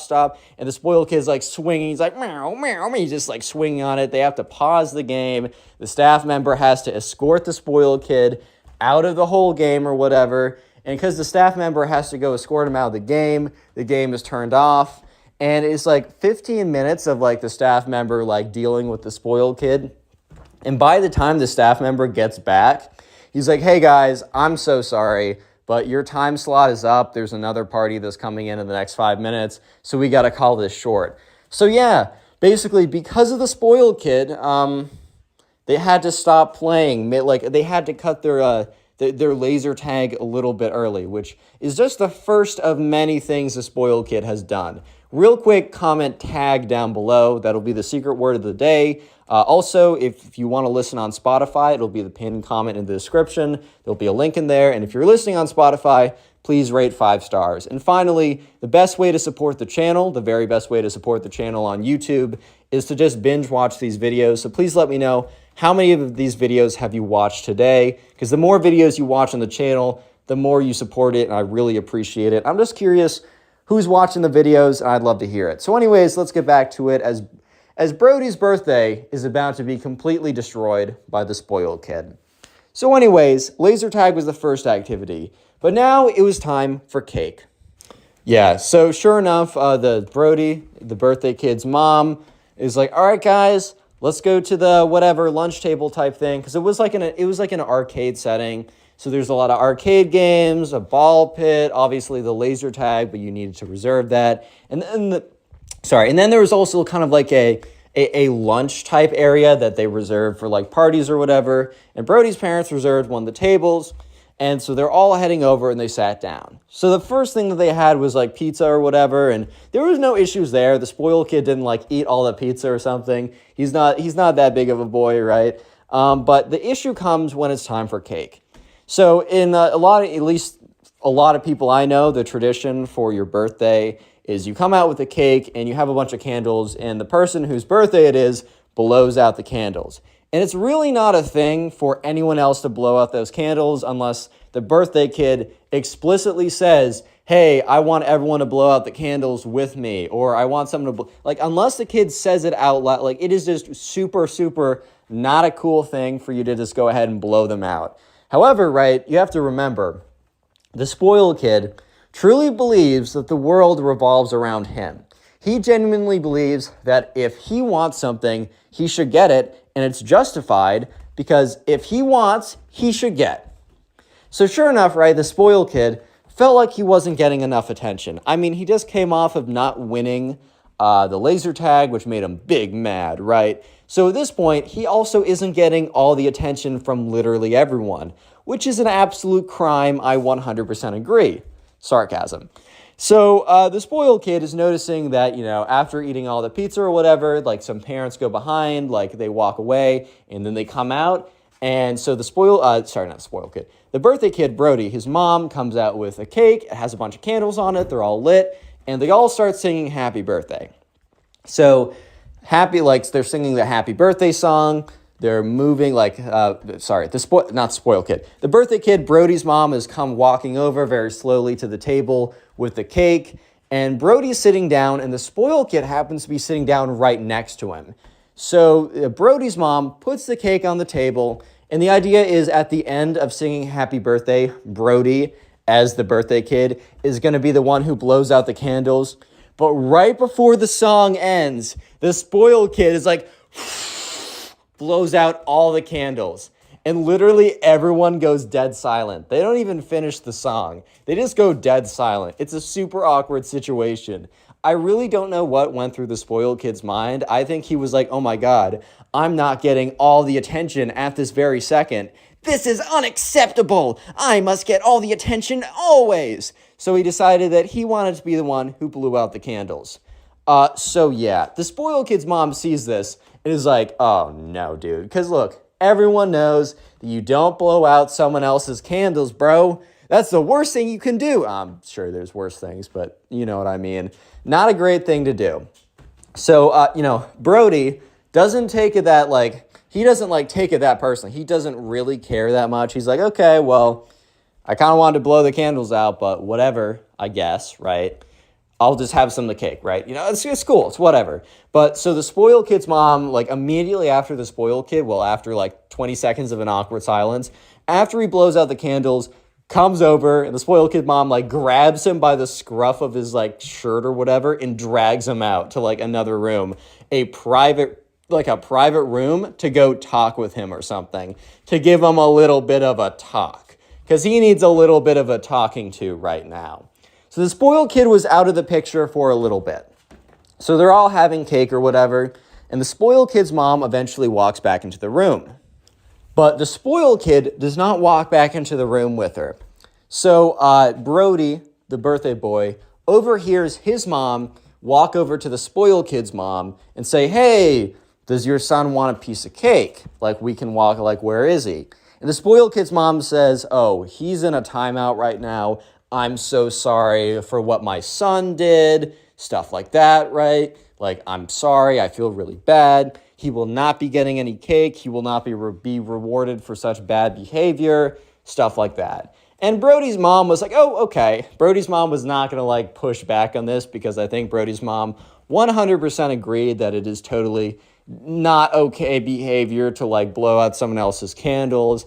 And yeah, maybe I don't think she really wanted to give the spoiled kid any cake, but I think she felt like she kind of needed to, just out of I don't know, out of common courtesy or whatever. So yeah, anyways, the spoiled kid is not done. You guys might be thinking, oh, the spoiled kid, destroyed the laser tag game. He blew out the candles. That's pretty bad. Nope.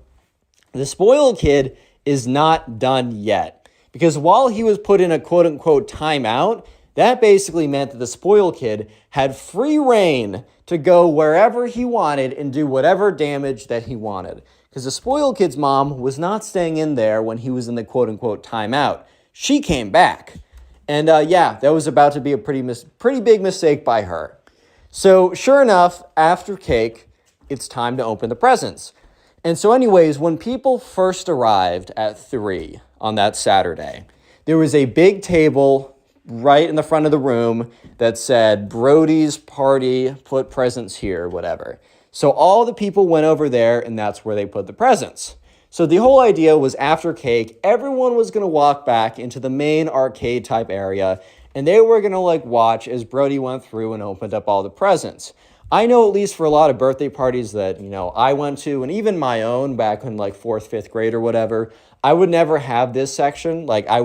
People would bring presents sometimes, but I wouldn't open them in front of them, because I feel like if you don't, you either have to give everyone the same reaction or no reaction. Because I kind of feel like when you're opening presents in front of people, if you're oh, thanks, and then you're oh my God, thank you, to a different one, you just make the people feel bad. And so it was just so much easier just to not open presents in front of people. But a lot of people do it either way.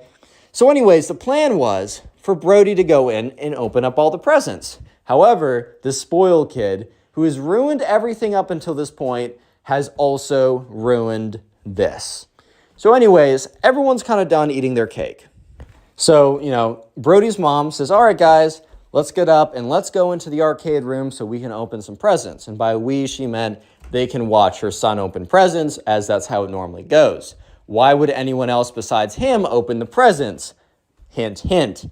So anyways, they all walk in, And when they walk in, they see a crazy sight in front of them. They see something that they were not expecting. Basically, this is the spoiled kid's revenge.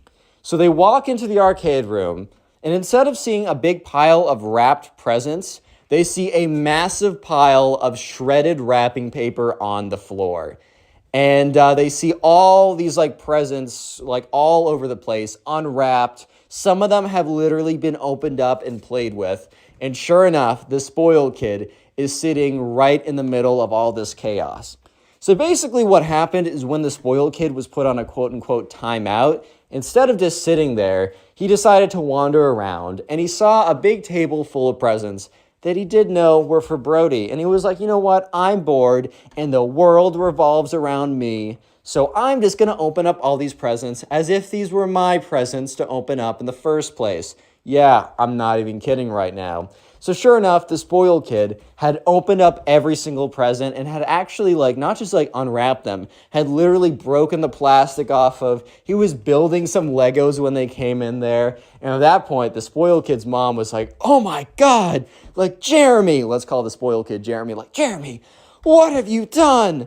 And obviously like Brody, the subscriber, is pretty disappointed. He's like, dude, what? Because like, the presents you get are cool, but honestly, such a big part of the present, like the joy of it, is the anticipation as you're opening it up. Like that's sometimes better than the present itself, I'm not gonna lie.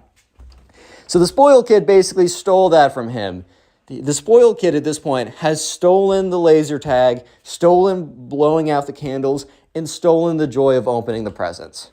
So the spoiled kid's mom grabs him, goes up to the Brody's mom, and is like, you apologize to Brody and his mom right now. And the spoiled kid's like, I'm sorry for, I don't know. He gives some like really trash apology. And she's like, I'm so sorry. I'm going to take my son out of here and punish him or something. So yeah, the spoiled kid's mom, I'm sure, quote unquote, punishes him by saying, that was very bad. Okay, here's some ice cream. Just give some like trash punishment, because if she was a good parent in the first place, stuff like this just wouldn't be happening, bro. That's all I'm trying to say.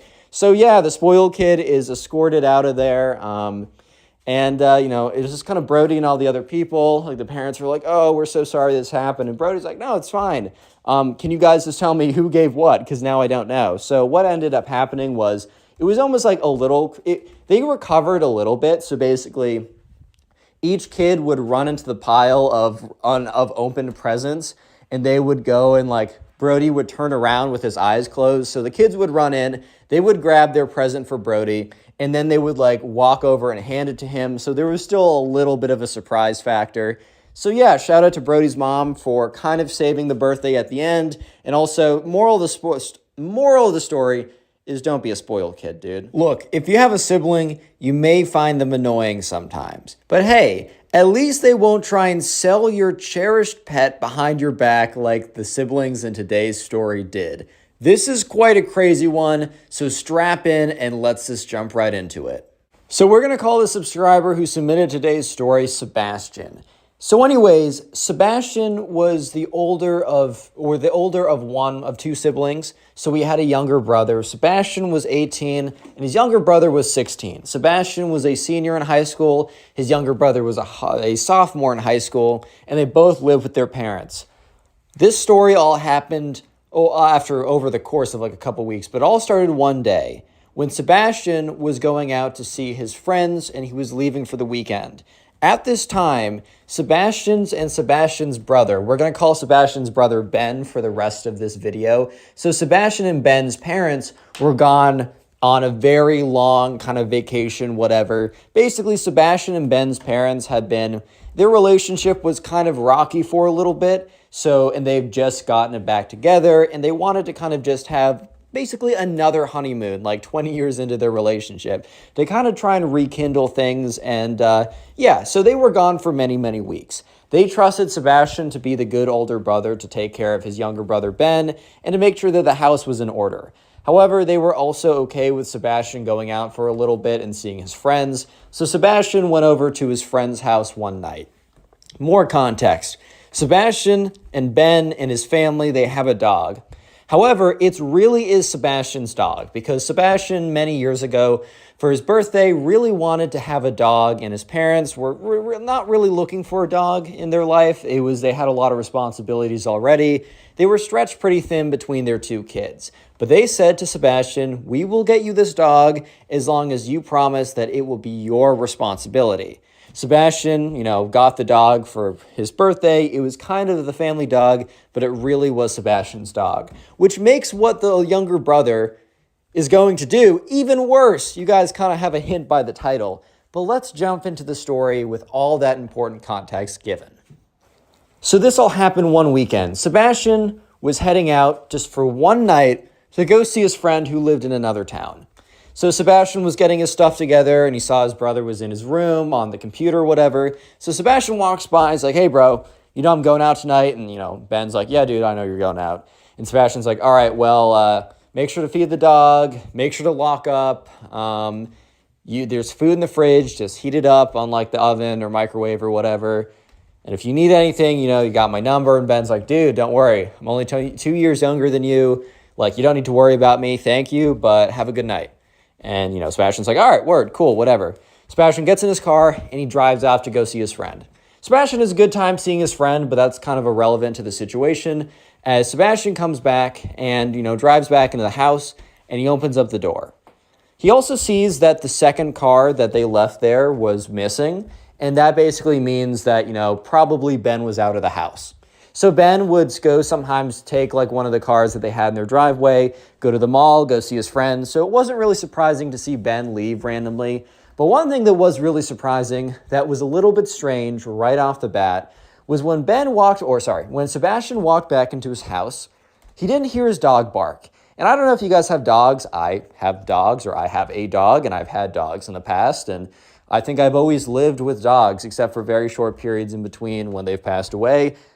In every single case, when the door is open, the dog comes running down, barking, saying hello. It's always a very, very powerful greeting. One of the reasons why I love dogs so much is no one will give you, and I mean no one, will give you the same unconditional excitement to see you coming home. You got a girlfriend, boyfriend, partner, mother, father. They might love you more because they have more emotional capacity to love you, but they are not going to have the same level of blind enthusiasm to see you every single day. So Sebastian was a little bit taken aback by the fact that when he opened the door, no one came running to him to say hello. So he thought, okay, well, my dog is probably sleeping. So Sebastian kind of walks in the house, he puts his stuff away, and after just being there for about 30 minutes, it just feels really weird. So he starts going around the house, yelling the dog's name. We're going to call the dog Teddy, because that was one of my old dog's names. So he's like, "Teddy," like, "Teddy, Teddy." And after going throughout the entire house, Teddy's nowhere to be found. Looks in all the sleeping spaces. Teddy sometimes sleeps in specific little corners or whatever. Teddy is nowhere to be found. So Sebastian is starting to get a little bit nervous. And he's kind of looking all around. And that's when he hears the door open. It's Ben. Ben is coming back from doing whatever Ben is doing. Sebastian was pretty sure that Ben was going out to go see his friend. Little did he know that Ben was doing something a little bit more nefarious. So when Ben walks through the door, Sebastian immediately says, "Do you know where Teddy is?" And Ben looks a little taken aback. He's like, "Oh, what do you mean? Is Teddy not here?" And, Sebastian's like, "No. When I came back, he didn't greet me at the door, so I just thought he was asleep, and after a while, I decided to look around for him. I looked all over the house, and he's not here." So Ben's like, "Oh, well, maybe he's in the house, and you just didn't see him." And Sebastian's like, maybe I don't know, do you want to help me look?" And Ben's like, "Sure." So Ben Sebastian was so worried about where his dog was that he wasn't picking up the slight signals that Ben was being a little weird, that Ben was just being a little strange and awkward and uncomfortable. He didn't put two and two together, because why would you? Anyways, so, they're walking around the house, and Sebastian's like, Teddy, where are you? Right? I mean, this is his beloved dog, dude. I would be really, really concerned and sad and frightened and all that stuff if I came home and my dog was gone and she was supposed to be here, right? So they're going around yelling, Teddy, where are you? Whatever. And by the end